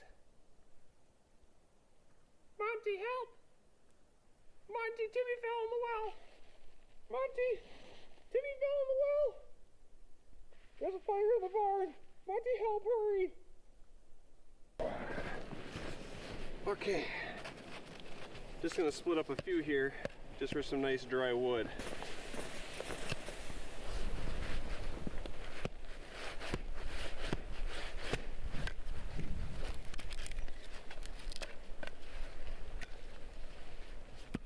That's not splittable.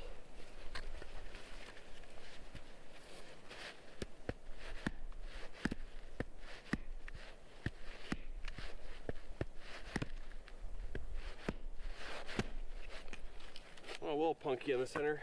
It's okay.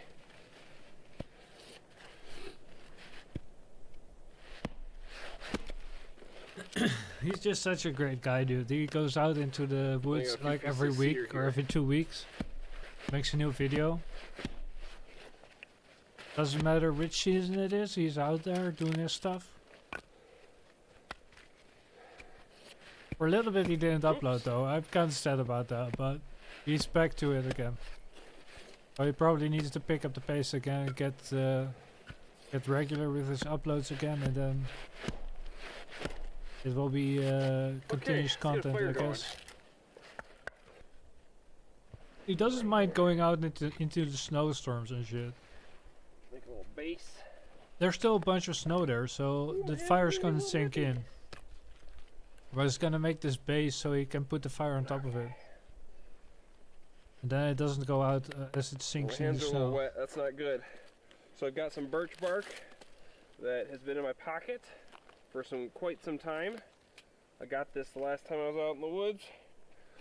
And I like to keep birch bark in my pocket all the time. Now, as you guys know that have been following the channel, we've been on the quest for a one-strike fire without pre-warming up our fire steel.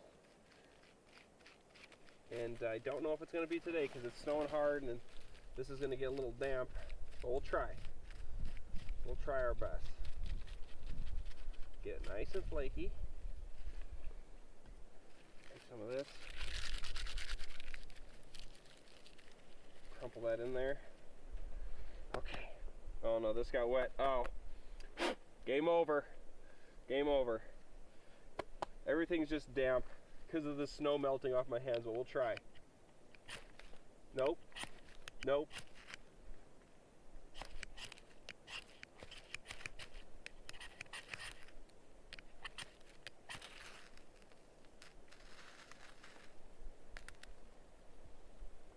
Almost.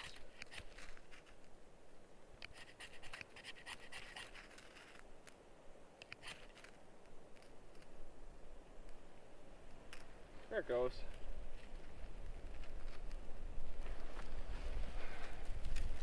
Now my sticks, all the sticks are kind of covered in snow and wetness and a little bit of dampness because of all the icy snow we've been having.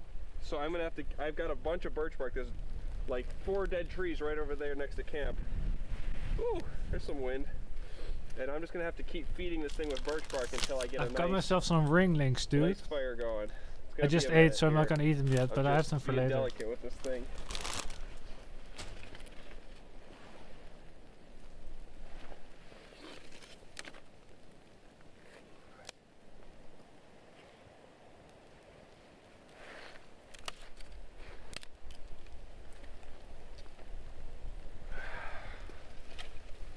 Ooh, the wind and snow is picking up. I can barely see now.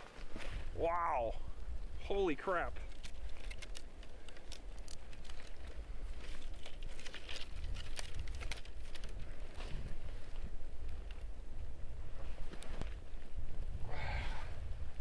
See, it's already starting to die down a little bit. We gotta feed in some more birch bark here.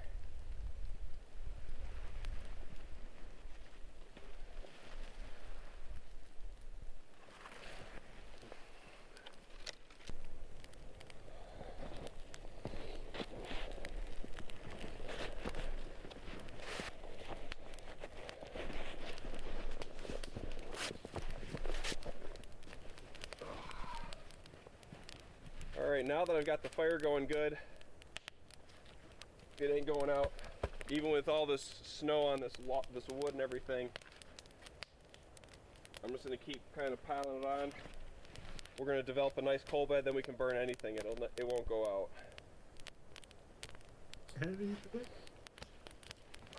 But in the meantime, I'm going to set up the rest of my stuff.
Here, buddy. Here, Monty. Alright, well, the night's creeping in. We've got a fire that ain't gonna die on us. Got a nice cold baby. Come here, Monty. Come here, lay down.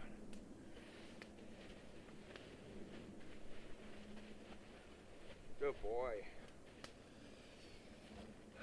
Yeah, so I'm gonna set up the chair. I'm probably not gonna set up any of my sleeping stuff till before I go to bed. I'm not even gonna blow up my air pad because it's just snowing and blowing. I can't tell if the snow's getting lighter or it's just getting harder to see. Well, it's still snowing. Yeah, it's still snowing on my face. It might have lightened up a little bit, I'm not sure. But I know it's gonna at least be a light snow all night long. All night long, so definitely gonna be whacking off my tarp. A lot. Okay. Relaxation time. Oh yeah, it's still snowing. Now I can see. It must have just been blowing or something. I don't know. It's still snowing good. We had some serious snow on the tarp. It's gonna be fun throughout the night. I'm probably gonna have to get up, put my snow boots, or put my boots on, and whack off this here snow off this here tarp plenty of times. Monty has got just the thickest coat right now.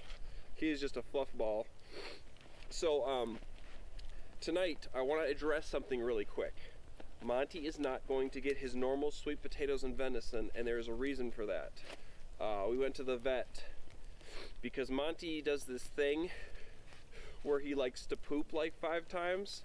I always like to joke and say, you know how dogs like to mark their territory with pee? Well, Monty goes straight up for a stronger scent and goes with poo.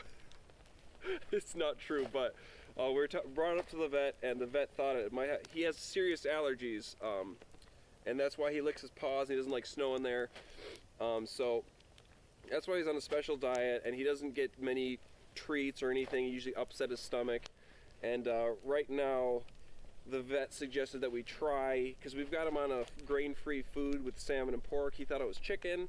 The vet said, let's try adding some pumpkin to his food and just do his food and pumpkin and see how his poops are. And we'll go from there and see if the fiber from the pumpkin, helps him not poop so many times or have a little gooey poop at the end. So we've been doing that, so that's what he's gonna get tonight. He is not gonna, the vet said no sweet potatoes, no venison, just the dog food and pumpkin. Did I say potato? Pureed pumpkin. If I said potato, I mean pumpkin. But he loves that pumpkin. He goes nuts at home. When we get the pumpkin out, he starts like, today, Funk got it out for breakfast, and he turned into the couch so hard, he just slammed his head into the couch. It was pretty funny. It looks so blizzardy out there. The camera does not do it justice. It looks like there's a fog off in the woods, and it's just snowfall. It's gonna be crazy. Oh, now that I'm not moving around, and I'm sitting under the tarp because I don't want to get snowed on a whole bunch. But I'll move the fire towards me as it goes on. But I can feel the heat, but I'm still getting a little nippy now that I'm done working, and I've only got 1 layer of thermals on. So, Monty, how you doing, buddy? We're just gonna relax. I'm gonna get all my layers on as it gets completely dark here.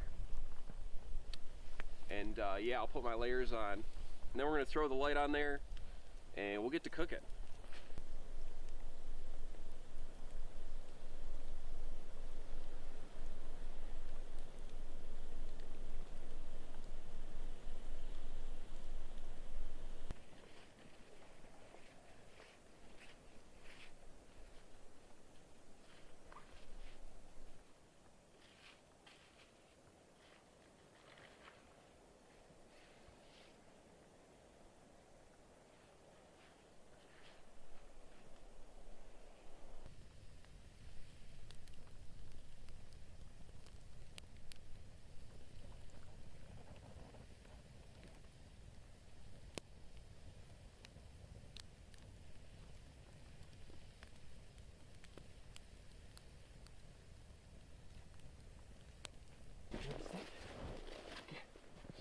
Some scent on there. Come on. Come on. Scent it. Scent it. Chew it. Get. Don't lose the stick now, okay? You promise? You promise?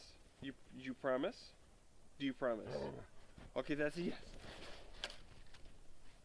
Well, I saw where it went at least. Go get it, Monty. Off to a bad start.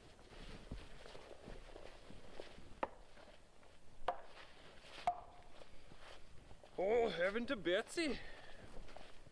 Ready? Get it. Oh yeah, so I've got all my layers on. I am toasty. My outside is wet because I was producing a lot of heat and just through the shell with this snowfall. That's the one thing that'll happen in heavy snowfall. Unless it's really, really cold, it'll melt the snow on the outside, and when I take this off, it's gonna freeze solid tonight. So I gotta make sure to lay it out straight and just not bunch it up, because I did that. Oh man, I did that. My first snowstorm I camped in, I think, first video I have of it, and it was just hard getting my arms in. My gloves, these things are soaked. My hands are still warm and fine. They're not like toasty.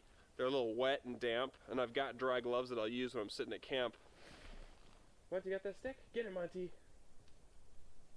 But yeah, these will freeze solid if I leave them out tonight. So I'm probably gonna just man up and put these sopping wet gloves first of all near the fire. I'll try to dry them out a little bit, and then I'll put them in my sleeping bag so that they're at least I can put them on, you know, and they'll warm up that way rather than having ice blocks that you can't put on. I left my gloves out. Oh man, they're as hard as a rock right now. I don't even know if this is... Oh no. Alright, Monty needs some help.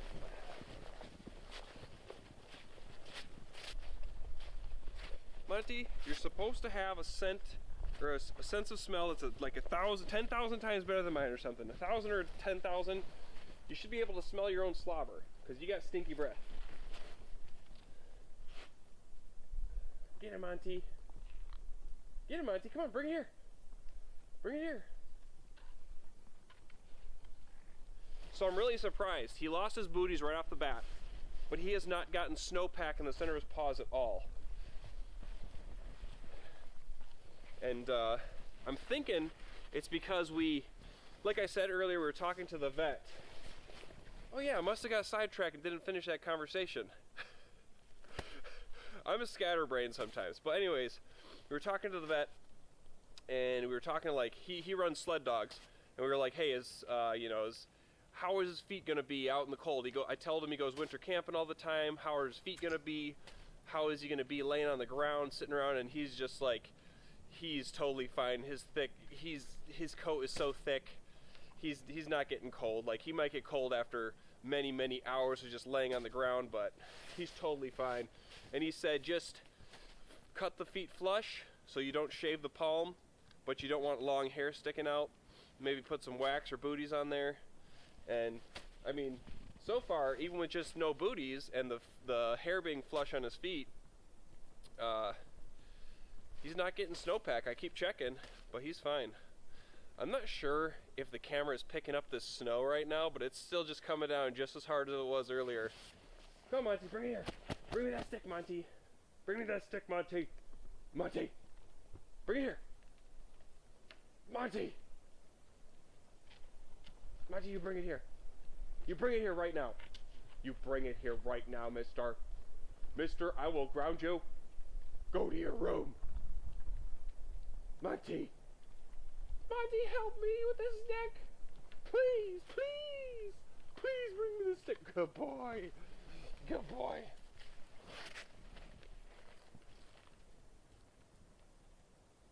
It's alright. I'm gonna throw it this way. Go get it, Monty.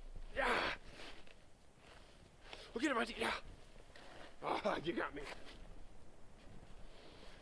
So anywho, I'm just gonna keep throwing the stick for him like I always do. This is my way of just keeping him active, keeping him warm. You know, he loves being out here. He loves just chilling. He loves just enjoying the nature, but he does love playing with sticks. So, you know, give him both.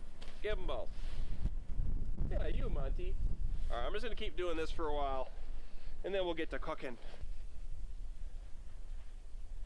Good boy, Monty. All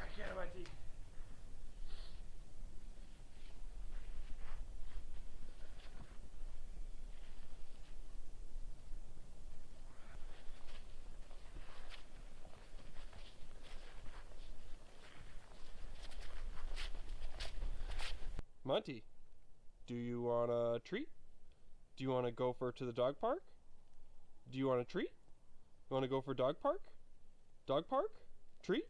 Good boy. Hey Dad, do you want a beer? Do you want a beer? Do you want a beer? Blah, blah, blah, blah, blah, blah. Oh, as a matter of fact, Mr. Monty, I do want my beer. Oh, yeah.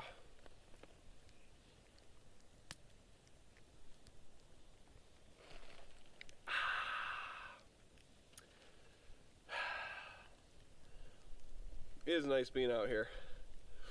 This is great. This snow is just coming down. This is a blast.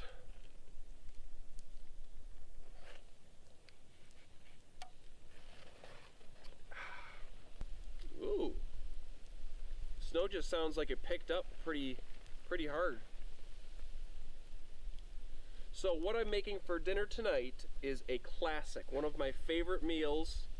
It's not the most gourmet version. It's just my very easy, quick version, and that is chicken paprikash. I love that dish.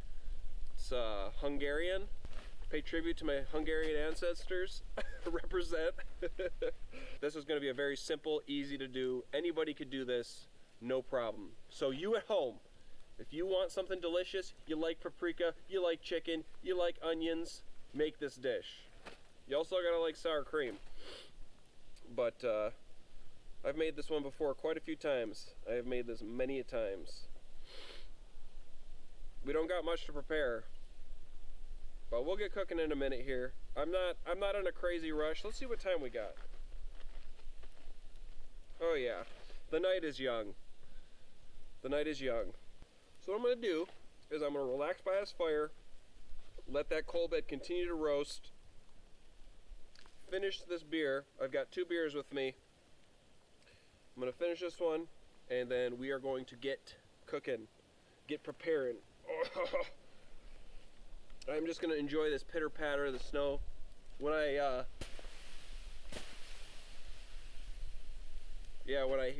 hit the tarp, get the snow off, you can really hear it coming down. But it gets such a layer built up there that you don't hear it anymore. You're just like, is it snowing? But it's snowing.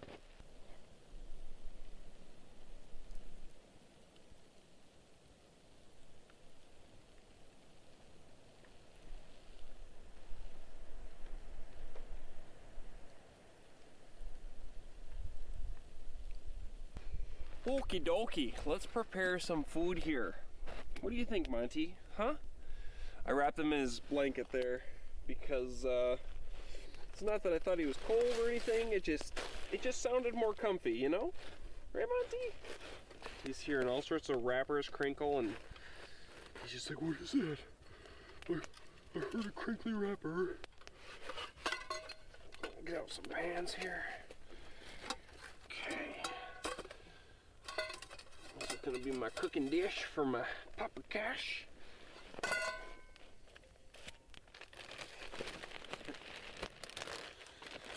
You watch yourself, mister.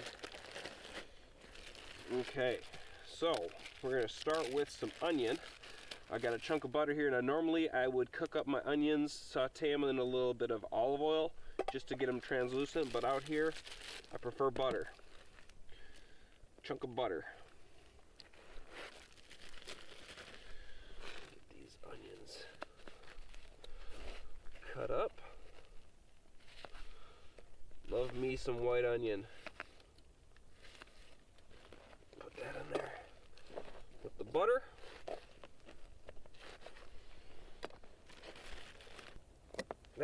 Got some garlic here now.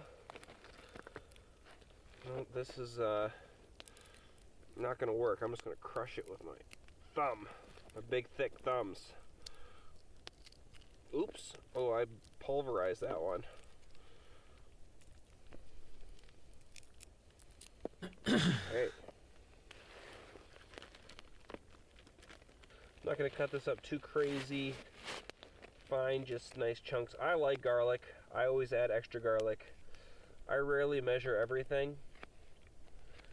only if it's like the specific recipe you need to be precise on. Otherwise, I just kind of, it's different every time, you know. Then it's, you know, it's like a spice of life thing. If it's different every time, it tastes different every time. Just a little bit. Just a little bit. Okay. We're also going to add our garlic in here. Now we're going to get this on the fire and get this searing up quick. I don't have anything else that needs preparing, so let's get this cooking. This fire is going nowhere. There's snow constantly getting on it. Got a nice coal bed. It really helps to put those logs on the bottom when you start your fire in snow, so that it burns down into a coal bed. We got to get this thing stabilized. Got the grate.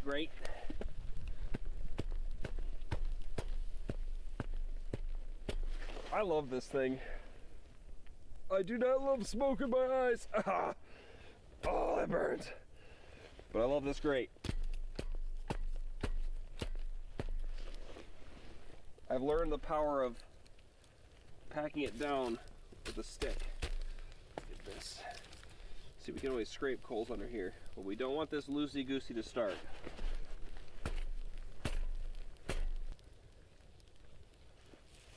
Pretty good. Okay. There we go.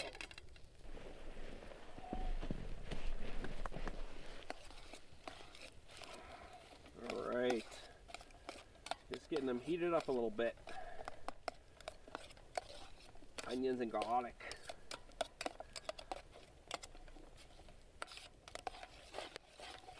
Oops, we lost an onion.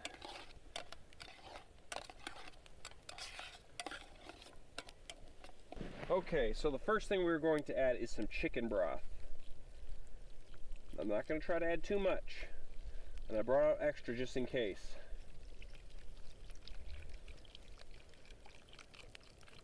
That should be pretty good.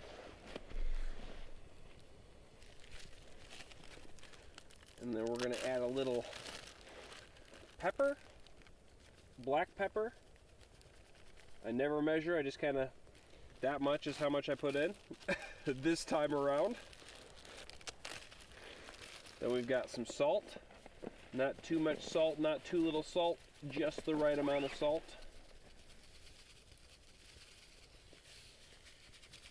That should be good. A little touch more. There we go. And then we've got sweet Hungarian paprika. Now I tend to add lots of paprika, probably more than your average person would, but I love the flavor of paprika, so I just add a ton of it. I want this just to scream paprika. All right, I'm just gonna stir this in a little bit. All right. Now we're pretty much going to simmer this down until these onions are translucent and cooked. And then we will add in the rest of the chicken paprikash and we will thicken it up. So I'm going to add the lid here. I'm going to have to constantly stir this bottom over this fire because these coals are hot. And I don't want it to burn.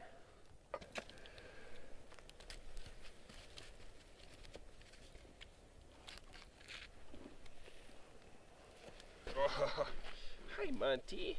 Come here, come here. Oh,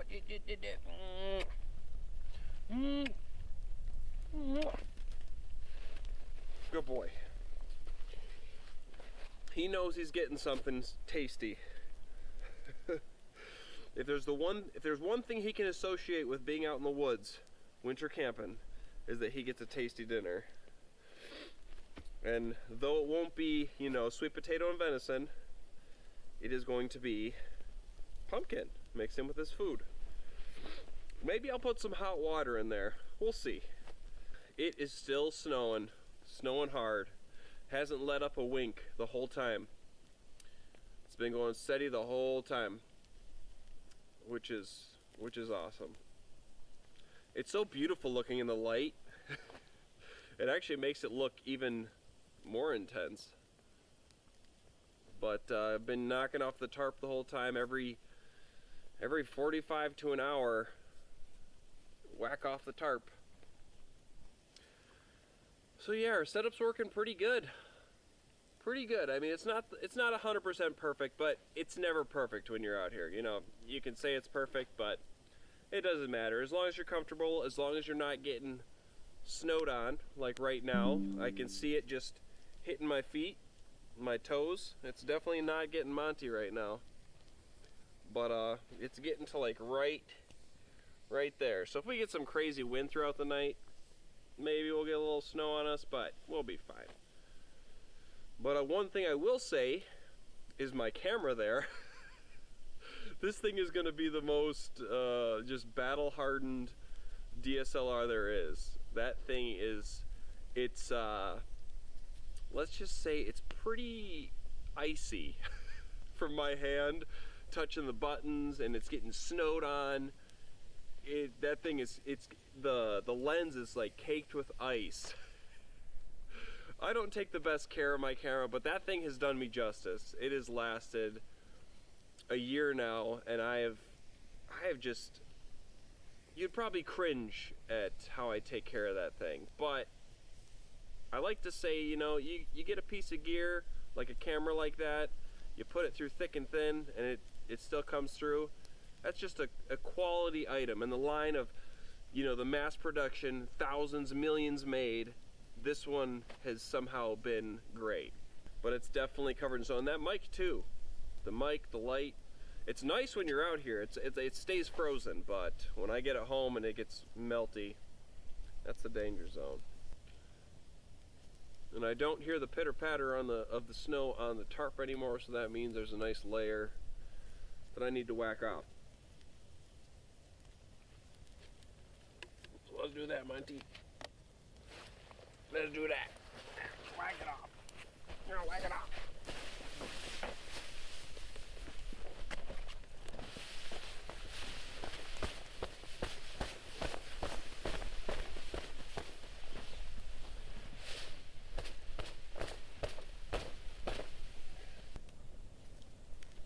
Alright, we gotta check on our paprikash, see how it's simmering.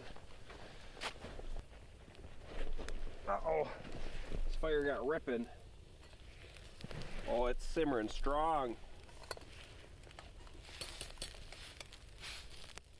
Simmering real strong.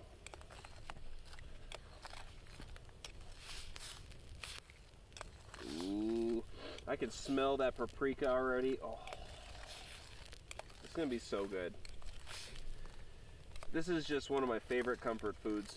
I don't know how well the GoPro picks this sort of stuff up, but as you can see, this is what I was talking about on my DSLR. That's ice. I don't know if it's picking it up very well, but that's all just a layer of ice on my lens.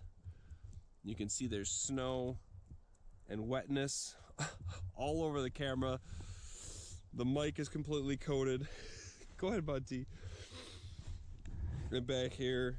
And this is, I just brushed this off, so I've been having to brush off the snow and just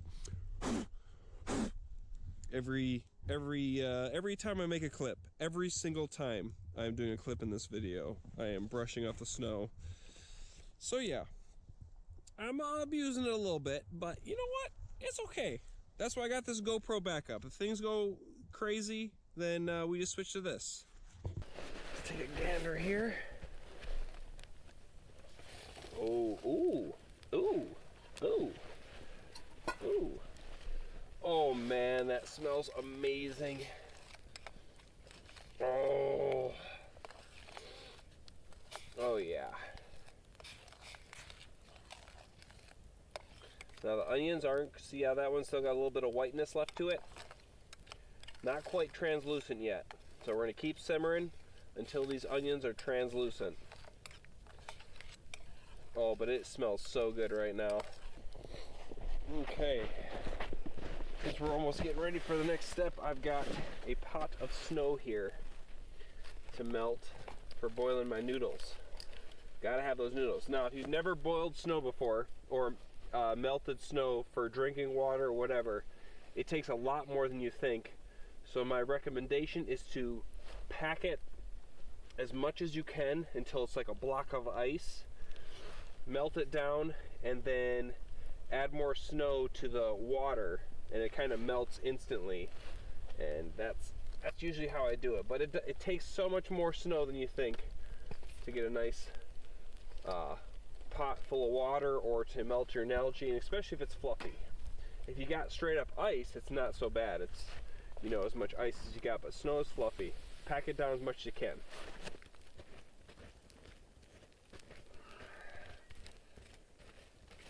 Okay. Add some more of our wood. Okay, let's see where we're at as this water gets going. Oh yeah, okay. Onions translucent. Oh, that smells so amazing. Oh yeah. Okay. So now what we're gonna do is add our next ingredients. Okay, so as this water melts, and once we start boiling our noodles, we'll start thickening this up, but for now, we're going to add our chicken. I've already pre-cut it. This is like a breast and a half. We're gonna add that right into the pot. Now, essentially, if I was at home and I had a stove and I could just boil this instantly, I would add it towards the end more when it's a hard simmer, so it just kind of poaches the chicken. Out here, I'm just gonna kind of add it now, and it'll cook for a while. It might be a little overdone, but essentially you just want to throw the chicken in, cook it for a maximum of 10 minutes, more like 5 minutes. Have it simmering, get it in there. You know, it'll cook pretty quick when it's on a simmer, and then it's a nice tender soft chicken. Out here things are a little different, so it's going to, you know, be a little overdone because I'm waiting for this water. Alright, so really quick, I just want to show you what I was talking about with that snow melting. So I packed this thing, I stuffed it completely full, and as it melts, that's as much as I got. There is barely any water on the bottom. It's melting. This is just a little slush pocket now, so I'm gonna have to do that. I'm probably have to pack it at least 2 more times and melt it down before I have enough water to boil my noodles. So with this light, when you have icy snow or ice chunks, it's much quicker, but when you have light fluffy snow that's fresh falling like this, it takes a minute. Takes a little bit.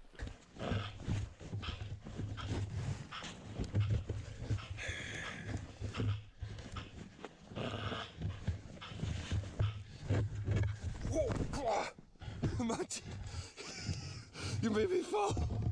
Monty!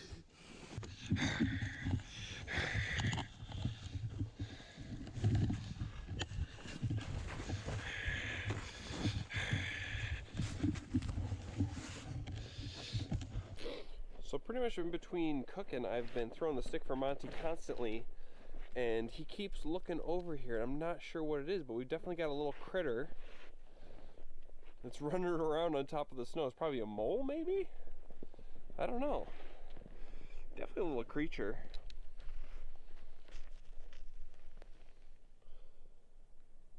I'm not sure what it is. Maybe a mouse, mole.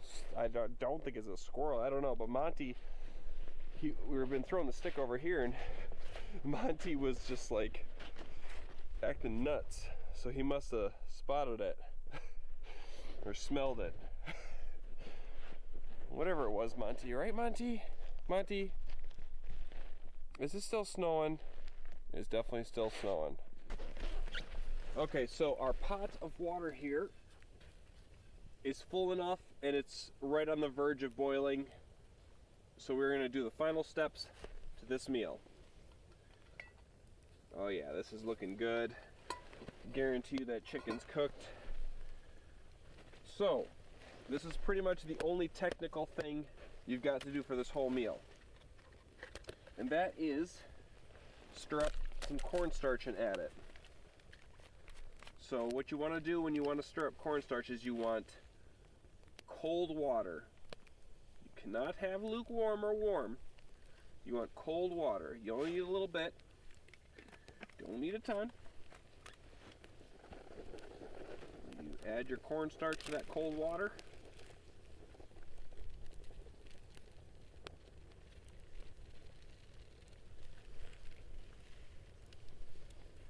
We'll use the fork side.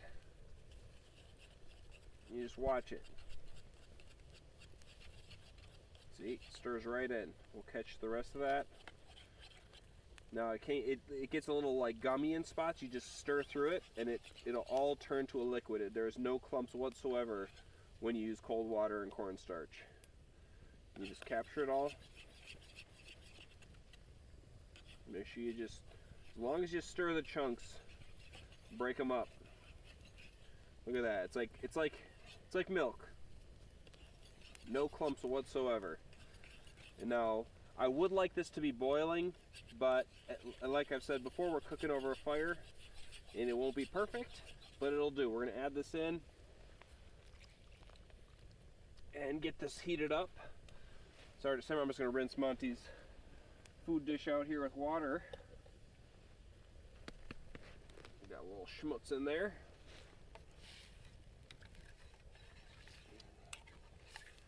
All right. We'll continue cooking that deliciousness. Oh yeah. Let it get hot.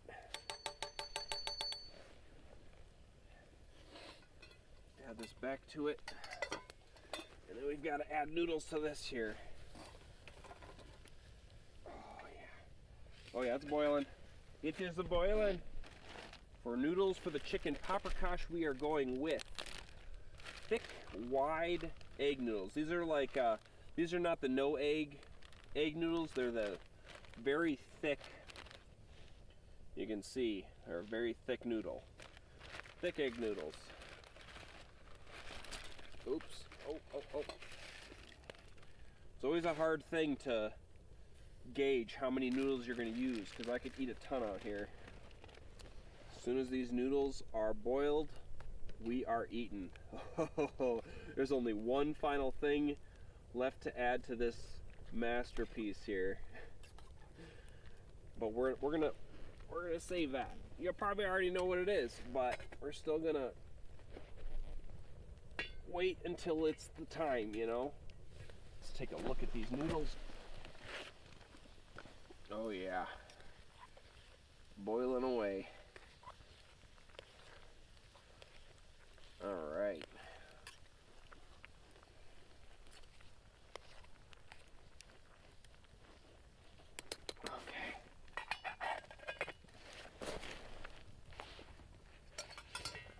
Okay, it is simmering. Oh, it's not simmering hard, but it's getting heated up enough. It's thickened a little. It's not crazy thick, which it's just how I like it. Oh, that flavor. Oh, I love this flavor. It's a very unique dish. It's not like a punch you in the face flavor. Oh, but it's so good. Let's see where we're at. Ooh. Okay, we've lost a lot of moisture there. I'm gonna take off my glove here. Ah. Oh yeah. I just farted in fear. Okay, let me taste one here. They look done. Oh yeah, okay. Okay. Okay. Alright. Okay. Alright. Okay, alright. We're done. So what I'm gonna do is, because Monty's such a good boy and I just cannot help myself, we're gonna drain a little bit of this hot water into his food here. Now I know that's not perfectly, you know, sticking to the pumpkin, and he deserves a hot meal, and I'm not waiting to, you know, heat up some more water. So let's drain this here. Let's give him a little hot water. He's got a nice hot meal. There's barely any water left. We boiled it all out. Okay, so he's not getting a ton. All right, set that there. Now we've got to add Monty's pumpkin. He's only supposed to get 3 tablespoons, but we're going to give him a little bit extra just because he's out in the woods. He's getting about 4 or 5. See, he's still getting spoiled.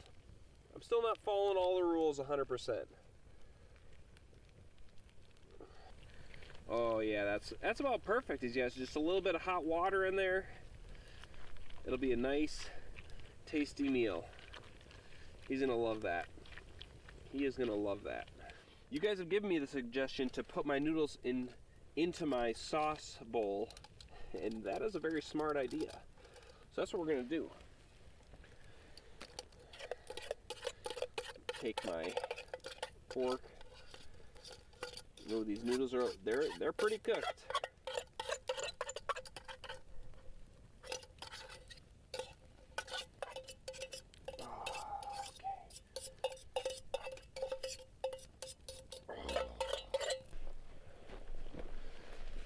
Oh man. Oh man. All right. There we go. Now I know what you're thinking. This looks really delicious. And I'm thinking the same thing. It looks amazing, it smells amazing, and it's going to taste amazing. But there is one final step to make this go from here to here. Here, here. You know, we could be here, or we're going to go here. And that is a very hefty portion of sour cream. Yes. Yes, yes, yes. Oh, the sour cream. Makes it like a chicken paprikash stroganoff. Just, you need the sour cream. Do not forget the healthy portion of sour cream. Oh man, I love this dish so much. Oh, it's just, we should take a picture because it looks pretty, but we're just gonna mix in that. Oh, now this is a little bit liquidy, but that's okay. I'm going to just inhale this. Oh my gosh. Okay, all right, it's time to feast. Oh yeah. I'm so excited for this. Stay there. Stay there. I know how you like to move things around. Oh. Okay. Oh no! No! Oh no! That was such a big mistake. No, I've got... Oh. Good thing these are waterproof pants. Good thing bears are in hibernation right now, because I just spilt a little chicken paprikash all over this here knee. Dingleberry. Just getting too excited. Okay, I have finished my 2 beers. It is still snowing like crazy outside. We've got camp set up, we've got a hot coal bed, we've got delicious gourmet food cooked up. He's so ready. I've been playing fetch with him the whole time, so don't you think he's just been sitting here because I've had to get up so much and check on the camera and check on the food and stuff. I've just been throwing the stick for him constantly. You ready, Monty? Okay, go ahead. All right, as always, gotta crack my neck, get a little prepared for this delicious meal.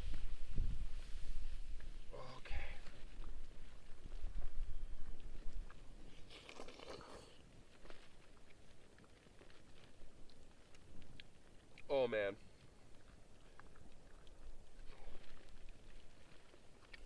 Oh.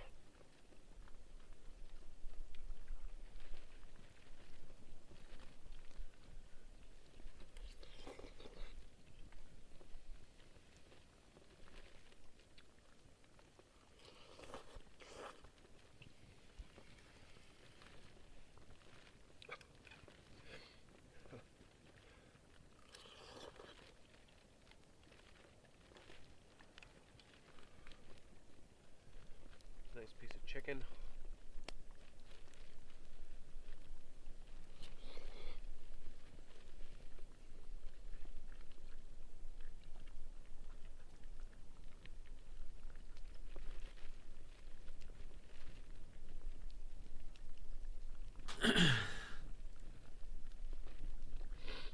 Be right back, boys.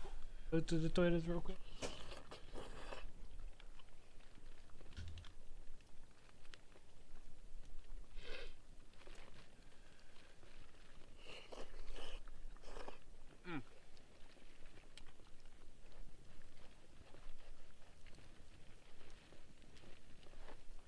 It's so good. It's very hot, but it is so delicious. Oh.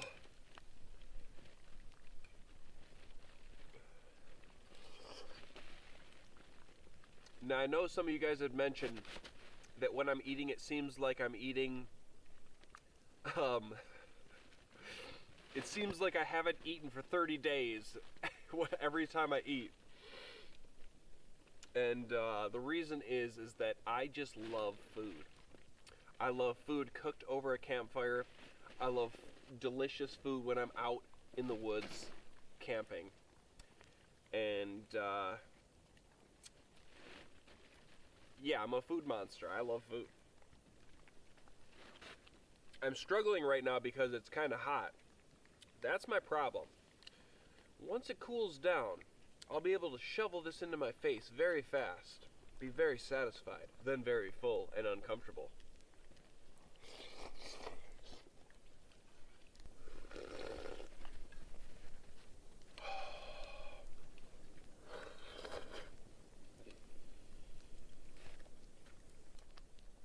Monty, was it not enough?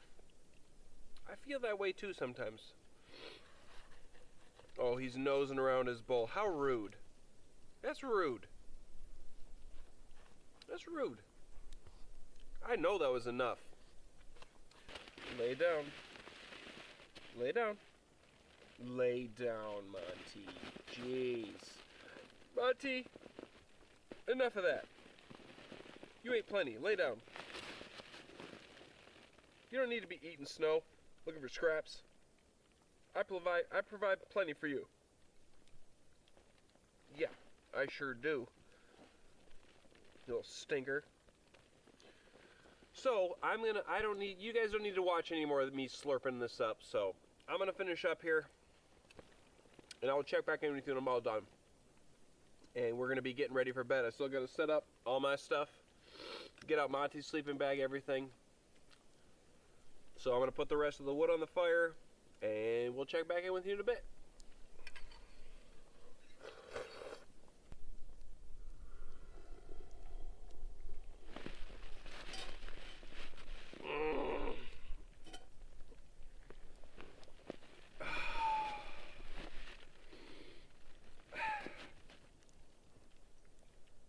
You go ahead, Monty.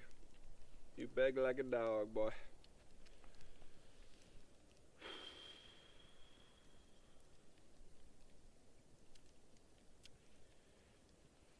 I am full. Oh, you know what, Monty? Monty. You know what you look like you need?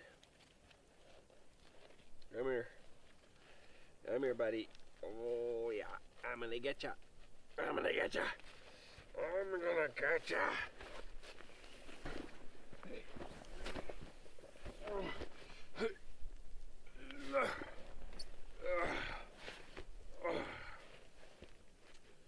That's what you look like you need.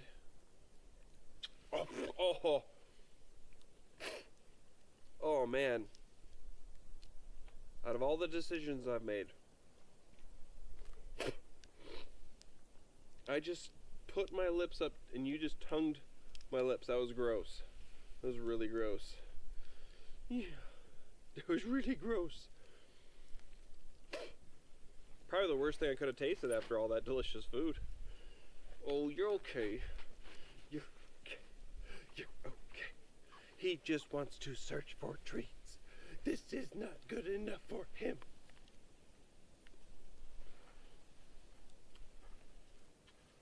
Yeah, you just need a nice cuddling. Okay, ladies and gentlemen. I just mowed down. Monty mowed down. He really wants to get up and scrounge around for scraps. So I'm going to let him. I can't take that away from him. But, now that I'm very full, and a little slushy. I'm gonna set up everything I need for bed.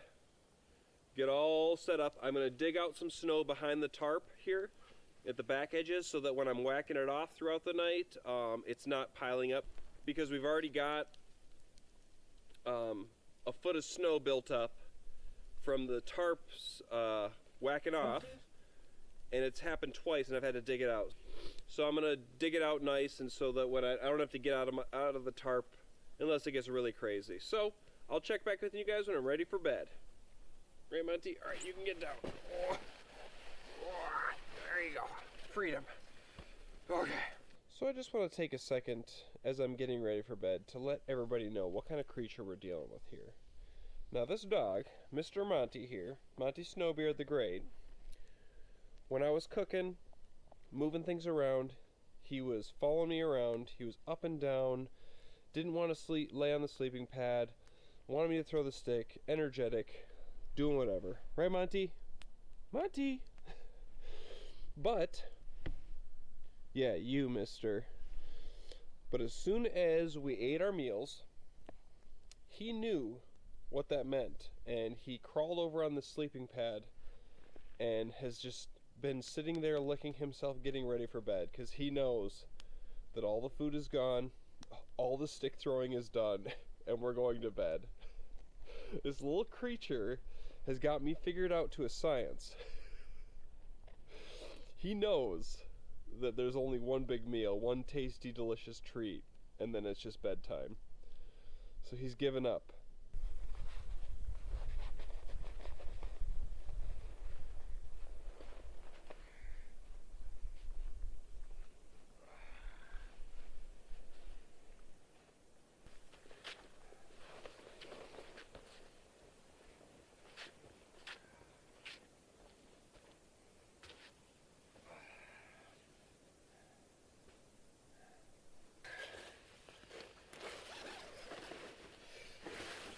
Okay, Mr. Monty. Come on over. Come here. Come here, Monty. Come here. Come on. Yeah, you gotta lay down here. Come on. Right here, Monty. Come on. Alright, lay down. Hey Maya, how are you doing? Hope you're doing well. No, no, no. I was just You with my mom on the You phone. get it just right. Come on. That was pretty much perfect, other than the fact you're facing the wrong way. Oh, good boy. Oh. There you go. There you go, you whippersnapper. Okay. Let's tuck your booty in away. Now he's got some ice chunks in there, but he will be toasty. That's all gonna dry out throughout the night from his body heat. There you go, buddy. Let's get him. He has no legs. Monty has no legs. Now he gets pretty upset when I whack off the snow throughout the night, but it is what Where are it is. Monty's legs, dude? He'll have to deal with it. Oh, there you go. Our Monty is tucked in. I'm just gonna lay on here for a second. He's icy. That was a fun day. This is a good shelter, right, Monty? It's working so far. I dug out the snow pretty deep back here, so when I'm whacking it off all night, for the most part, it's gonna go down the divot because we've already collected feet of snow from the snow coming off this tarp. It's already got snow again. It is coming down still. Oh yeah, I was just gonna say that it's not coming down as heavy as it was before, but I think it's still coming down pretty good. And like I said, the weather said it was gonna continue late until the morning. So anyways, I'm gonna have to strip off all this rain gear here, and I'm gonna have to make sure to straighten it out because it's gonna freeze tonight, and I don't want it to freeze all crinkled up so that it's hard to put on in the morning. And I think I'm just gonna bite the bullet and put these sopping wet gloves in my sleeping bag and use my body heat to dry them out, or at least keep them warm. I'm not going to be cold at all. It's not that cold tonight, and I am just well equipped for heat, so the moisture, it'll be okay. But anywho, I'm going to get snuggled in here and pass out, so I'll catch you guys in the morning. Good night, everybody.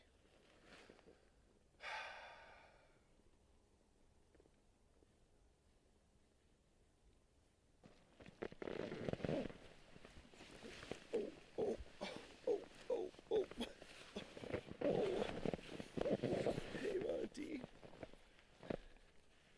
He's trapped, dude. Hey, Monty. I was gonna play a scare prank on him, but he got up. Oh, I was too noisy. All right, lay down. Come here. Come here. Lay down. It's okay. You see? Monty, come here. Come here, Monty. Aww. Oh. A little turd nugget. He's ready to greet the day. Ooh, it's nippy out here. Oh. So I slept okay last night.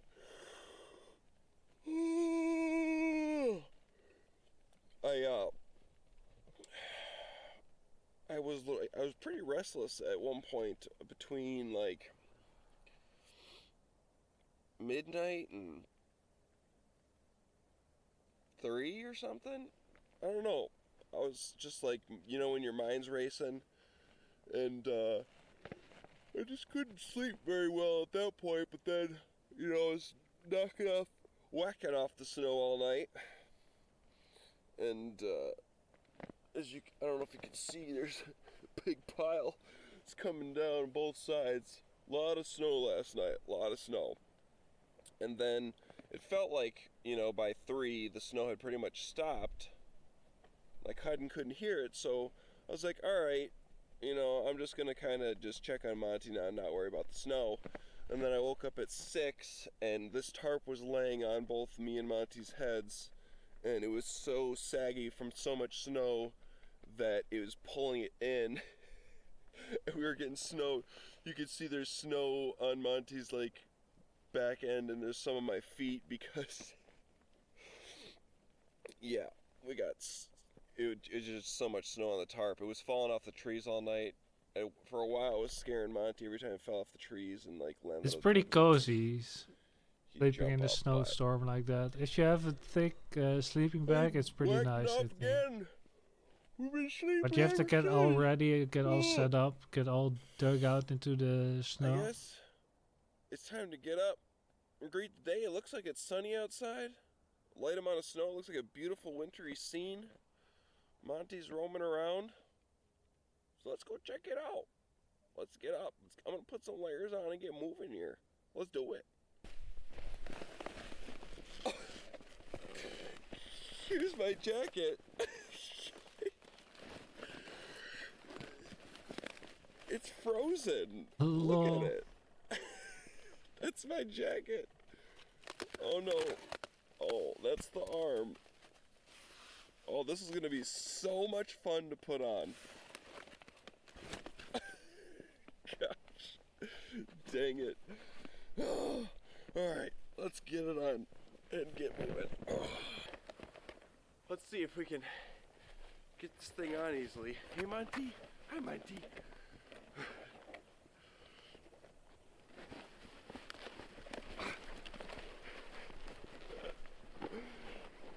Oh, a little raw on my fingers.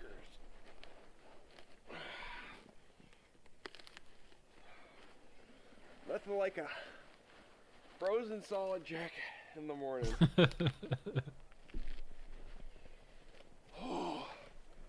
You can barely get one arm in.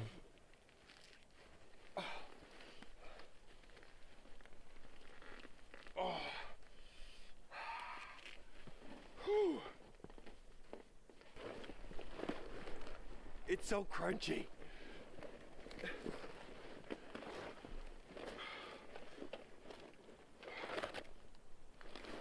Oh man.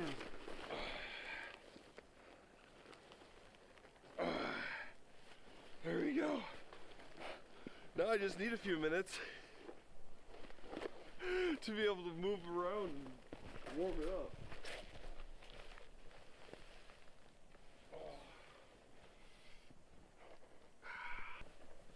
I'm really happy that I put these gloves in my sleeping bag.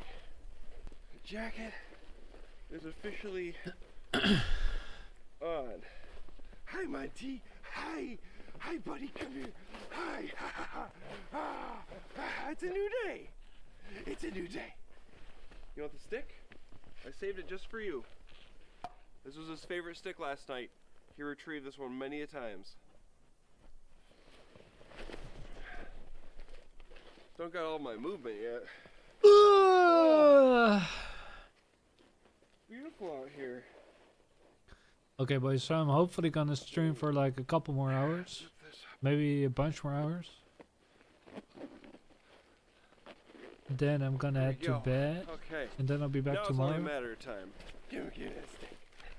Give me that stick, Mr. Morning Puppy. Hurrah! The sun is out. Just a beautiful, beautiful wintry scene right now. Oh yeah. Right, Monty? What do you think, Monty? Got a good amount of snow last night and yesterday. But,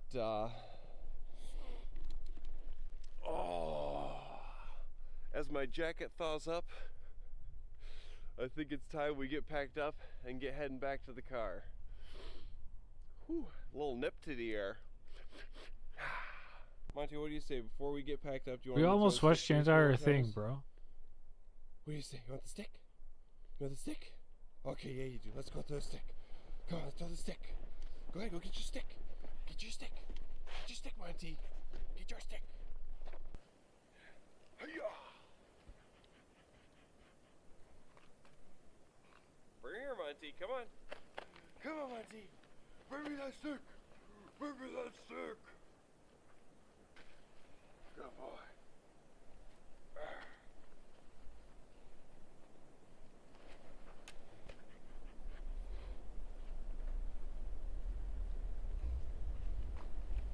Good boy. Yeah, good boy.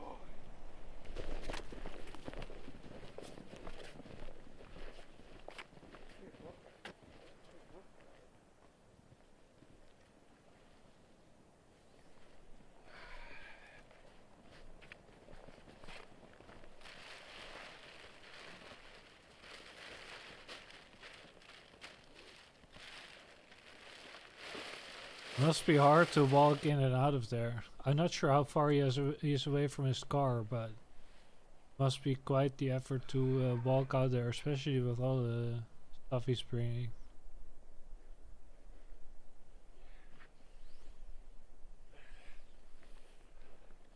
It's a little frosty this morning, so I'm not, other than the sleeping bags, I'm not putting anything back in the stuff sacks. I'm just gonna stuff it in this big old 55-gallon bag here and cinch it down. See, that's one of the nice things about the day you go home, is I don't gotta worry about, as long as it cinches down, I'm gonna unpack it all as soon as I get home. Whew. So it's all good.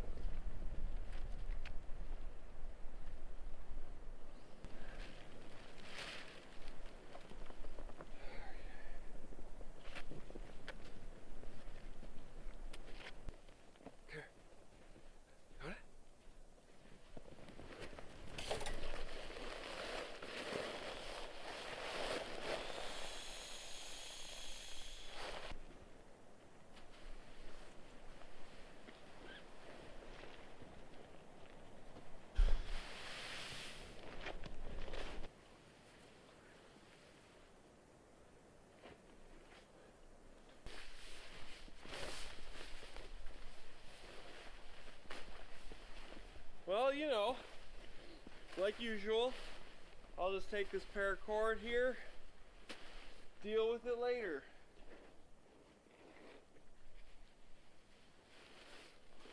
Maybe I'll just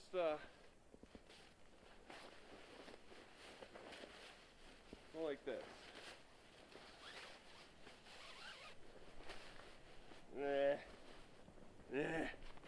We'll just throw it in here. Alright. Don't worry about it till later. That's how we'll do it. Make it a problem for later.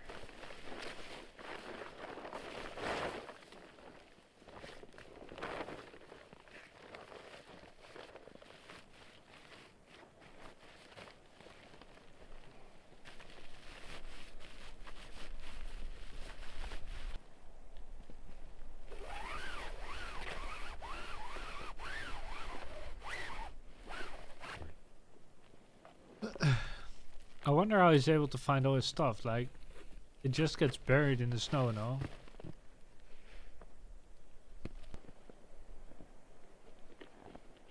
We got a delay here, Monty.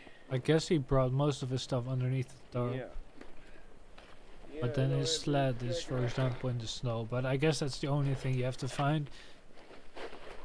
His axe is upright there, so it doesn't get buried.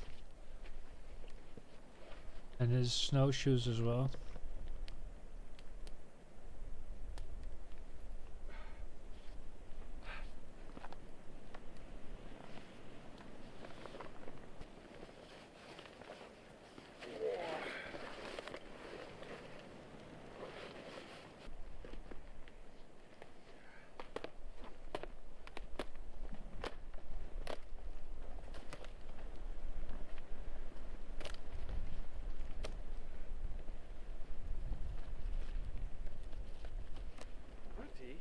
Where are we going? Get your stick. Hi, buddy. Come here. Okay. Okie dokie, ladies and gentlemen. That was a fun night last night. I'm all packed up, got all my stuff. Leaving nothing behind but a little snow pile. He's got to bring his camera too. But I guess he's gonna carry it out just to take a couple more shots. To get moving, start getting warm. But I'm surprised and happy with how the square tarp turned out last night. You know, it wasn't ideal for me. I prefer that Noah's tarp. It's a diagonal. I can just do better configurations for hunkering down. But you know, it was a little loose in some spots, but it did the trick. Did pretty good. We didn't get snow on us all night until that one point where I let too much snow build up. So that was Matthew error. So that's gonna wrap it up for this one. We're gonna get heading back to the car, guys. So as always, if you liked the video, hit the like button. If you want to see more stuff like this, hit that subscribe button. I'll catch you guys at the next video. Come on, Monty, let's go. Nope, that's the wrong way. This way.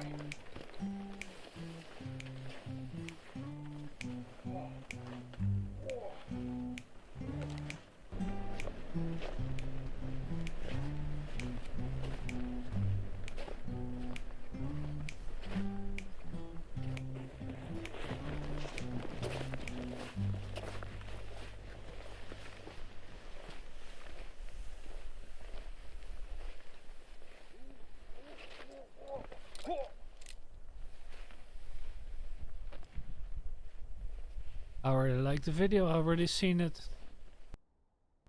Hey guys, Monty here. Today I've commanded my human to take me back to the shelter that I worked extra hard on making, and I'm gonna have him cook me up some fresh. He's just lying there. Okay, I guess we'll play a little bit of Tetris. And then we'll play some League.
49.4.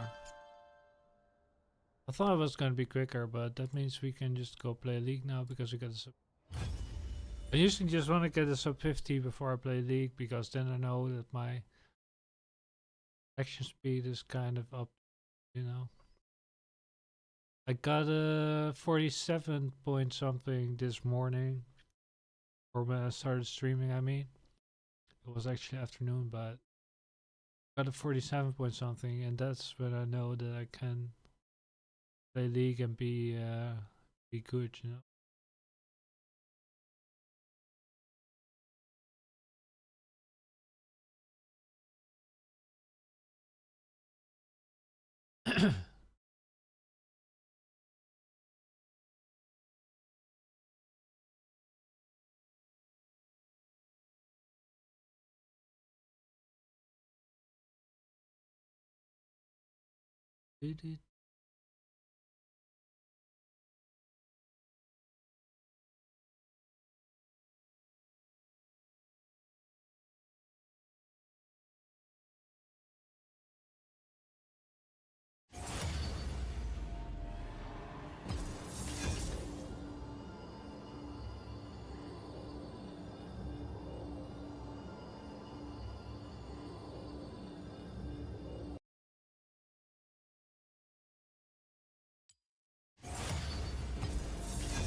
Blue side, let's fucking go.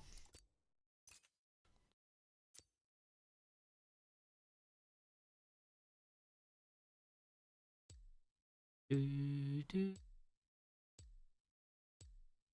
do, do.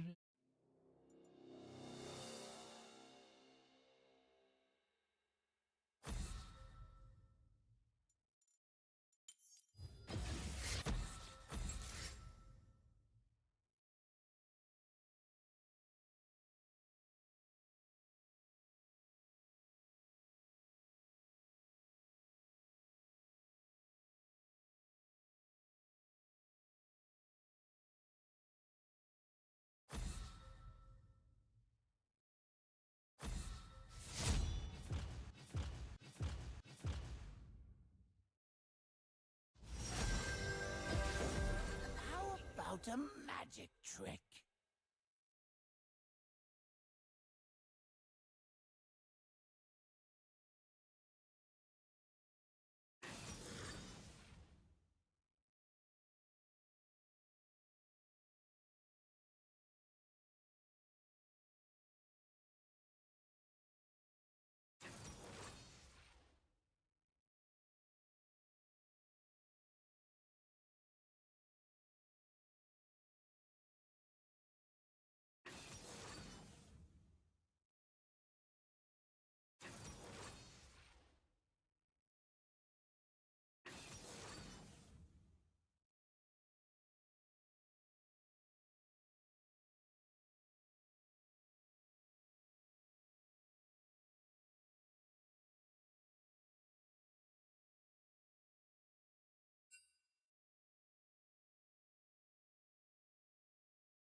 I think we're just gonna leave Nasus top to farm up. And then we're gonna roam bot with Talia at level 6. And Twitch should be the main carry, I guess.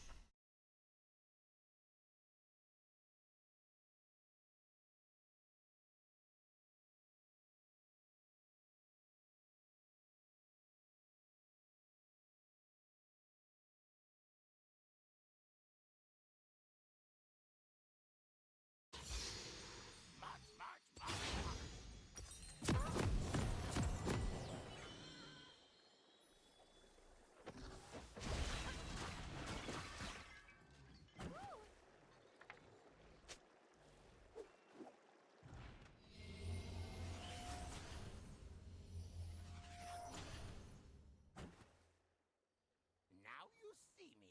Welcome to Summoner's Rift.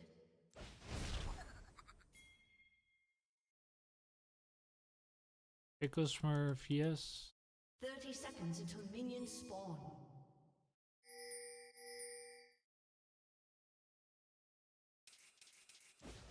Just a little bit closer.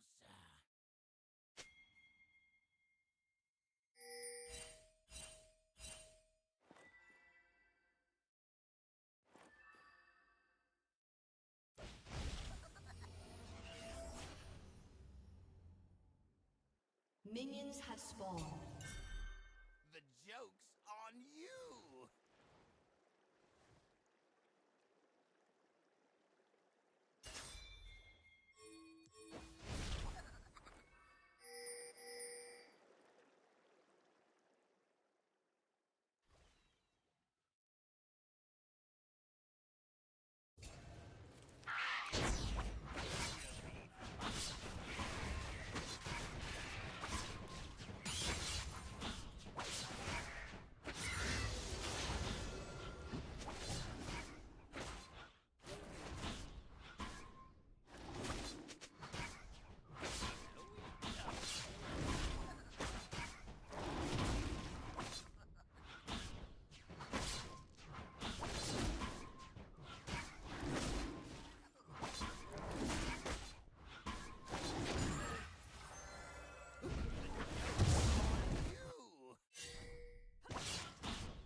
Okay, boys, let's fucking go.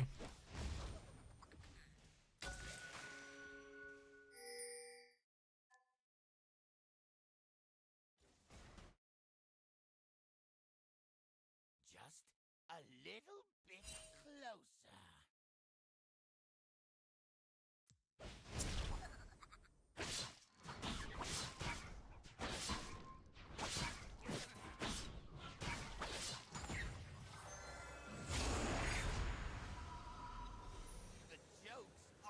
Actually, we can farm this.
I think she got my blue side. Oh, actually no.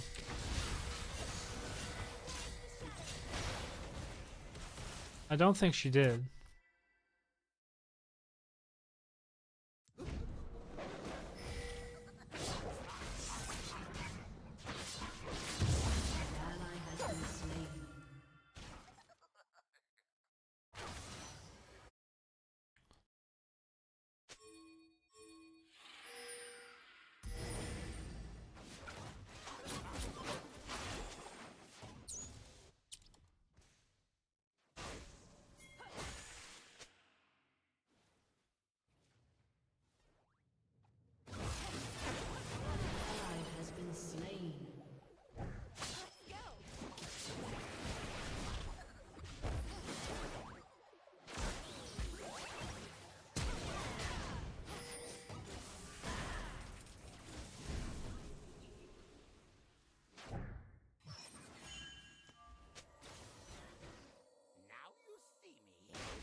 It's working out.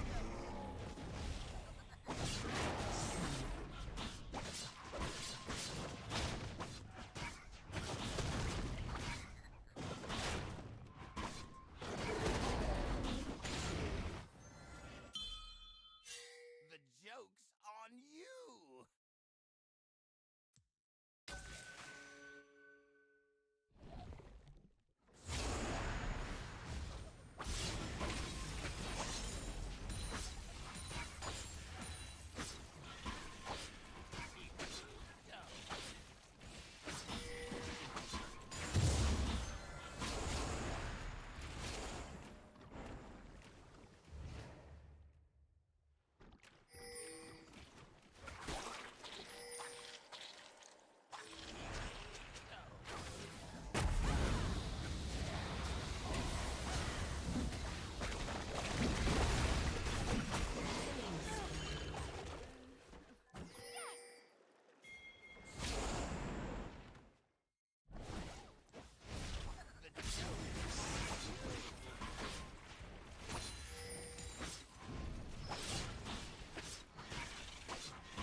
Good job.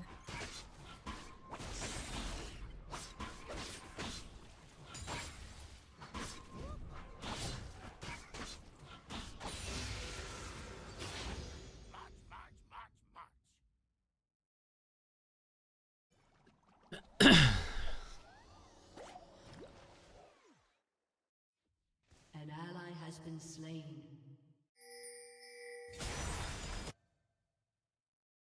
Now you see me.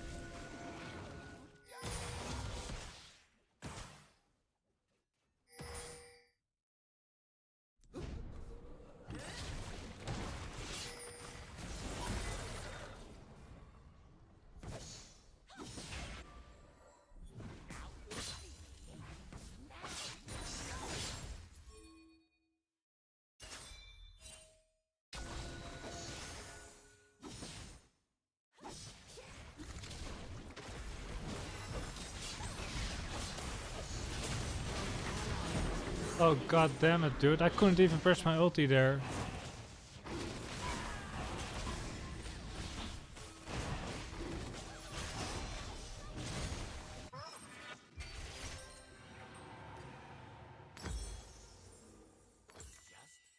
That's fucking annoying. I don't know why Lux didn't come earlier.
Holy damage, bro.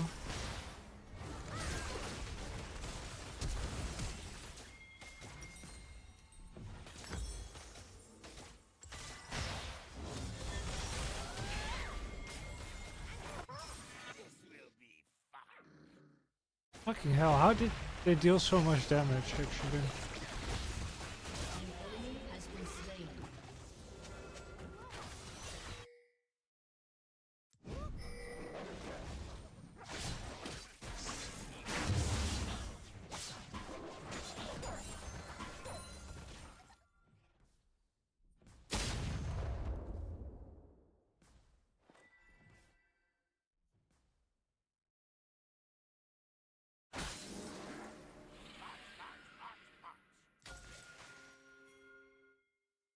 An ally has been slain.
Vi is here.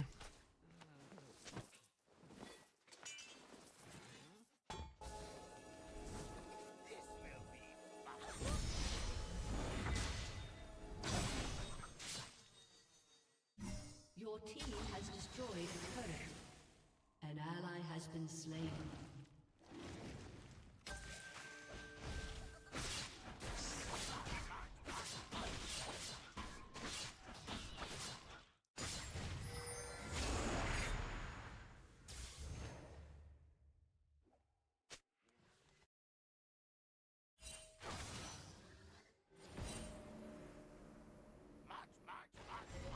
Your turret has been destroyed.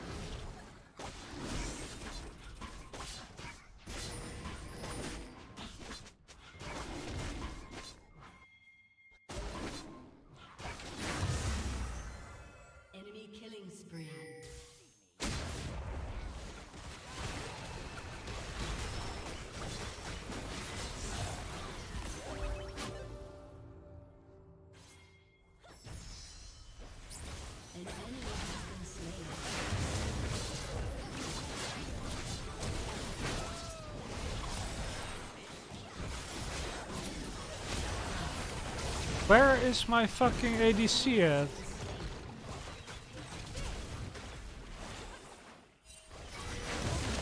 Okay, nice.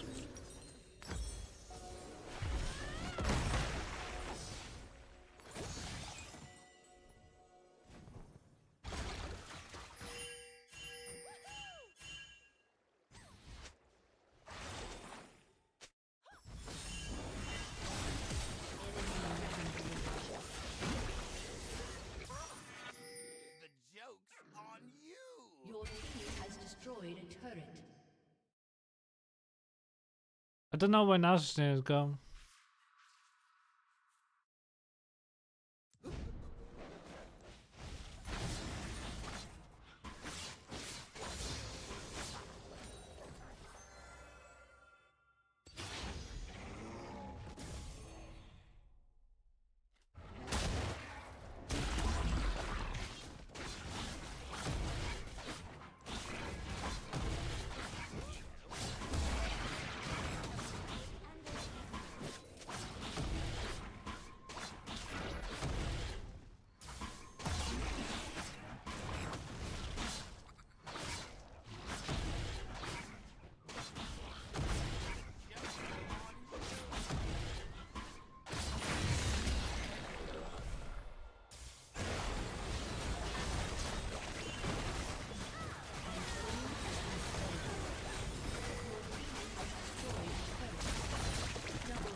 Okay, leave.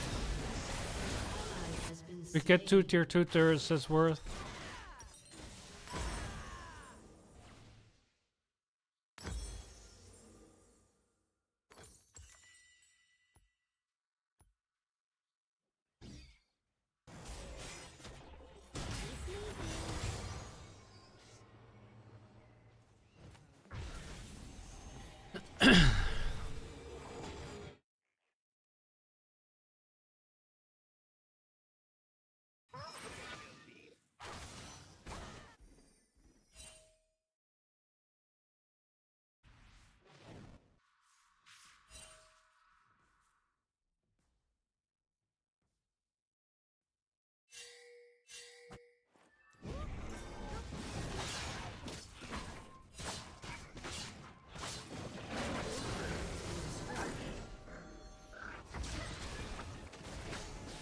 An ally has been slain.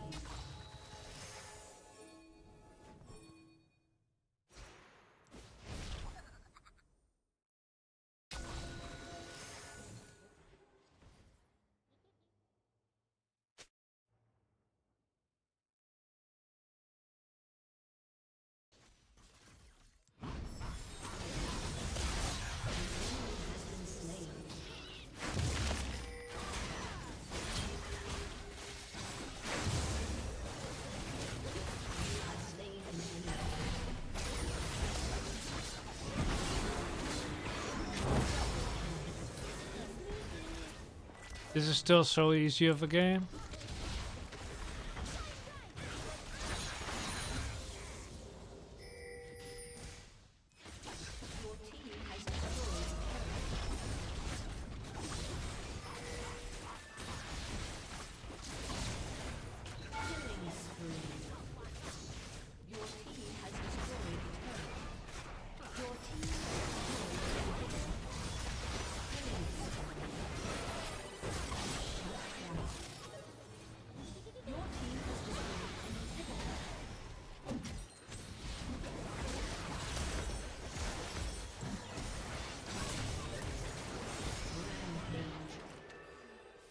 Your team has destroyed a turret. Shut down.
Nasa should go bot, but he's going top.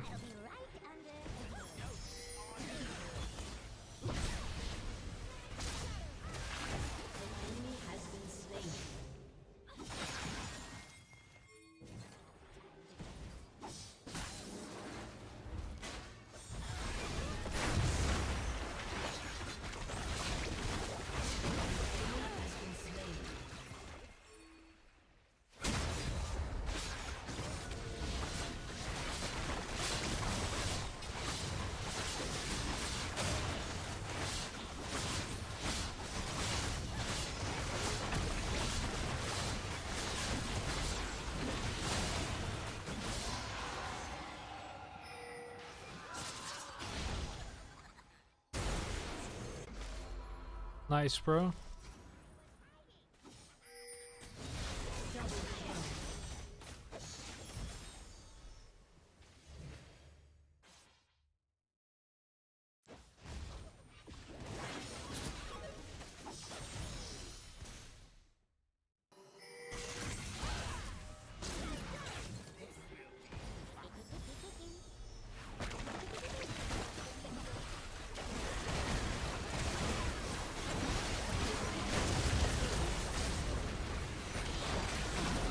Are you kidding me?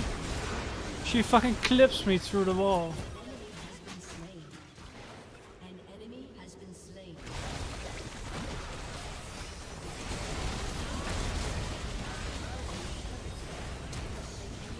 It's a GG.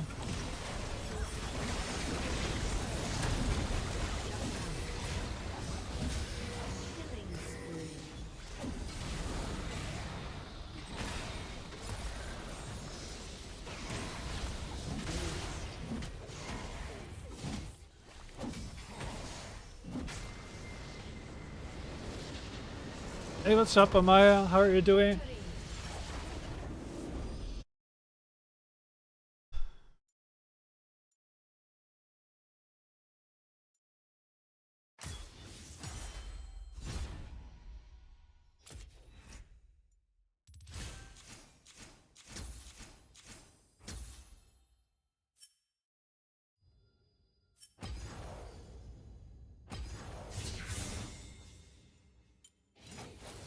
We got keys, but we don't have boxes. That's because I'm only playing shaco.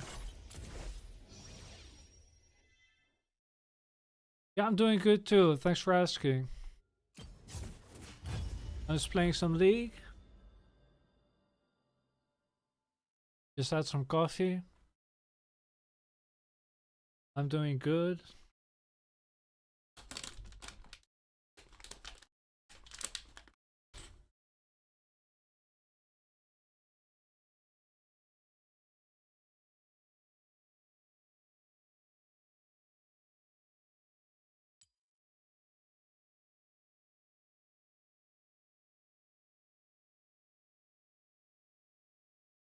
We need 2 more wins and then I'm platinum.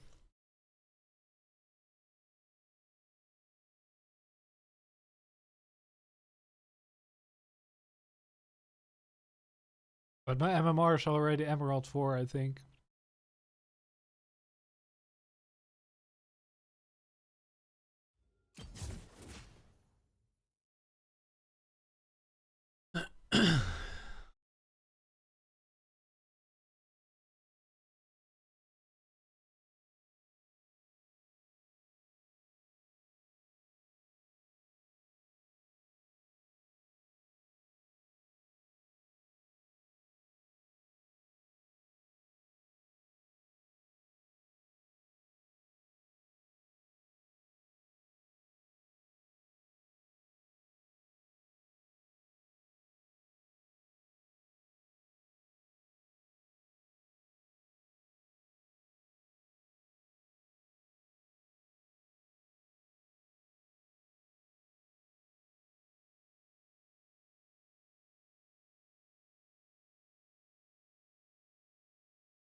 I'm kinda looking for that new MMO to play. There are a couple MMOs in the works, but they aren't about to come out anytime soon, I don't think.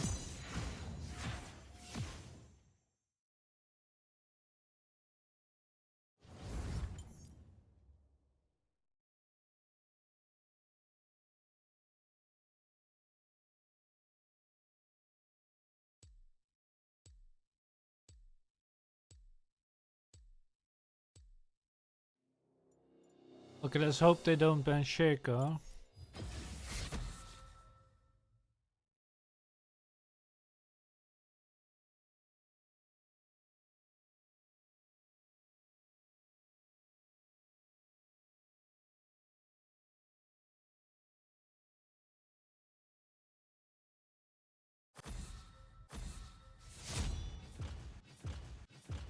Nope, no shaco ban. We look out. We get to play blue side again, my favorite side. Just don't pick shaco, please. Otherwise we have to play Lee.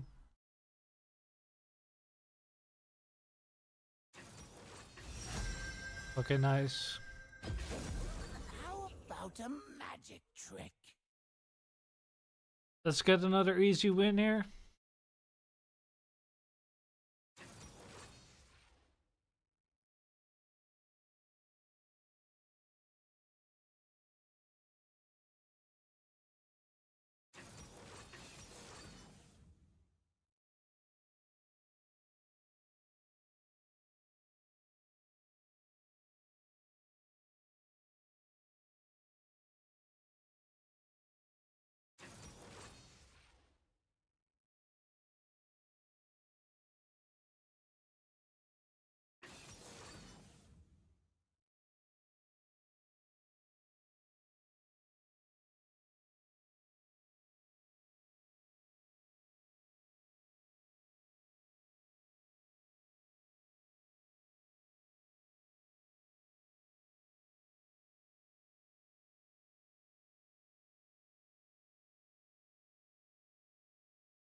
We have a pretty squishy team, but with Janna it may be alright.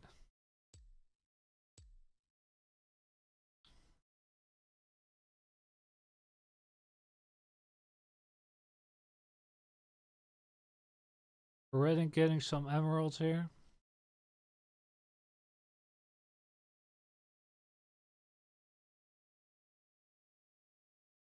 Heimerdinger is gold too though.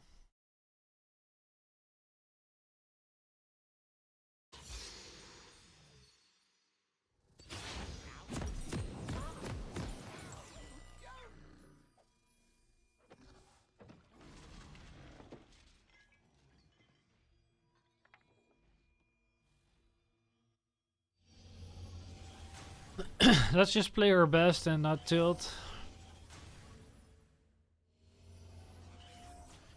Welcome to Summoner's Rift.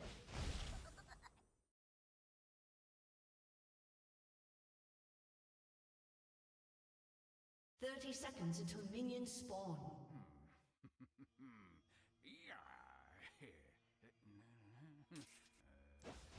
This will be fun.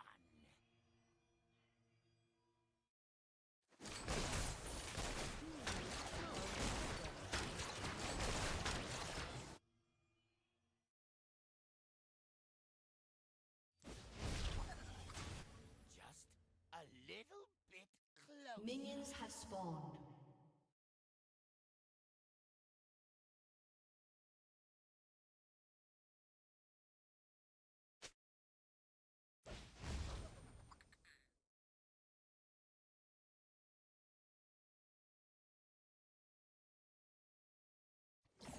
Early ganks, let's fucking go.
Shit, bro. I shouldn't have ignited him.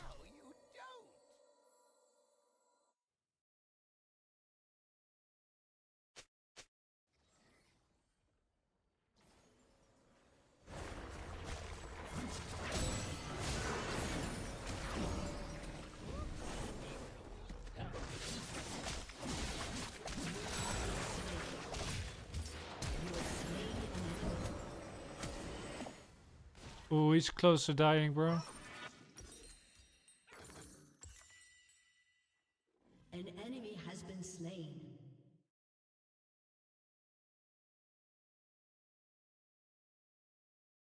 This will be fun. Killing spree.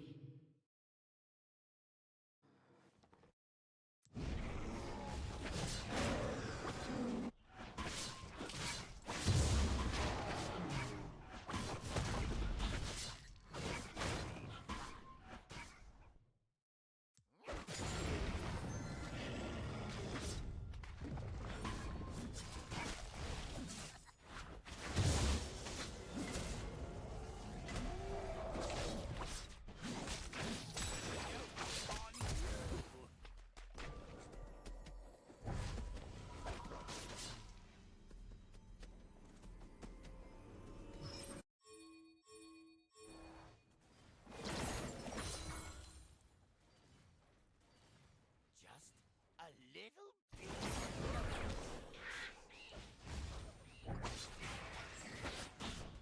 Damn, they get lead.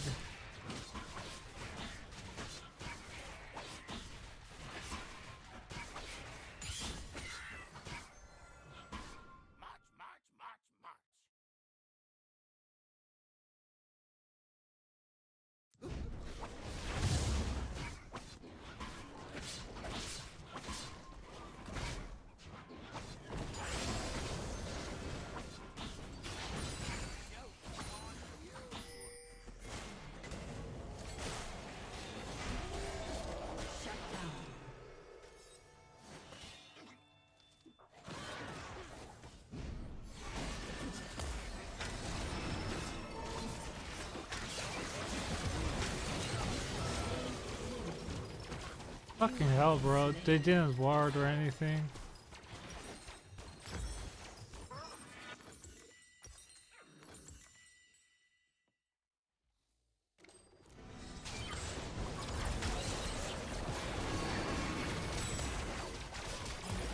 Has been slain. An ally has been slain.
Good job, well played.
Rampage.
A little bit closer.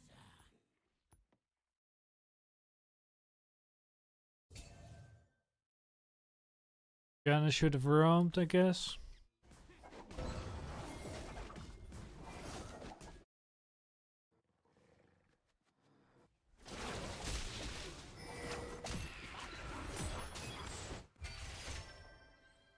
Unstoppable.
Damn, I could have played that better.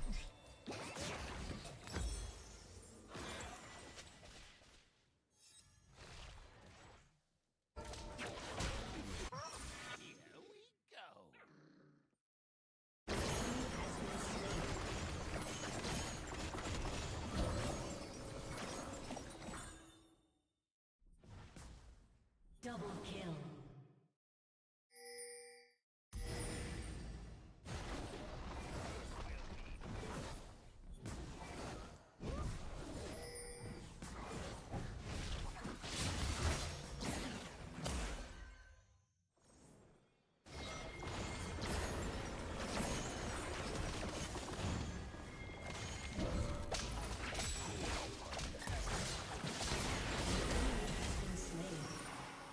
An enemy has been slain.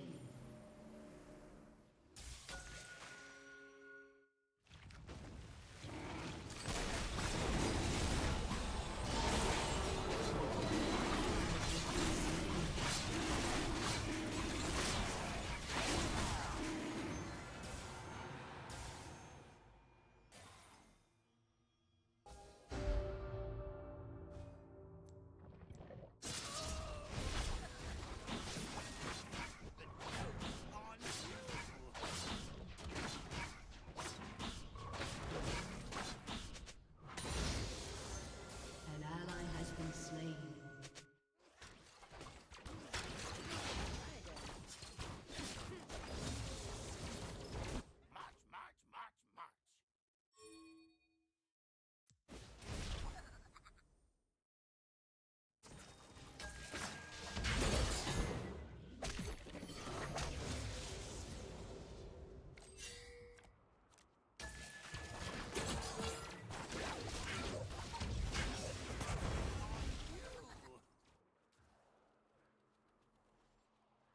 Be out of there.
Killing spree. The joke's on you!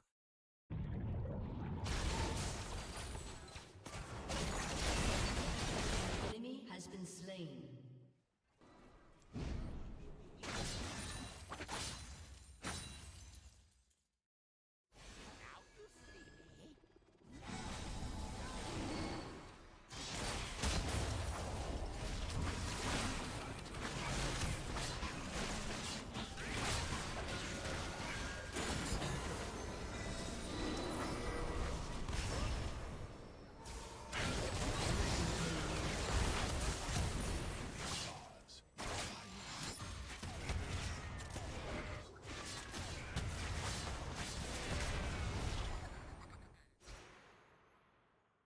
kind of need to back.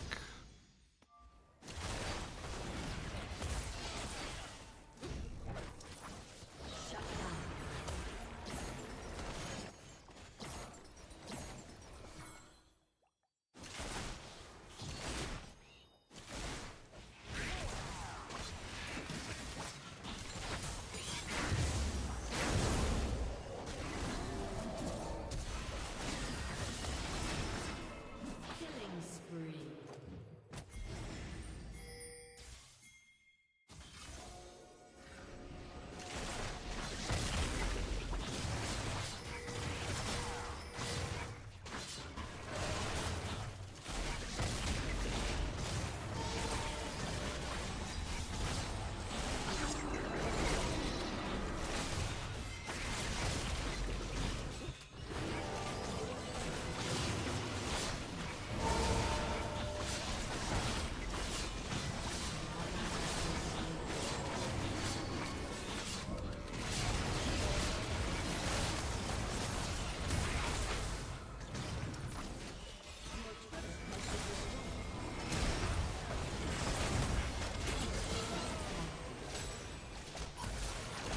What the fuck, dude?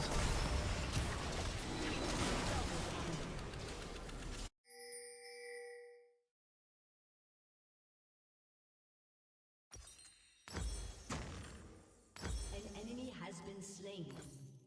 Godlike. Hold it.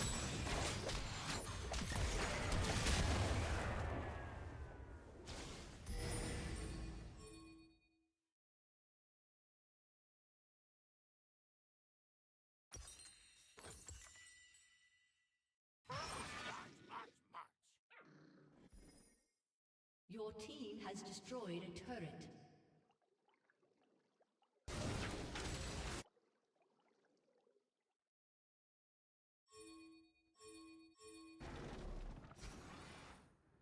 The joke's on you.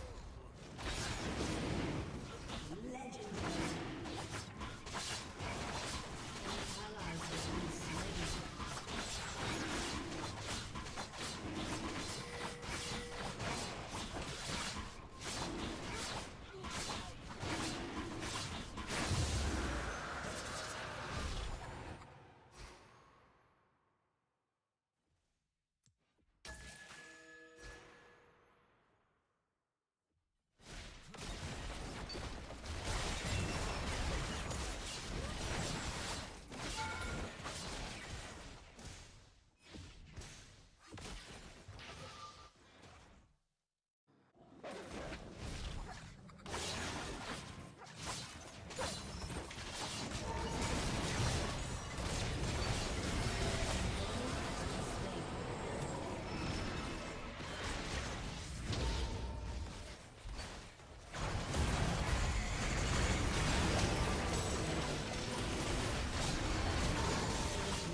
Fucking hell, bro. Legendary. That guy came back.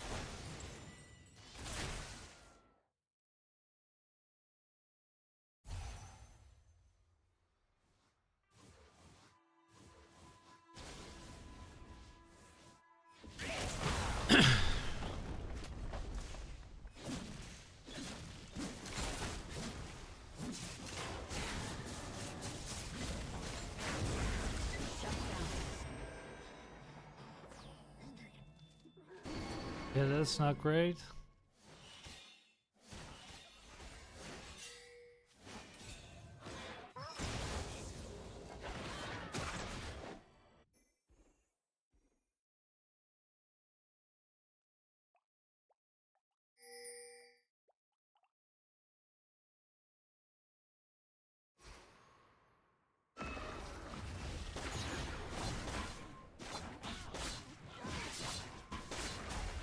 An enemy has been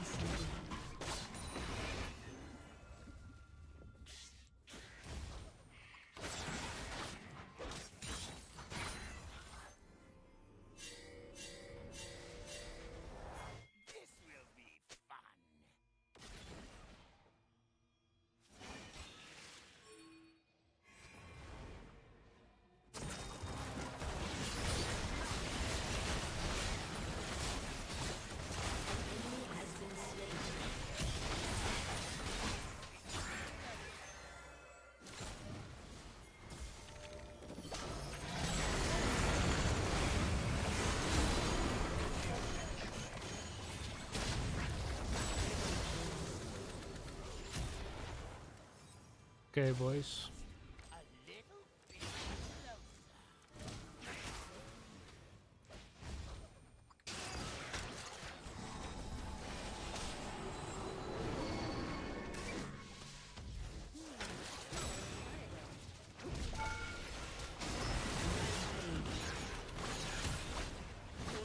Has destroyed a turret.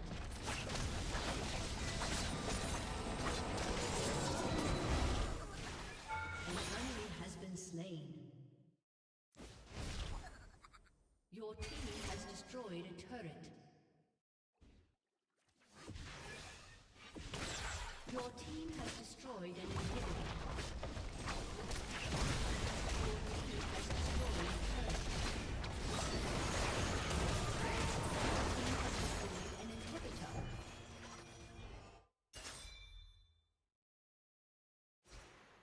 The joke's on you!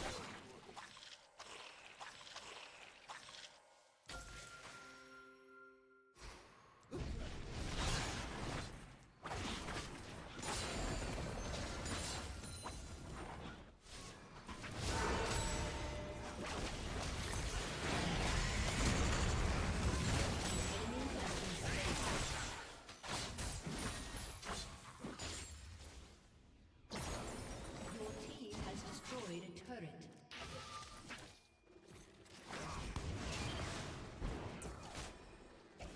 Unstoppable.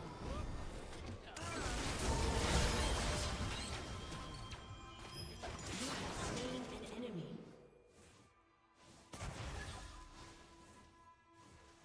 Your team has destroyed a turret. Dominating.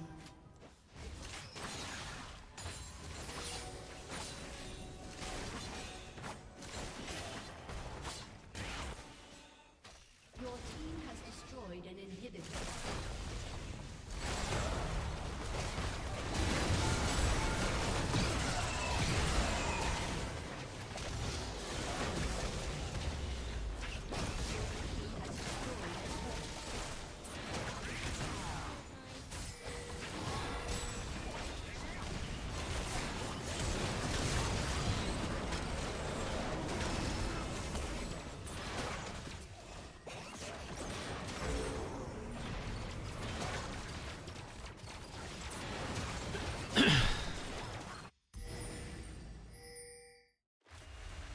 Your team has destroyed a turret. Killing spree.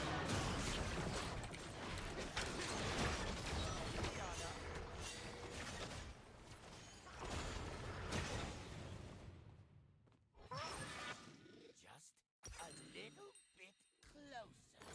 An enemy has been slain.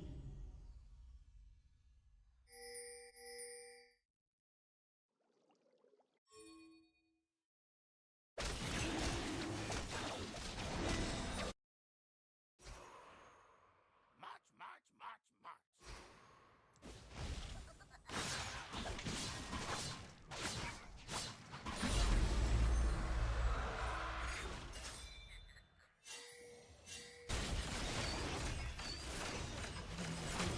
Has been slain. Okay, let's end. Fuck it.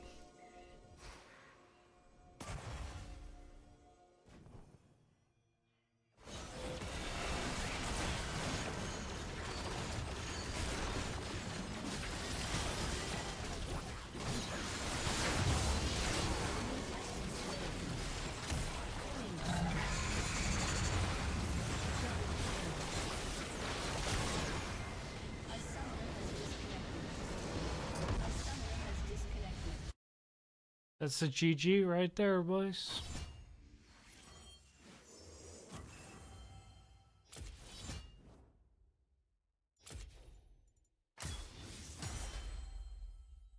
Jim played really well.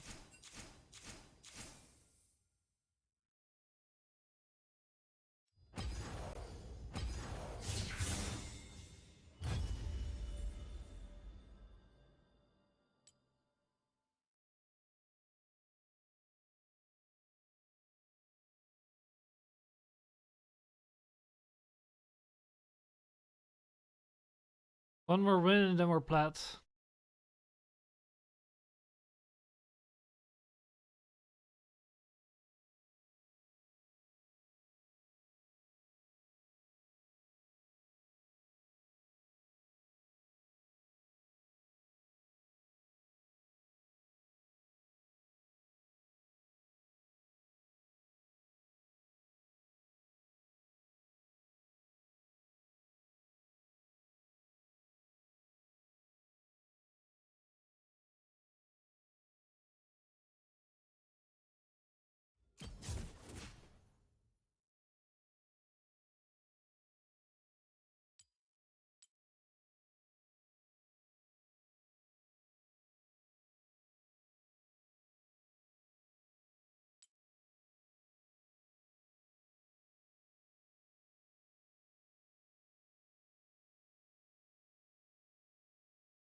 Nice, we got blue side again.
How about a magic trick?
Welcome to Summoner's Rift.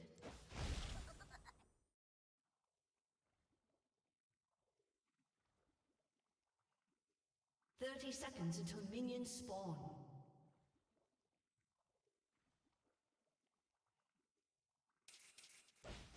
Now you see me. Now you don't.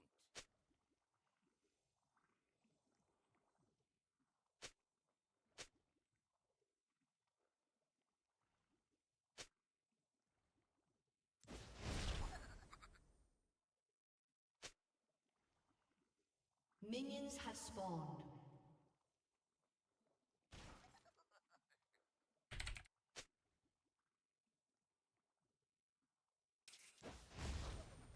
Just a little bit closer.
Fucking Jax is there, bro. A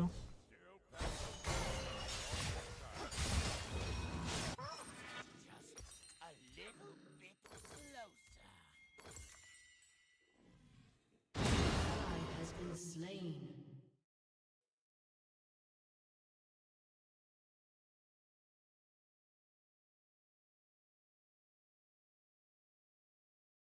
I shouldn't have fought.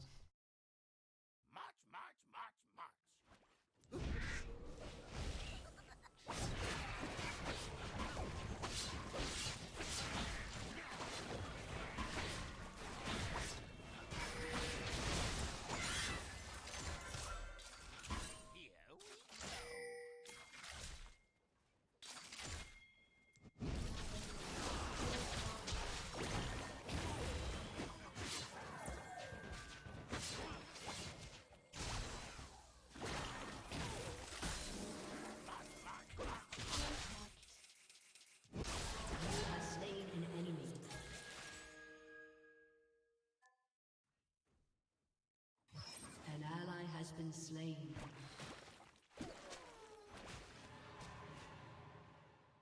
The joke's on you.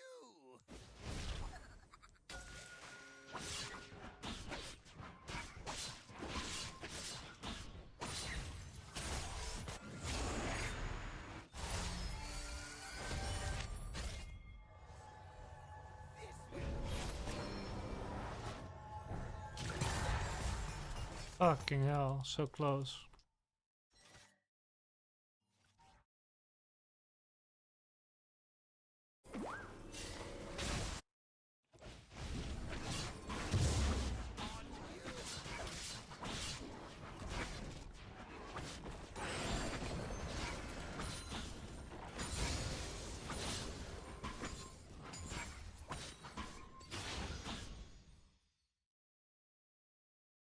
An enemy has been slain.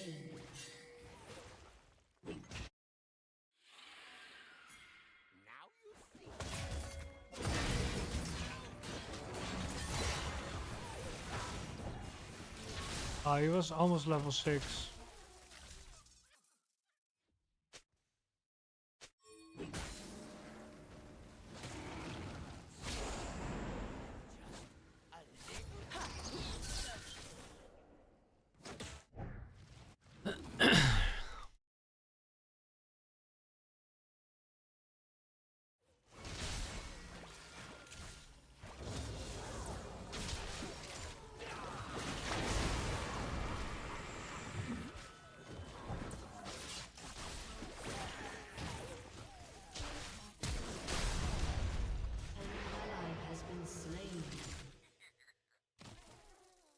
No, bro, that's bad.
An enemy has been slain.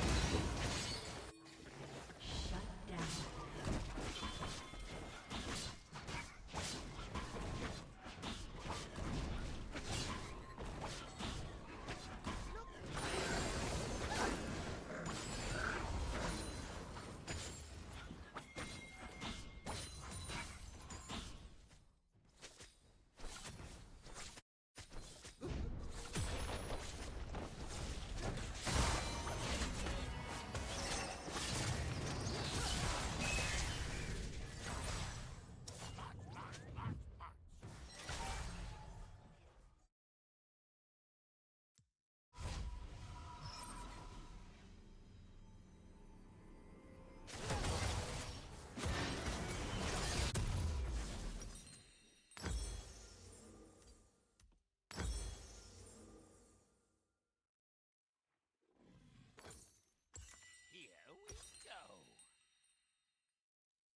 Shit, bro.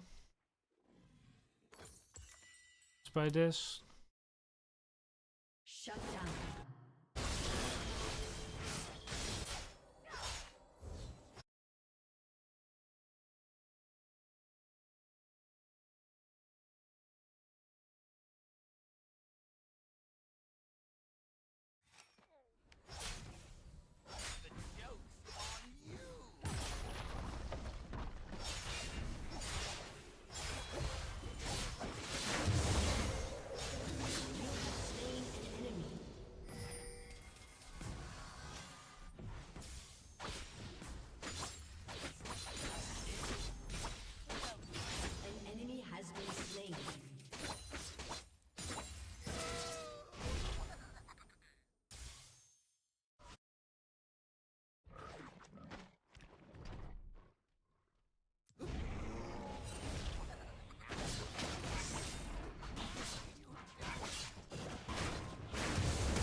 Yeah, this Malzor isn't very good actually.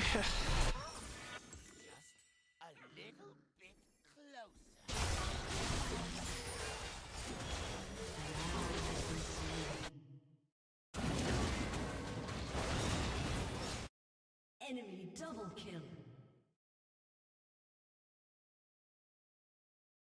March, march, march, march.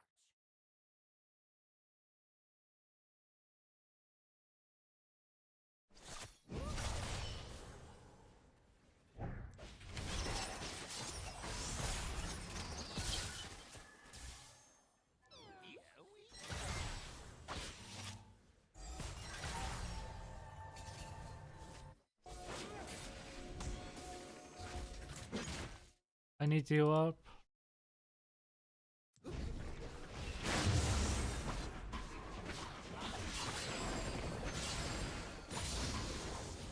Enemy killing spree. Shut down.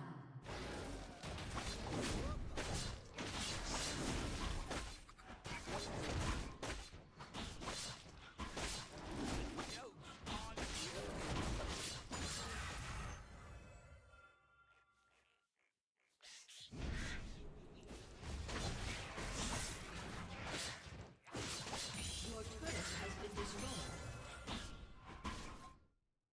The joke's on you.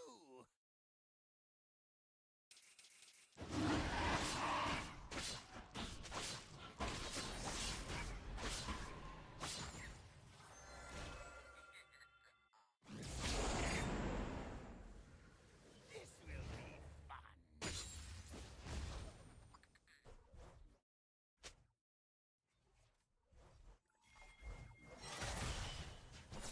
An ally has been slain. Now you see.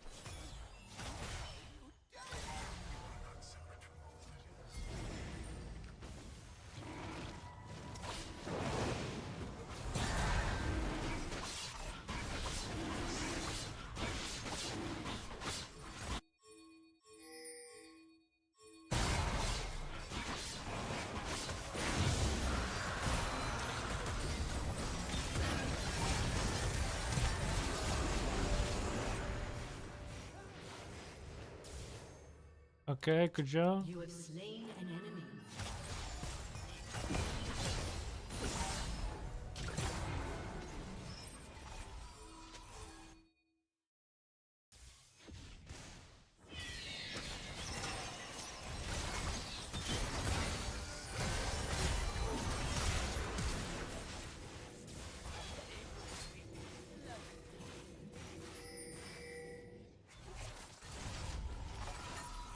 Having a spot, bro.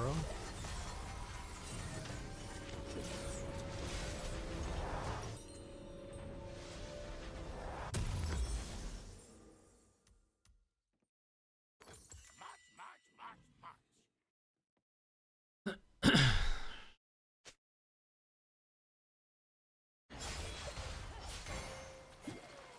Your turret has been destroyed.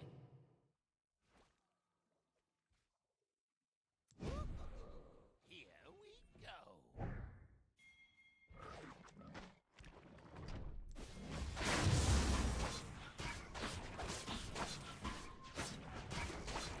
An ally has been slain. An enemy has been slain. An ally has been slain. Your turret has been destroyed. Killing spree.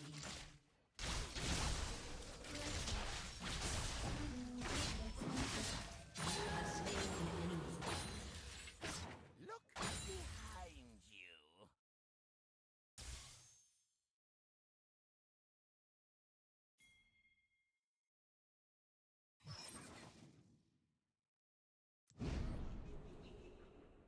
Enemy rampage. This will be fun.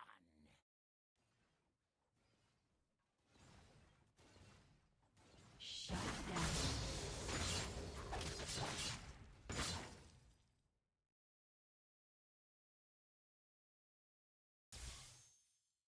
Now you see me. Now.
slain.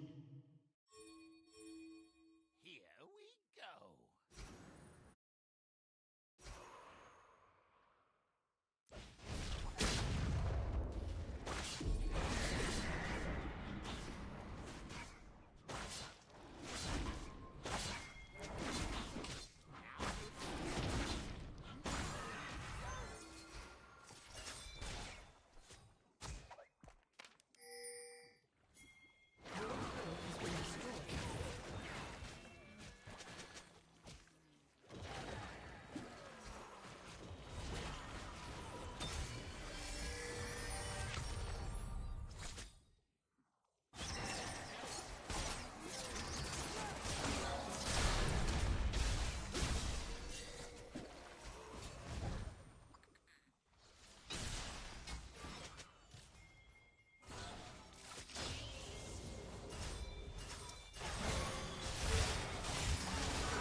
Has been slain.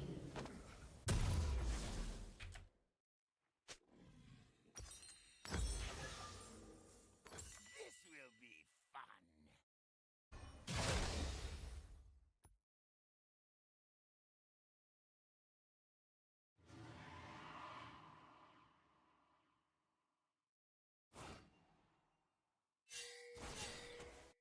Now.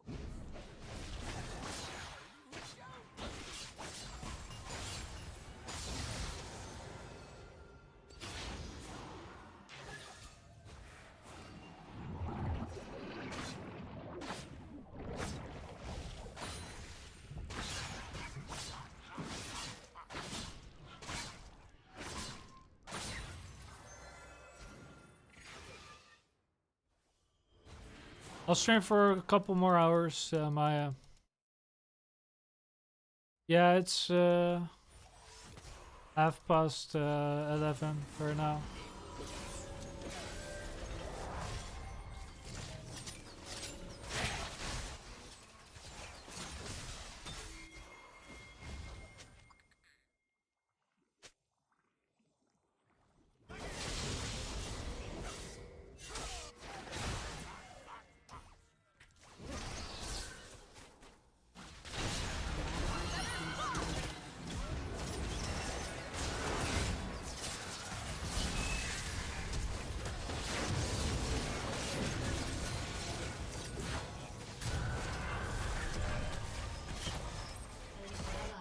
That should be success.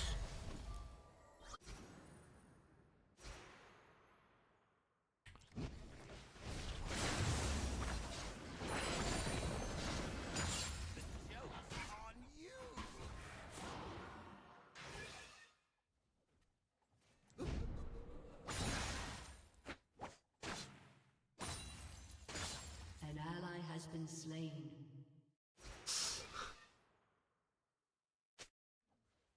The joke's on you.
turret has been destroyed.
Your turret has been destroyed. Your turret has been destroyed. Your inhibitor has been destroyed. Your inhibitor has been destroyed.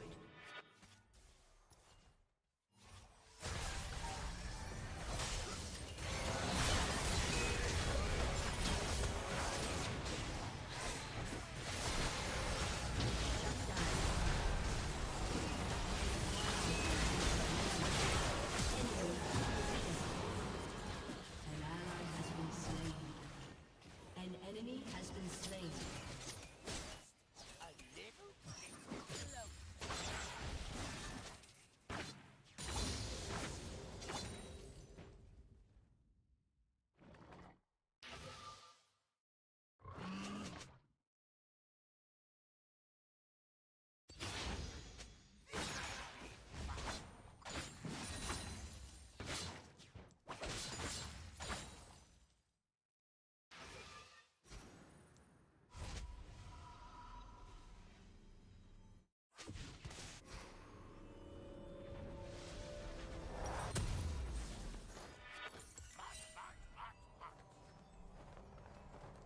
I played my best here. Malzahar didn't play very well. Yasuo fed as well.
GG. I'll be right back, boys.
salmon over the fire. So I hope you guys enjoyed today's video. Cash Monty out.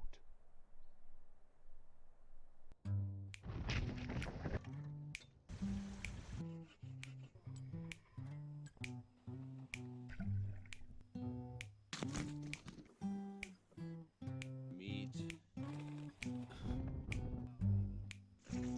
All up in there.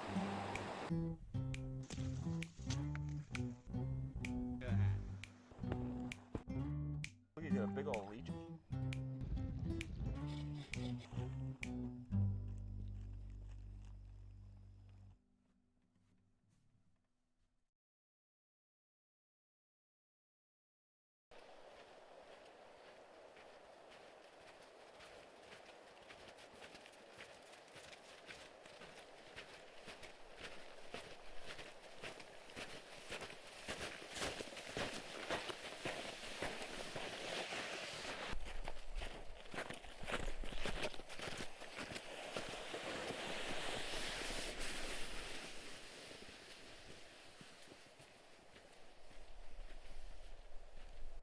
Monty!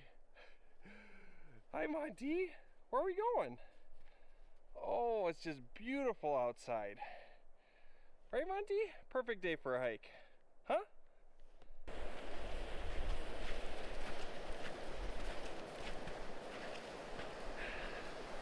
Hello there, ladies and gentlemen. I am out with Mr. Beady Eyes McPoo Pants, and we're going to spend the night out here in the woods today. It is a beautiful, gorgeous, awesome early spring day. It's about 50 degrees right now, and there's a bunch of wind. It's about 15-mile-an-hour north wind, so it's pretty breezy, but it is pretty much the perfect time to go hiking like this. The snow's still 2.5 feet, somewhere in there, but it's very packed. I'm not even sinking a half inch using these snowshoes. If I wasn't using snowshoes, I'd probably still be okay. I mean, I'd definitely push through, but keeping the snowshoes on, I'm not sinking at all. We're currently going down a 2-track, which the snowmobile went down, and we're trying to return to the bushcraft camp I made earlier this winter. I haven't been here since I did one overnighter before we got all the snow, but the main reason I haven't come back here is it's a pretty good hike. I'm not sure exactly how far it is down this road, but as a crow flies, it's about 4 miles to 4, maybe more, to get to my camp right in there. But going down the road is much further. But I don't know if you've snowshoed through deep powdery snow, you know, like 3 feet of snow with a sled. It's a lot of work, so I just haven't made it out here yet again this season. So we're gonna go see what we find. I'm not quite sure. Maybe she's still standing, maybe she's not. Well, who knows? I prepared for, you know, maybe we'll sleep under the stars. It's supposed to be clear tonight, but hopefully the shelter's still standing and we can just use the shelter that's there, you know, collect some firewood and have a nice relaxing evening in this just beautiful weather. You know, you can see I'm not wearing any sort of clothing right now, no thermals, just pants and a t-shirt, and I am still sweating. It's that warm. So we're gonna cook up a delicious meal that I've got planned out for tonight and have some good times. So let's get to it. Come on, Monty, let's go.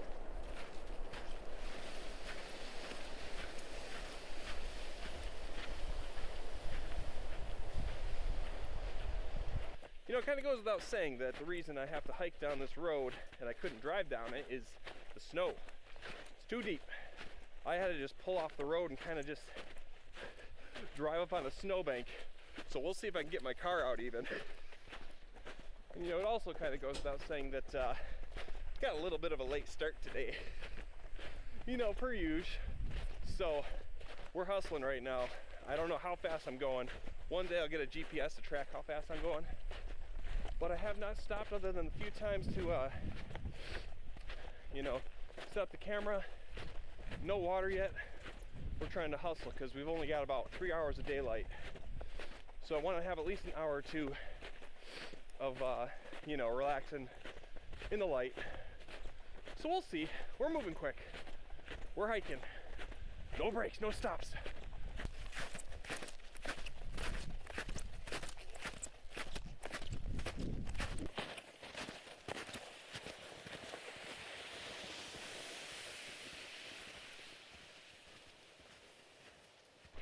Sometimes I just get the most random song stuck in my head. And right now is one of those times. Got some Whitney Houston stuck in my head. And I will always love you. Yes, you, Monty. Monty, what do you think of my beautiful singing? Does it serenade you? Or would you rather just hear the sound of the breeze in the trees? I agree. Breeze and trees. We'll stick to it. There's one piece of advice I can give any of you out there watching. Don't pass up some nice tinder when it slaps you in the face. That's some nice birch bark right there. Oh, there's another piece right there. We'll put that in the pocket, save it for later. Oh, would you just look at that maple? Oh yeah, that's some nice firewood right there. I'd like to chop her down, burn her up. What do you think, Monty? Huh? Huh?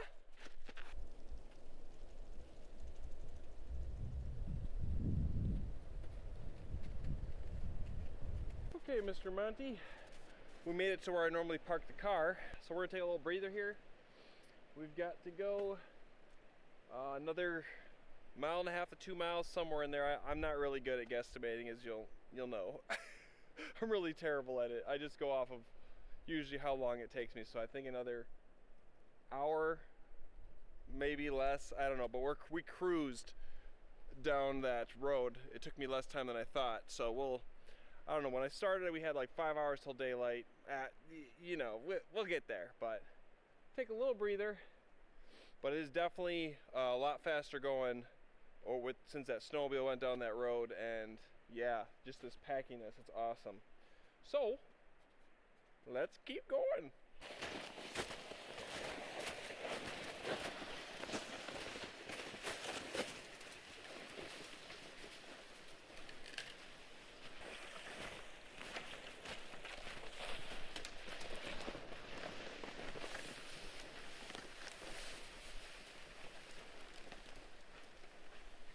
Okay, moment of truth.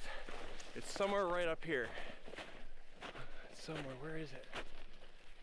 It looks so different right now. The woods, there's so many fallen trees and stuff. It's gotta be more this way.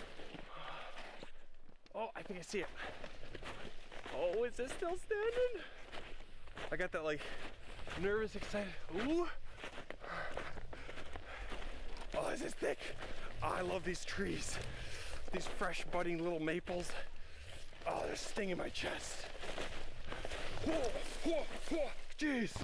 Oh, I got a little, got snow in my butt crack. Oh. Monty, you okay? Okay. Brush off the snow in my butt crack. Coming at a little different angle. I don't remember the exact path, but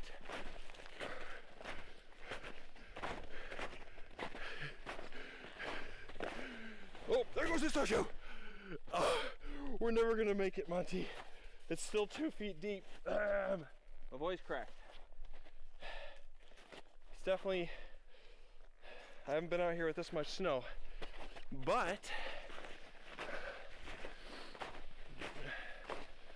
oh yeah.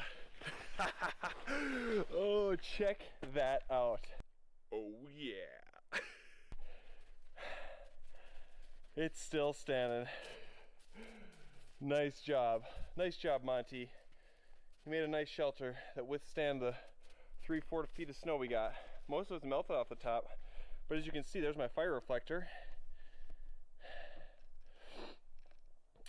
So that means we've got to unbury this thing.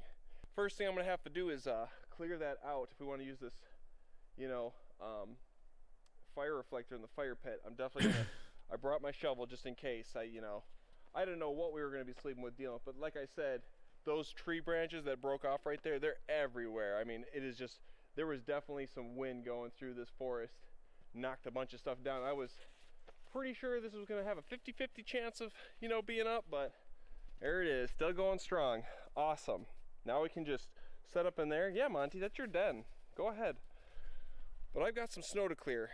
At least I just got to clear snow. That's good. That's good. So, we're going to take off my stuff and get shoveling. That's what we got to do.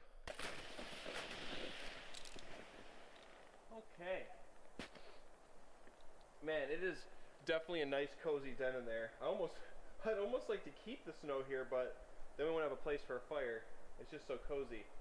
There's one more hurdle we've got to do before we sleep under this thing, and that is to give it a tap. The old tap of approval, you know, see if our ridge pole and everything is still solid, because it has been melty. I'm sure it'll be fine. I'm sure it'll be way more solid because it is kind of icy right now and a little bit frozen, but before I... Hey, you want a stick? Before I lay under there and sleep tonight, especially with this little wind, since I know the trees will probably shift a little bit, I want to make sure it's nice and solid. You get that stick, Monty. You get that stick. So, as far as this shirt goes, I'm definitely going to be changing out of this in a little bit here when I'm done shoveling, because this thing's a little wet with sweat. But I brought plenty of dry clothes, so it's no big deal. I knew I was going to get sweaty on the hike in. We made great time. We did that in what? Let's see, 2.5 hours, and we were I didn't stop. Maybe the one break when we got to the place, when we got off the 2-track, and we've been going solid for like 2.5 hours. I'm thinking Monty's going crazy, but I think we did maybe 6 miles. I don't know. I can't tell. I'm really bad at guessing, but 2.5 hours roughly of hiking, and we were not going slow. We did not stop. And we've got hour and a half, hour 45 till the sun sets. I just wanted to get back out here. I'm glad it's standing. This is great. This is great. Better than expected. I was kind of expecting it to be, you know, it's hard to say. Hard to say. But we're here, Monty, right? Monty, I'll get you a stick.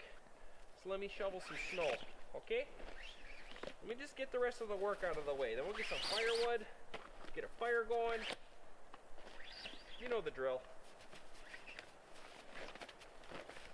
Oh yeah, this is the first time I've also brought a sled in here. There's so much crap. It was such a nightmare getting around all the down trees and everything. That's why I normally didn't bring a sled here, just because it's so thick. Okay.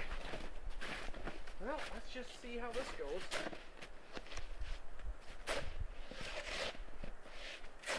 Oh, that's packy snow.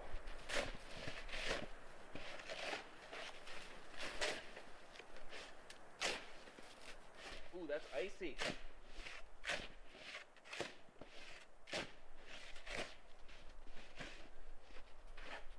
Okay. It's looking like it's definitely a little icy and wet underneath here, but I did bring a ground sheet for it just in case. I knew that was going to be the case because, you know, everything but under here is, you know, a low spot with all the melt going on. So I knew it'd be wet and frosty under there. A little icy. Monty, don't you worry. We'll get you a spot, Mr. Fluffbutt. Actually, you know what I should do?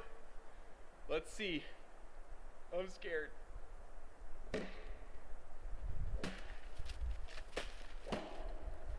Solid. Oh!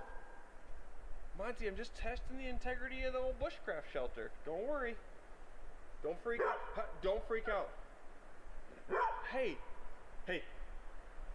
No! I just want to make sure. It's good, Monty. It's good. One more? What? No? What? Yeah.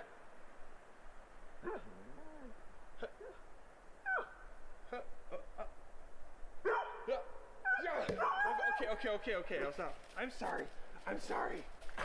Oh, don't choke yourself. Monty doesn't like things out of the ordinary. You know, it's breezy. I don't know if you can hear the wind. Yeah, it's breezy out. But it's got blue cloudy skies. Blue skies! But yeah, it's breezy, so this will be nice. We're going to be so protected in here. We've got walls, and then we're going to have these walls. I might need to make a funnel for the smoke. I don't know if having walls all around is going to make it swirl inside the shelter. We'll see. Maybe worst case scenario, I'll get the shovel. I'll dig out a spot, a little trail.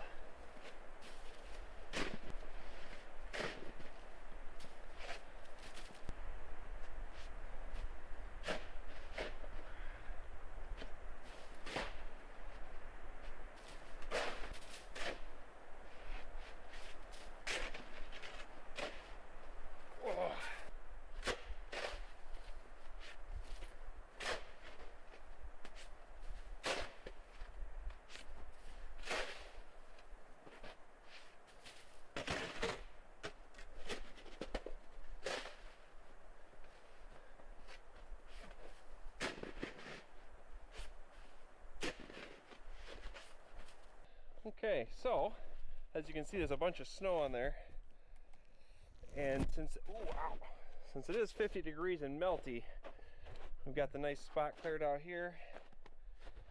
It's a good, 2 feet of snowish, somewhere in there, right, Monty? Anyways, if you look in here, you'll notice a lot of dripping, and that's because there's all that snow on top. Let's see if we can get up here.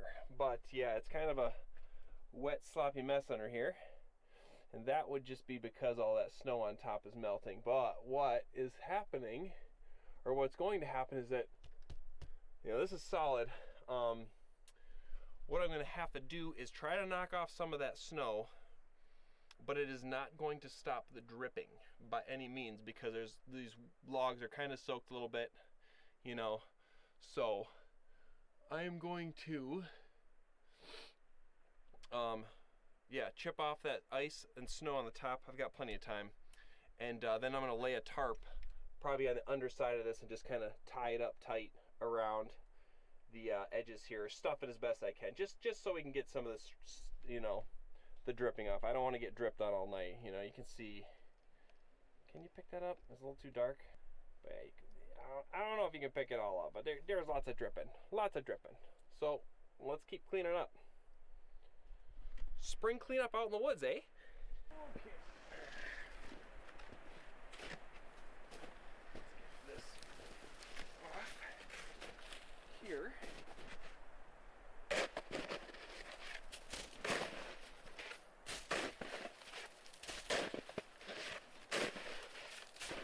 Yeah, this isn't going to help the dripping much because there's definitely a layer of ice under here, but at least take weight off of it, just to be a little safer. But there's definitely going to be a nice icy layer that's still going to melt no matter what, until we get a good few days. When it does get sunny and hot, the sun right there it'll dry out this wood and potentially save the shelter from being like the last one, falling apart. Maybe next time, all this will be gone.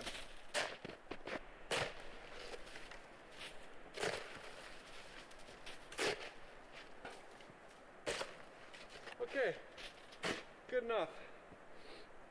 Good enough for now. Now we've got to hang a tarp on the inside here. Okay, so before we go any further with putting the tarp up or anything, I'm getting a slight nip to me because I'm not working as hard, shoveling the snow. We're not hiking beast mode anymore. So I'm gonna put on probably single layer of thermals top and bottom, put my waterproof overalls on and my jacket, and then put a hat on probably, just because it is starting to get a little colder. The sun's still up, but it's behind a cloud now, so it's going to start cooling off here. So I'm just going to get some layers on, and then we'll get to the rest of it. And we also got to give Monty a nice spot. He needs a spot, right, Monty? Even though you're fine, we're going to give you one anyways. Bag of shit. All right, Mr. Monty, feels better, hey? Yeah, Monty. Yeah, I don't like to. I'll let myself get a little bit chilly, like just a chill, but if I start to get, drastically chilly or anything like that, I'll put layers on. Pretty good at regulating my temperature. So, the funny thing is that even though it's like 50 degrees, it's probably more like 43 right now, maybe less, I don't know. But doesn't matter if it's 0 degrees or 40 degrees, I bring out the same amount of layers and everything. Just, just in case how I'm feeling. Just in case I get chilly. Sometimes you can fight off the cold. Some days you'll get chilled out at 30 degrees, but you're totally toasty at 0 degrees. I don't know why that is, but happens. So always bring out the same stuff.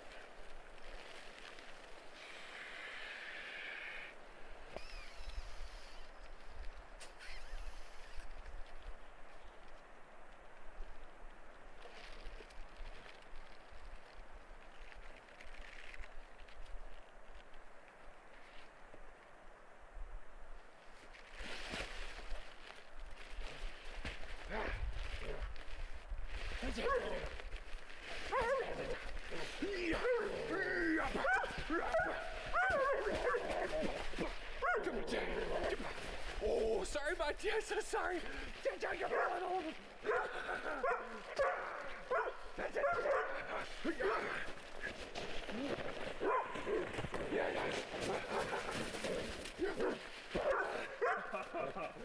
Okay, I'm sorry, Monty. I'm sorry. I'm sorry. Come here. You want to lay down? Come here. Come here, Monty. Come here, Monty. Come here. Good boy. Here you go. Good boy. Yeah. Good boy. You always gotta beat your Monty up with a sleeping pad. Always gotta be done. Okay, where were we? Hang the tarp on the inside. Let's get to it.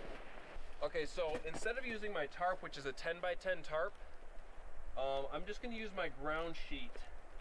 Since it's pretty much frozen in here, I'm not too worried about anything, you know, poking. Our sleeping pads are pretty tough, except for, oh yeah, you'll notice that I got a new sleeping pad I'm trying out today because of the last time I went camping. But yeah, like I was saying, he's, oh no.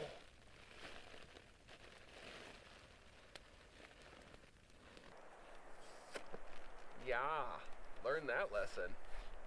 So they're pretty tough, they're pretty rugged, other than, you know, they can't stick them a foot away from a burning hot fire and expect them to not melt. But anywho, yeah, I'm just gonna use my ground sheet because it's about the perfect size to just hook up. This thing will be, I'll have to wrap it around, and I got my rat's nest in here. So I think we'll just try the ground sheet out for now instead of this thing. It's a little too big. Let's try this thing out, let's see what happens. Let us see what happens. Yeah, this thing's about the perfect size for this.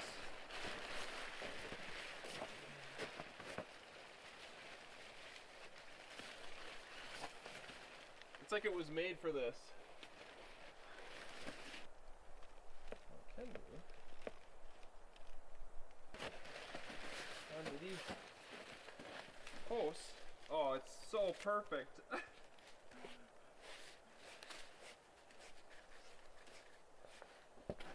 This is its purpose. Whoop.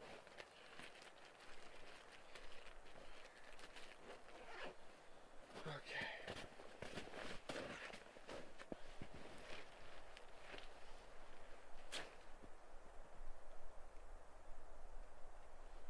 But that side worked out perfect. I couldn't have planned that any better. I just it's a little loosey, but yeah, I just tied a piece of paracord to wedge it through the logs, and then I pulled on it, and the loop on the end was enough, just the right amount of space to go and put the loop over the stake that I used to hold up these walls. Let's see if we can get both sides like that and make a rat's nest in the process. Nothing better than another rat's nest, you know?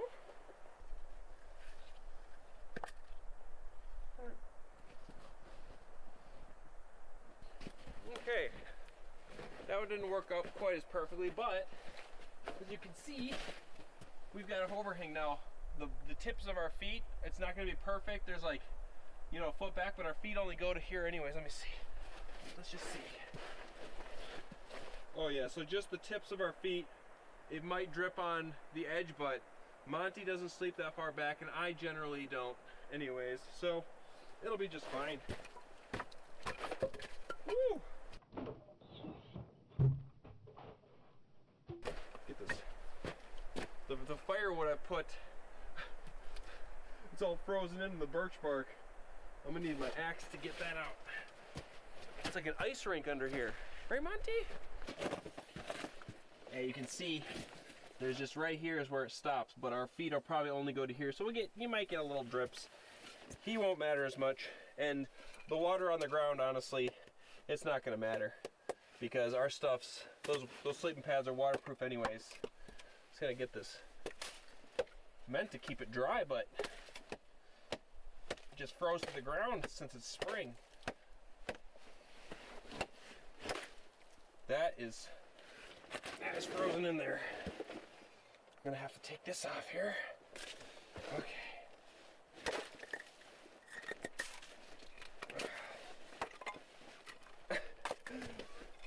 This will burn still. It's just gonna be a little wet and smoky for a bit. It'll still work. I don't want this to be sharp for my sleeping pad. And as we get the fire started and the heat reflects back in here, if I didn't put this tarp up, it'd get a lot more melty. That birch bark's just gonna stay right there. Yeah, I'm not messing with that. Oh.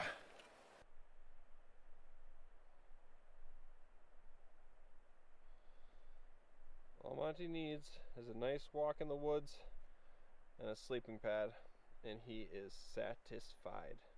Look at that guy. Out.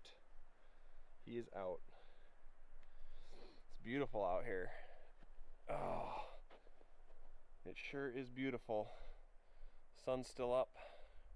We've got a good, let's see, I'd say we got an hour and the sun will be set, but we'll still get light for a while because it is kind of brighter out today. But yeah, you can just see branches like I was saying earlier. That's that part. You know, there's another part right there. Let's see if I can zoom in on that. Yeah, that's the top of a tree. I can't even tell you how many of those I saw on the way in. It was a lot. There's another one behind it back there.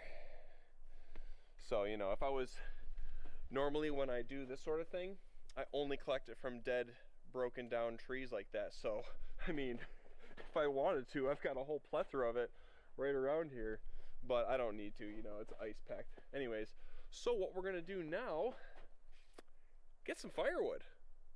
Okay, firewood time. Look at this thing.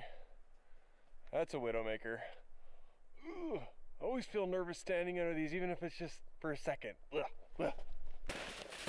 This is exactly what I am looking for.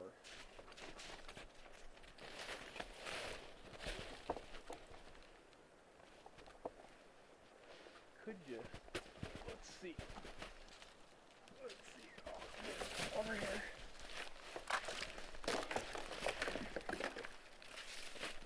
There we go. Alright, yeah, so what I'm going to do, these sort of branches like this are all over right now. I don't need to take down any dead standing, nothing. I'm just going to, there's so much of this right now. So what I'm going to do is go get a bunch of these, and we're going to have a nice ripping fire tonight, and I'm going to process things. Oh, there's a dead standing right there. I don't need to take that down though. Anyways, I'm going to probably process it into a lot longer pieces today, and we'll just burn things in half and just have a nice long fire tonight. We're cooking up a good meal. We don't even need this axe, Monty. Let's go back to camp.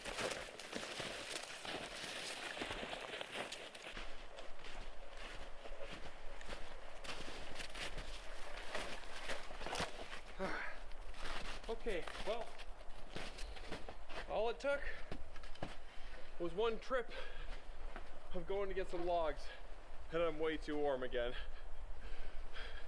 Now I wish I didn't have my thermals on. It's warm, Monty.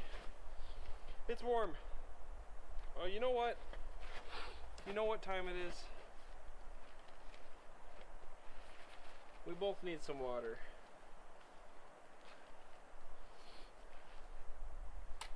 Now I'm gonna make a little prediction. Even though we've hiked for, I don't know, a ways, and haven't drank any water, either of us, he's eaten some snow, I'm gonna pour him this water. And one of two things I'm predicting are gonna happen. He's gonna sniff it and walk away from it, or he'll take one lick and walk away from it. If he does more than that, I'll be surprised. It'll be a first. Here you go, Monty. I'll put it down here for you. That way you don't walk on top of it. Ready? Want some water? Here you go. Alright, Monty, go ahead. Get your water. Go ahead.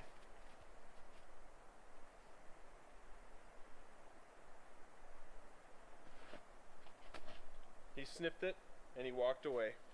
He didn't even take a lick. It's like he's on strike from drinking the water I provide for him.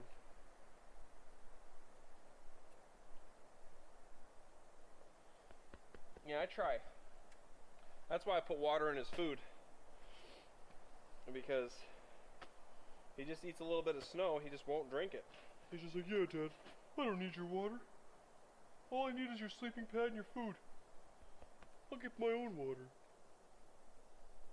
And we're also going to set up the watch not in the sun and see what the temperature is at. I'm curious. I'm gonna guess right now 45. 40 to 45. 44 to be exact is my guess. It's in the sun. We can't have that right here. No, right here.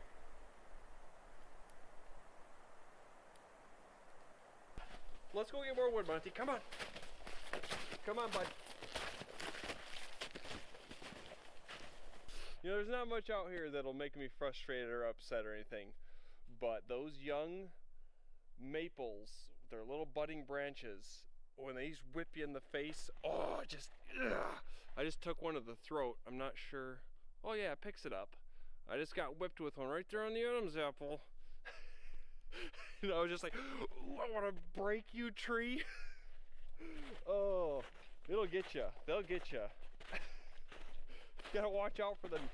You just, you know, carrying logs, and there's your hands aren't free to like wash them out of the way. They'll get you. Little creature has started eating my wood pile. I wonder what kind of creature eats wood like that. Just for no reason at all, just sees a nice pile of wood and Monty, do you want me to throw the stick? He's like, are you serious? Yeah. What do you think I'm signaling over here? Okay. We'll get you a stick soon. Hey, Monty. I like the things you do. Hey, Monty. If I was a dog, I'd want to be you. You're the one and only doggy with the small beady little eyes. And you got a long nose. It's not a surprise. Monty! Monty's butt is more than good. It's great. Right, Monty? Alright. Don't worry there, pal. You're gonna get a stick. I just gotta process up a little bit of this, get the work done, and then we'll have fun, okay? Well, we're having fun. I'm having fun the whole time. And I'm gonna do nice. Ooh. Oh, watch that sleeping pad. Yeah, I'm gonna do nice long. How much room do I got? Yeah. We'll go like that long. Less sawing, and I'll just burn them in half. Still cutting logs. Still cutting logs. Okay, dude, that's enough.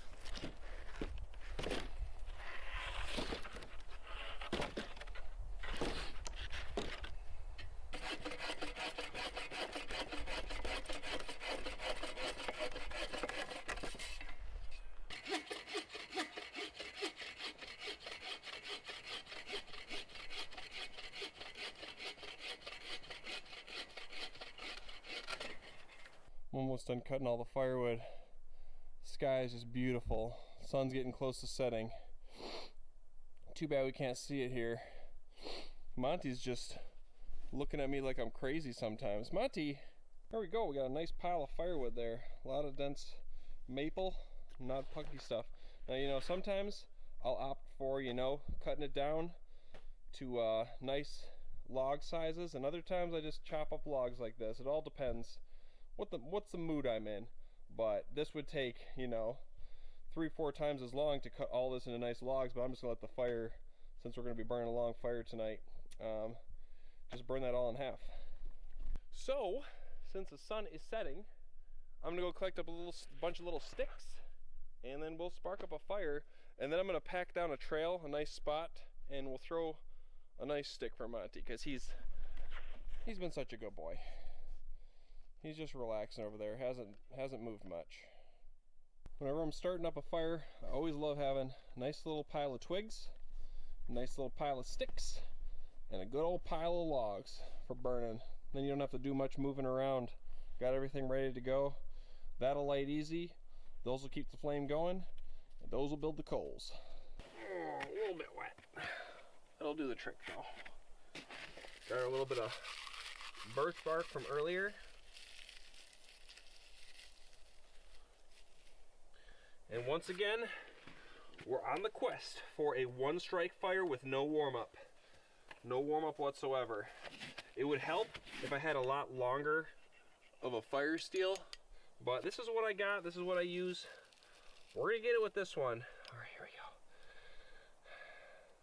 Let's just get it. Oh, that one didn't even go. What? How dare you? 4? What was that, 4? Blasphemy. Putting these twigs on. You never want to just throw it and mush your fire. You always want it to breathe. It'll go right out.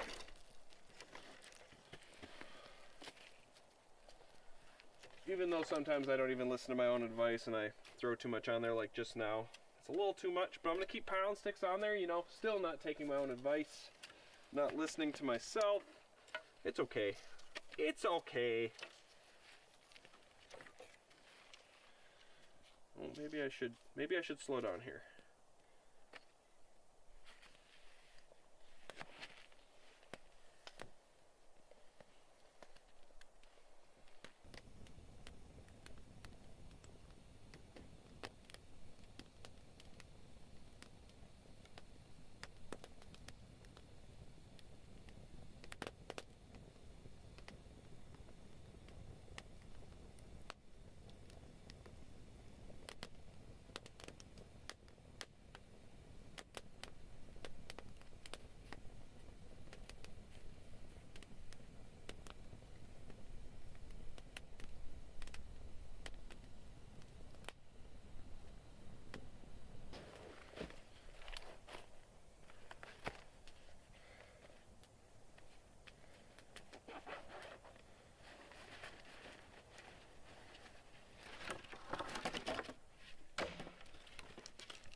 Thought of something.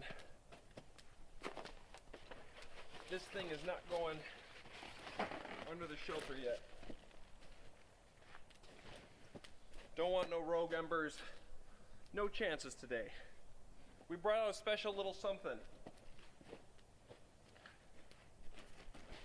Aha! I've learned my lesson. There's a little Z-rest pad. We'll have Monty use this. Put his little wool blanket on there, this will do just fine. See? I learned from my mistakes. If he wants to lay down, he can lay his butt on this thing.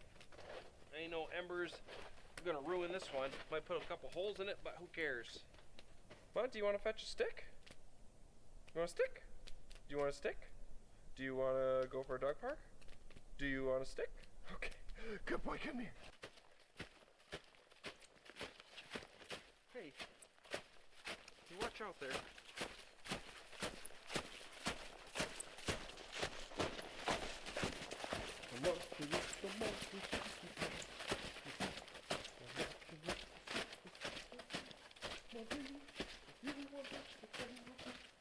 Actually, you know what? That's a better way. Let's pack it down this way, Monty. Better pack. You want it? Do you want it? Do you want a stick? You want a stick? Do you want it? Okay, okay. Good boy. Okie dokie. Fire's burning down. Let's see what we've got for temps. Ooh, 38.8. Okay. 38.8. I mean, it's gotten darker, so it could have been around 45 when I was guessing. We're just gonna say that I was 100% on the money. At least I'm gonna tell myself that. You know? We're gonna keep burning these logs now. Bring me that stick, Monty.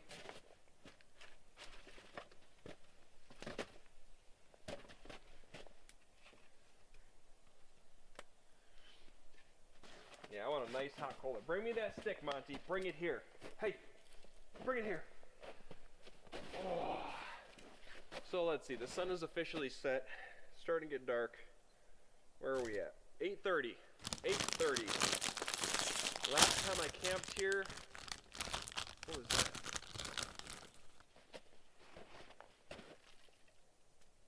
I just saw a critter. Could be a squirrel, I guess. I'm not gonna see anything. It's too dark. It was definitely, I definitely saw it move. It was definitely an animal. Nothing big and worrisome by any means, but I'm always interested in seeing what little critters are roaming around. All right, Monty, you bring me that stick right now, mister, or you are grounded. You are grounded to your sleeping pad. You bring it here. Hey, hey, hey. Bring me that stick. Bring me that stick. Bring me that stick. Come on, Monty, bring it here. If you ever want to ensure that no critters are going to be coming around your camp, tell Monty to bring you the stick, because you got to say it about 1,000 times. Then you eventually got to trudge over there and get it anyways. He ain't listening. He just taunts me with it. It's like this is his sick, twisted pleasure. He just has me throw him the stick. He's like he knows I want to throw the stick for him, and he just taunts me with it, shaking his head. This is a sick game, mister. Oh. I gotta be careful retrieving the stick for Monty, because when I break through, I would create like a 2-foot hole. And I don't want him running and like, you know, catching his legs in that. Get it, Monty. Yeah, it's getting dark. I'm gonna put the light on there. You probably can't see anything. Good boy. Yeah, bring it. Give it to me. Arr, arr, arr. Want a stick? Oh, oh, ooh. That was a bad throw. That was my bad. Why don't you bring it here? I'm sorry. That was a poopy throw. It almost hit Monty. Ow. Ow. Little stinker.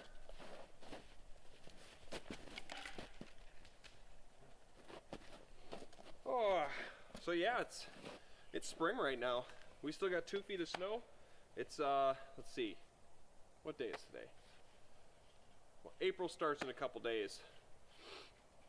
So I'm thinking the snow is gonna be here till probably till almost May, to be honest. We're really close to May, maybe even into May, who knows? And we might even get that spring snowstorm that likes to come around pretty much every year. But it's not getting above 50 and sunny. When it gets to like 55, 60 and sunny is when it just melts. You know, if it stays 50 and it's like cloudy, partly sunny, it just slowly melts, which I guess is better as far as like flooding goes and that sort of thing. Because when it just melts all down, that's when you get some crazy flooding. Even though no matter what, I think flooding is going to happen this year with all the snowfall. Monty, bring me that stick. Come on. Bring it here, Monty. Come on. Maybe if I like... Monty, bring it here. Come on, Monty. Oh, bring me the stick. Monty, bring me that stick. Come on. Come on, Monty. Bring it here. Monty, bring me that stick. He just doesn't care about my feelings about the stick throwing. Monty, I have had it to here with your stick taunting. You bring it here, good boy. Good boy, come on. Come on. Come on. Come on. Oh, frisky. Oh, I'm not, just fool me once. Ha ha. Ha ha.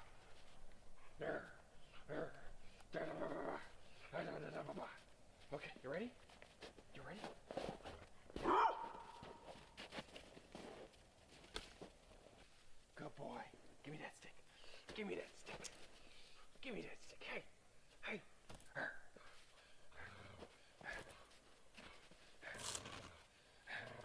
Oh, good boy. Ready? Be careful.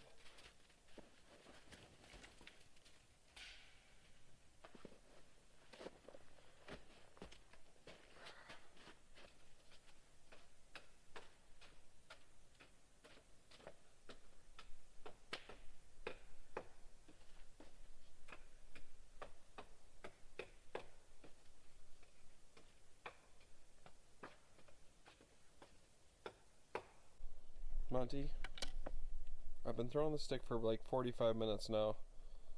Is that enough? Alright, we're gonna put this down for now, okay? Okay? Okay?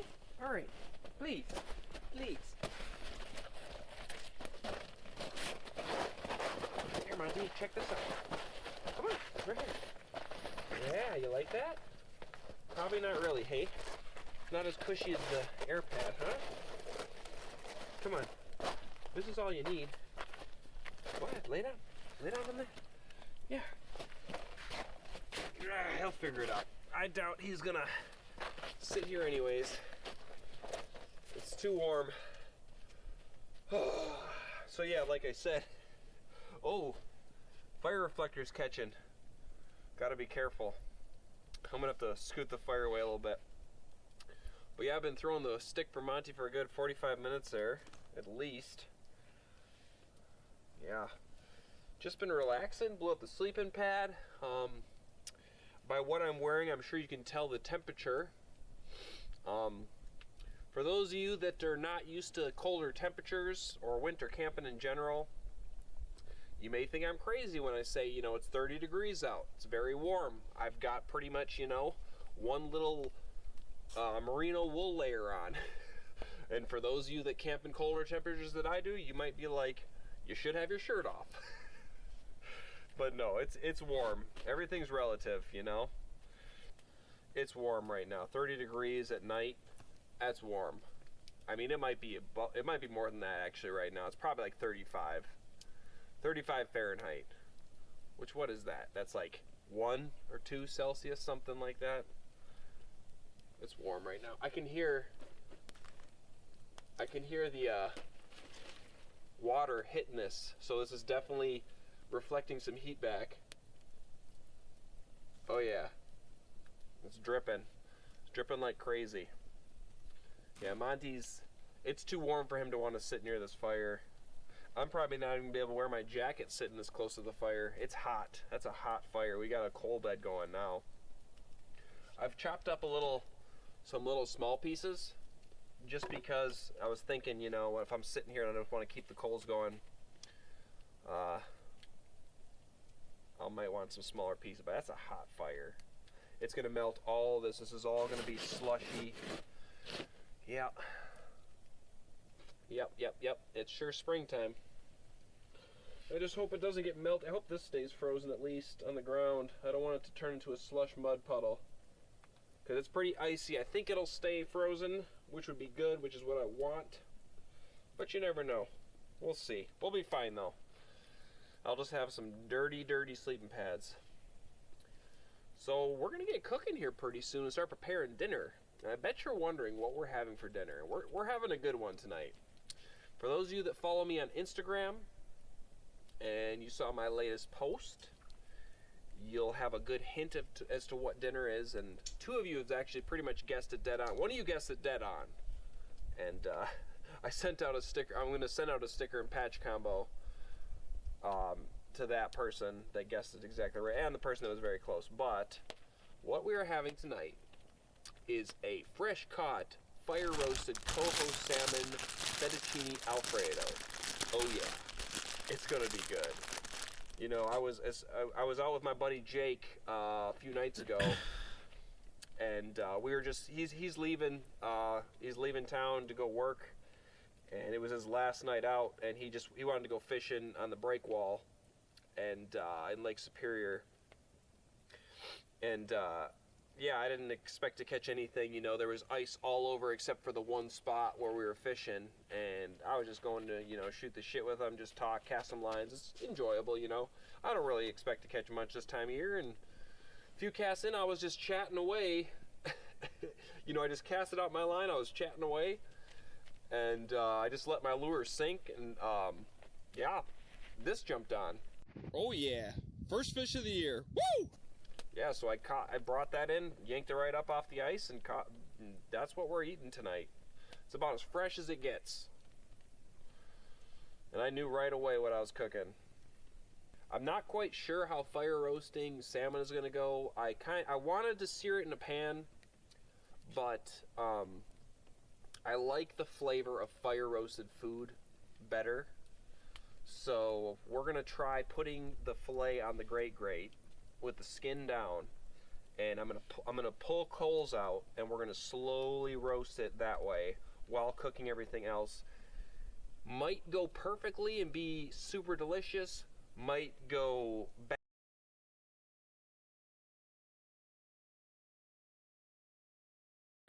Okay, boys, I'm gonna end the stream here. Gonna go to bed, and I'll be back tomorrow, boys. Maybe I'll watch another stream for a little bit. I haven't been able to watch streams lately. So yeah, guys, I'll see you guys around. If you have any questions or anything, let me know on my social media. You can always DM me. And yeah, I'll see you guys next time. Have a good one, boys.